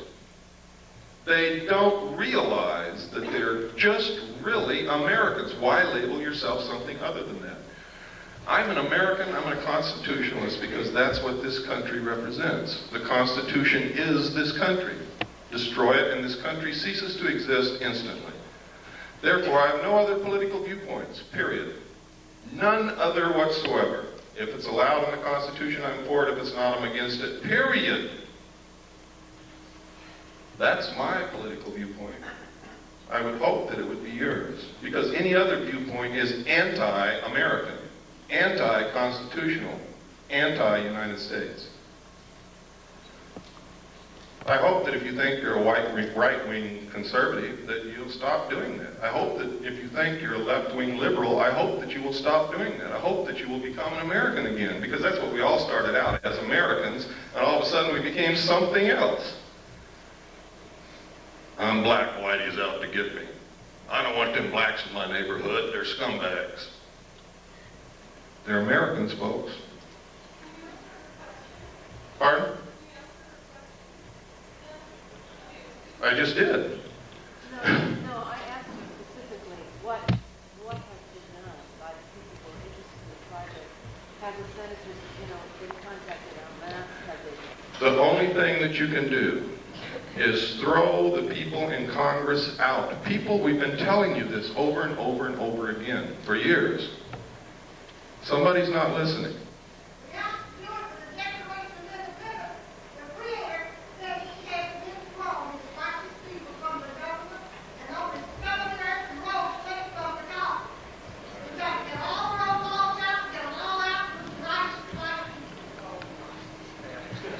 Well, I will not support any racist attitude from anyone, but you have to get the professional politicians out of Congress, out of office, out of the presidency, out of the governorship, out of the state houses, and you have to send citizens who will truly represent us, who truly will do what's needed, and only send them for one term, and that's the only thing that's going to work. If you think you're going to change the minds of these people who are so ingrained into, well, it's not politics, it's the destruction of this country. They're bent on it. If you think you're going to change their minds and all of a sudden they're going to start representing you, you're wrong. They're not. Yeah.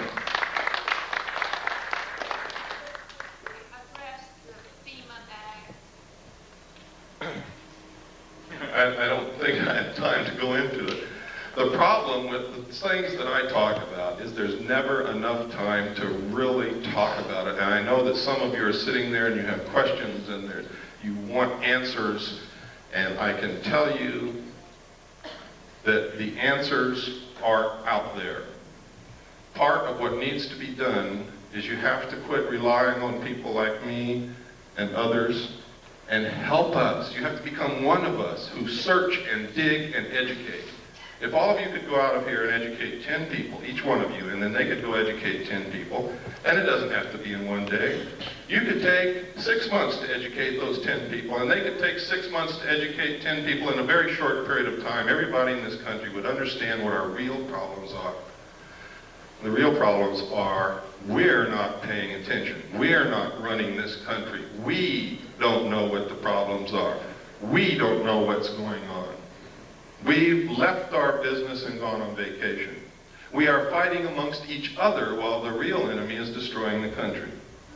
That's the real problem. That's correct. Yes. May I suggest that everybody get a little copy of the Constitution? It takes about 20 minutes to read. And if you don't have one, if you write to me and send me a self-addressed stamped envelope with 50 cents on it, I will send you a copy free. Come up to me in the parking lot, I'll give you a copy of it. Excellent. Yes, sir. In your book, you state there's a lot about tax credits. When we went to press, I thought Oklahoma was the only state. It's actually in 22 states. Oklahoma is the only one I have the documentation on at this time. Is that, the outcome? Have they actually started doing that? They have until March 15th to register all their property. Everything, down to the VCR, their knives, forks, and spoons, everything. If they don't, A tax man will be sent to their door with a warrant who will take inventory of everything in their home. Anything they find that was not declared on the list, or if they never submitted a list, they will be taxed 20% over and above what they normally would have been taxed. But you see, taxation is just the excuse to register the property.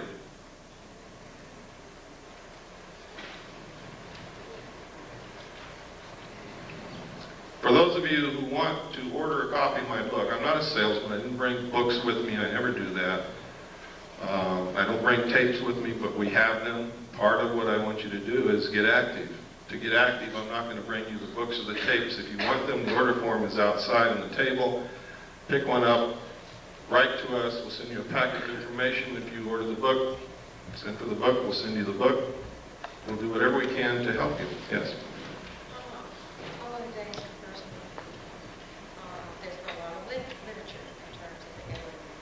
The animal mutilations, yes. human mutilations, the genetic things. Do you feel that probably this is a fabrication in terms of creating a fear in which, like you're saying, would come as an attitude of one planet against an alien? It's exactly what I believe. Now, you have to know that when Hitler got ready to go into Europe, to invade France and the other countries of Europe, he began broadcasting Nostradamus' predictions. What did you see on television last night? Why do they use these predictions and prophecies? Why all of a sudden are you hearing that the book of Revelations is coming true in front of your eyes? To get you to give up. If it's been prophesied and it's going to come true, you're not going to fight it. To neutralize the Christian community so that they won't fight the new one world government. Hitler dropped the prophecies which said Hitler was going to win and was going to be the ruler of a 1,000-year time of peace. So the French dropped their weapons and ran. Pay attention to what's happening. AT&T, one world, one car.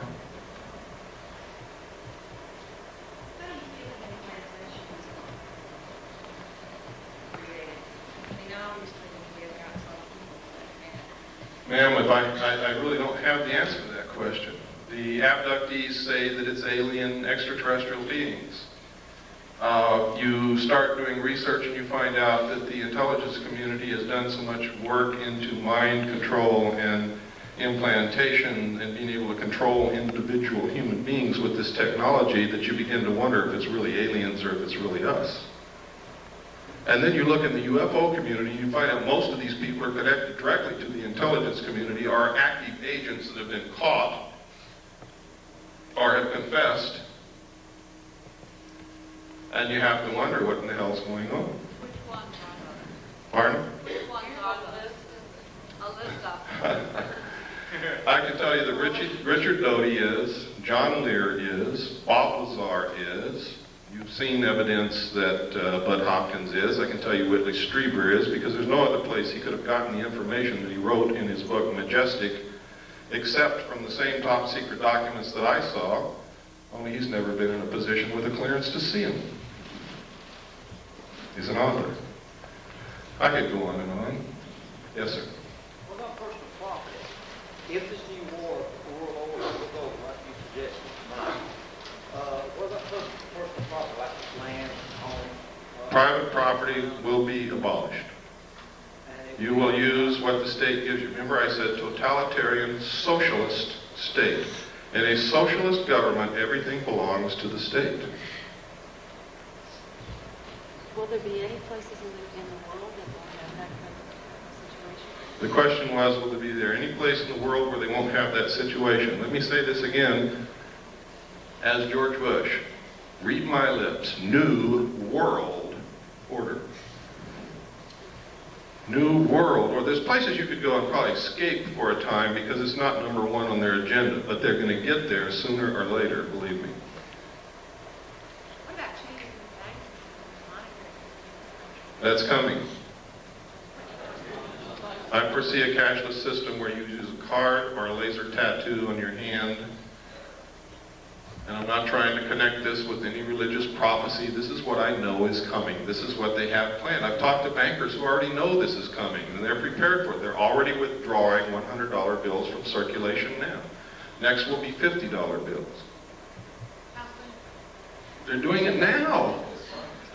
The president has already said, out of the Middle East conflict will come the New World Order. And people still keep asking me, how much time do we have? There is no time. Yes, sir. I wanted to say that ever since I was in high school, early high school, and I learned that the Federal Reserve was a company that was formed by, there's 9 families that owned the Federal Reserve. It is a company, it's not a part of the government at all. The Federal Reserve, at the same time the Federal Reserve was formed, 2 constitutional acts or amendments were passed. And one of, my point is this, is that, well, I want to ask, I put a question out there, which is that Bush made a comment the other day on the news. I think I've followed it for years. It's very interesting to me. I watched the Federal Reserve, the news that comes out of the Federal Reserve. I understand. I'm not trying to rush you, but could you get to the point because we're running out of time? Okay. One of my 2 points. One point is that Bush made a comment that this war will not create any trouble for the banking industry, which leads me to tell that as soon as the war is over is when they're going to call the notes due and we'll go to a cashless system with a card. And my comment about that is that I don't see how people are going to,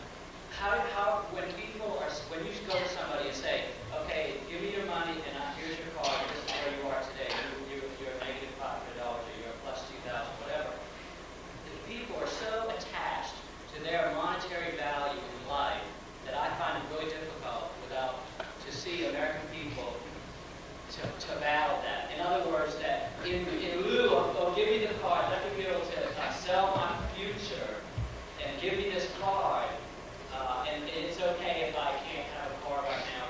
You know what I mean? It's like, I see the money thing as being another piece of the picture of going towards a totalitarian type government because you're taking the money, your money is not yours. A cashless system literally is slavery, and I'll tell you how that works. First, as it stands now, the money in your pocket is not your money. And you're going to go to the bank one day and they're going to say, I'm sorry, we're not taking this anymore. It's not yours. It belongs to the Federal Reserve. And you'll see that on the note.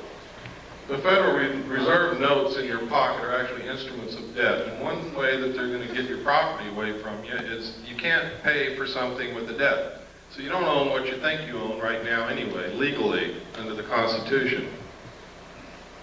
And that's the truth. They're going to come and they're going to collapse the economy instantly. The money is not in the banks. They've been doing fractional lending, fractional banking, which means if you have $1,000 on deposit, they can loan as much as 10 times that out. That doesn't exist. They created on the books with the stroke of a pen, which means that if all of you wanted to gather up enough cash to go pay your debts, you couldn't do it because the cash doesn't exist. If you wanted to go draw your money out of the bank, you couldn't do that either because it's not there. It's very easy for them to collapse the system. Those of us who have done the research know that the third world nations have already pledged their natural resources to the World Conservation Bank, which is going to be the new World Bank, in exchange for forgiveness of their debts, which means they're not going to pay back all those billions that we've loaned them, which means the money is not in the bank, doesn't exist. The economy is going to be the easiest thing for them to collapse. How are they going to get you to join the new economy? They're going to say, we have a solution. You see, one of the tricks of the Illuminati is they create a problem and then they provide the solution when you beg them to. They're going to come to you and say, you have a house and we have the note on your house.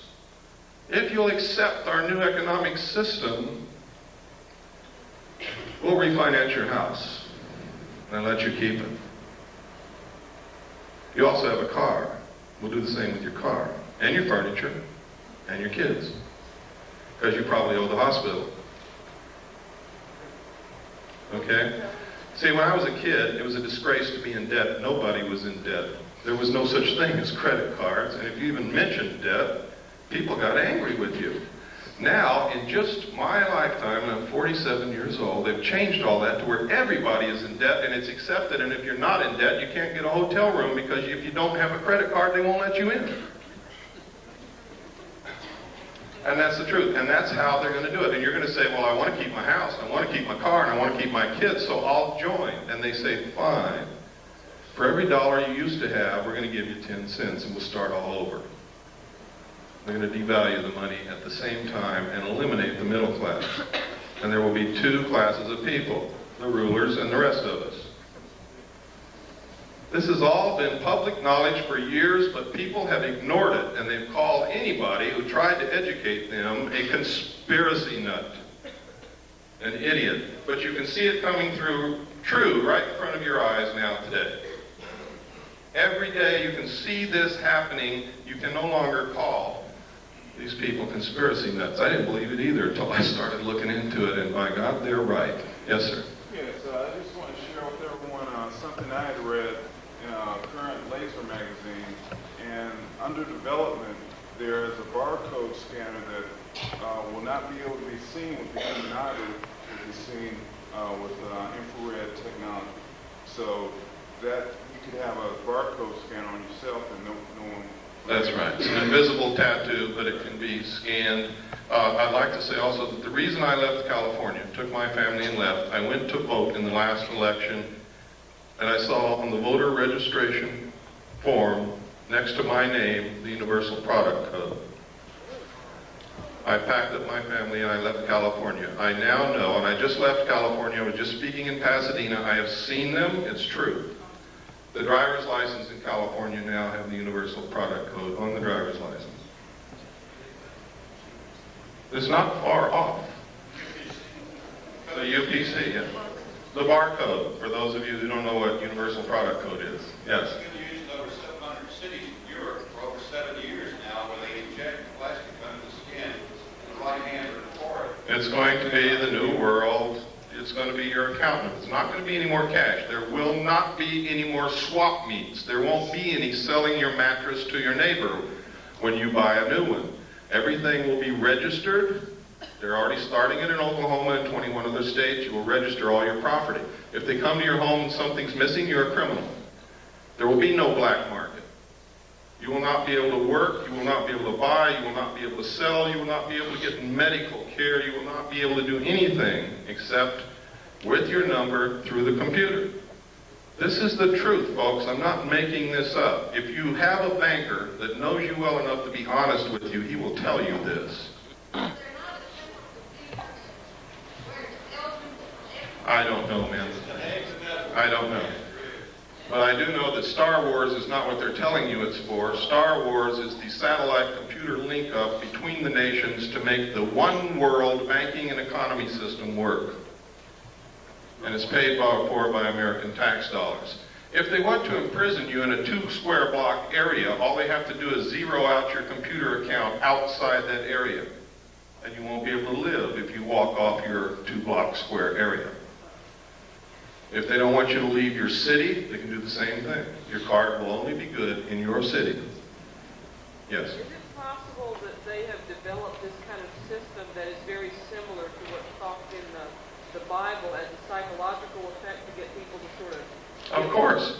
It's like I said a while ago, they're following the book of Revelations like a script to neutralize opposition against them. If you believe that it has been prophesied and is ordained by God, you won't oppose them.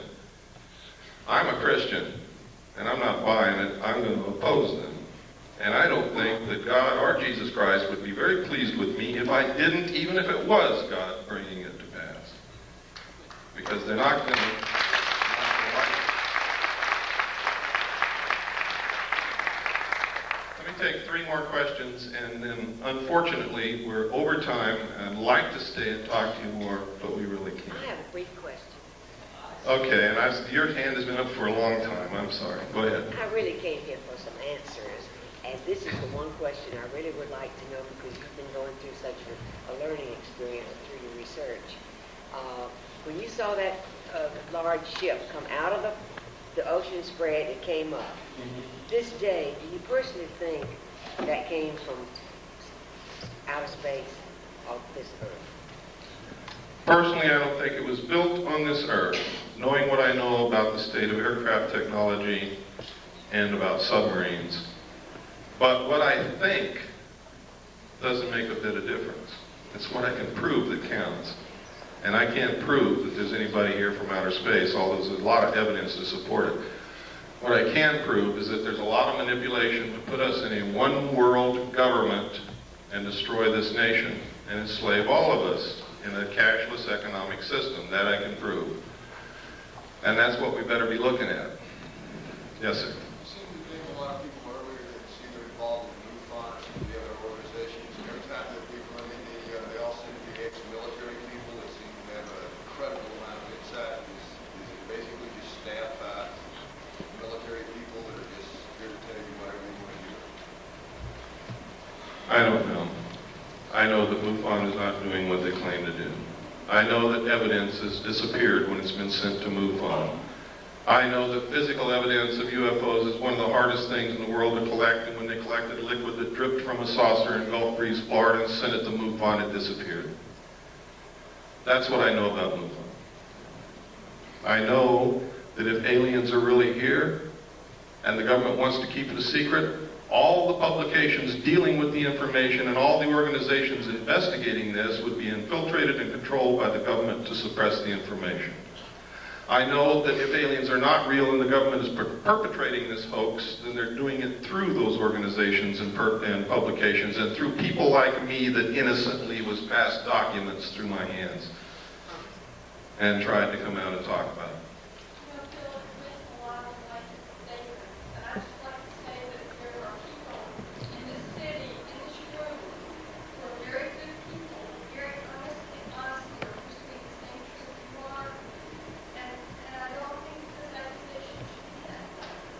I don't know what you mean by blank. When I say MUFON, I'm talking about the people who run it and control it and finance it. I'm not talking about all the people in the little towns and stuff who are interested in UFOs.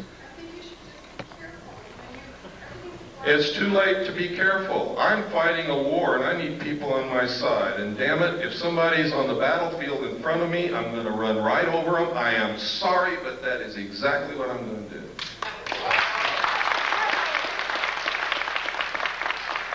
Yes, sir.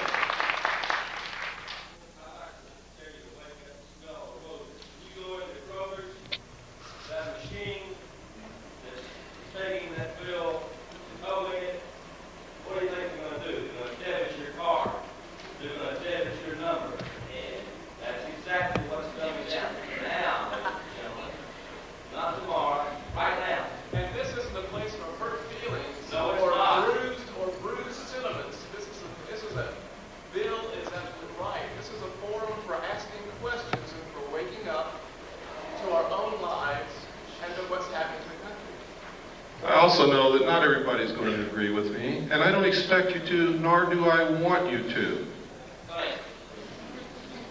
We're out of time. I'm sorry, I said 3 more questions, and I did a lot more than that. I want to thank you sincerely. You're probably the best citizens in Atlanta, or you wouldn't be here. Thank you very much.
Wake up to reality.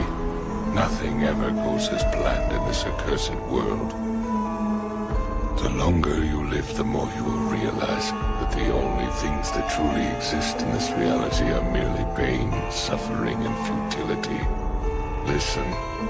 Everywhere you look in this world, wherever there is light, there will always be shadows to be found.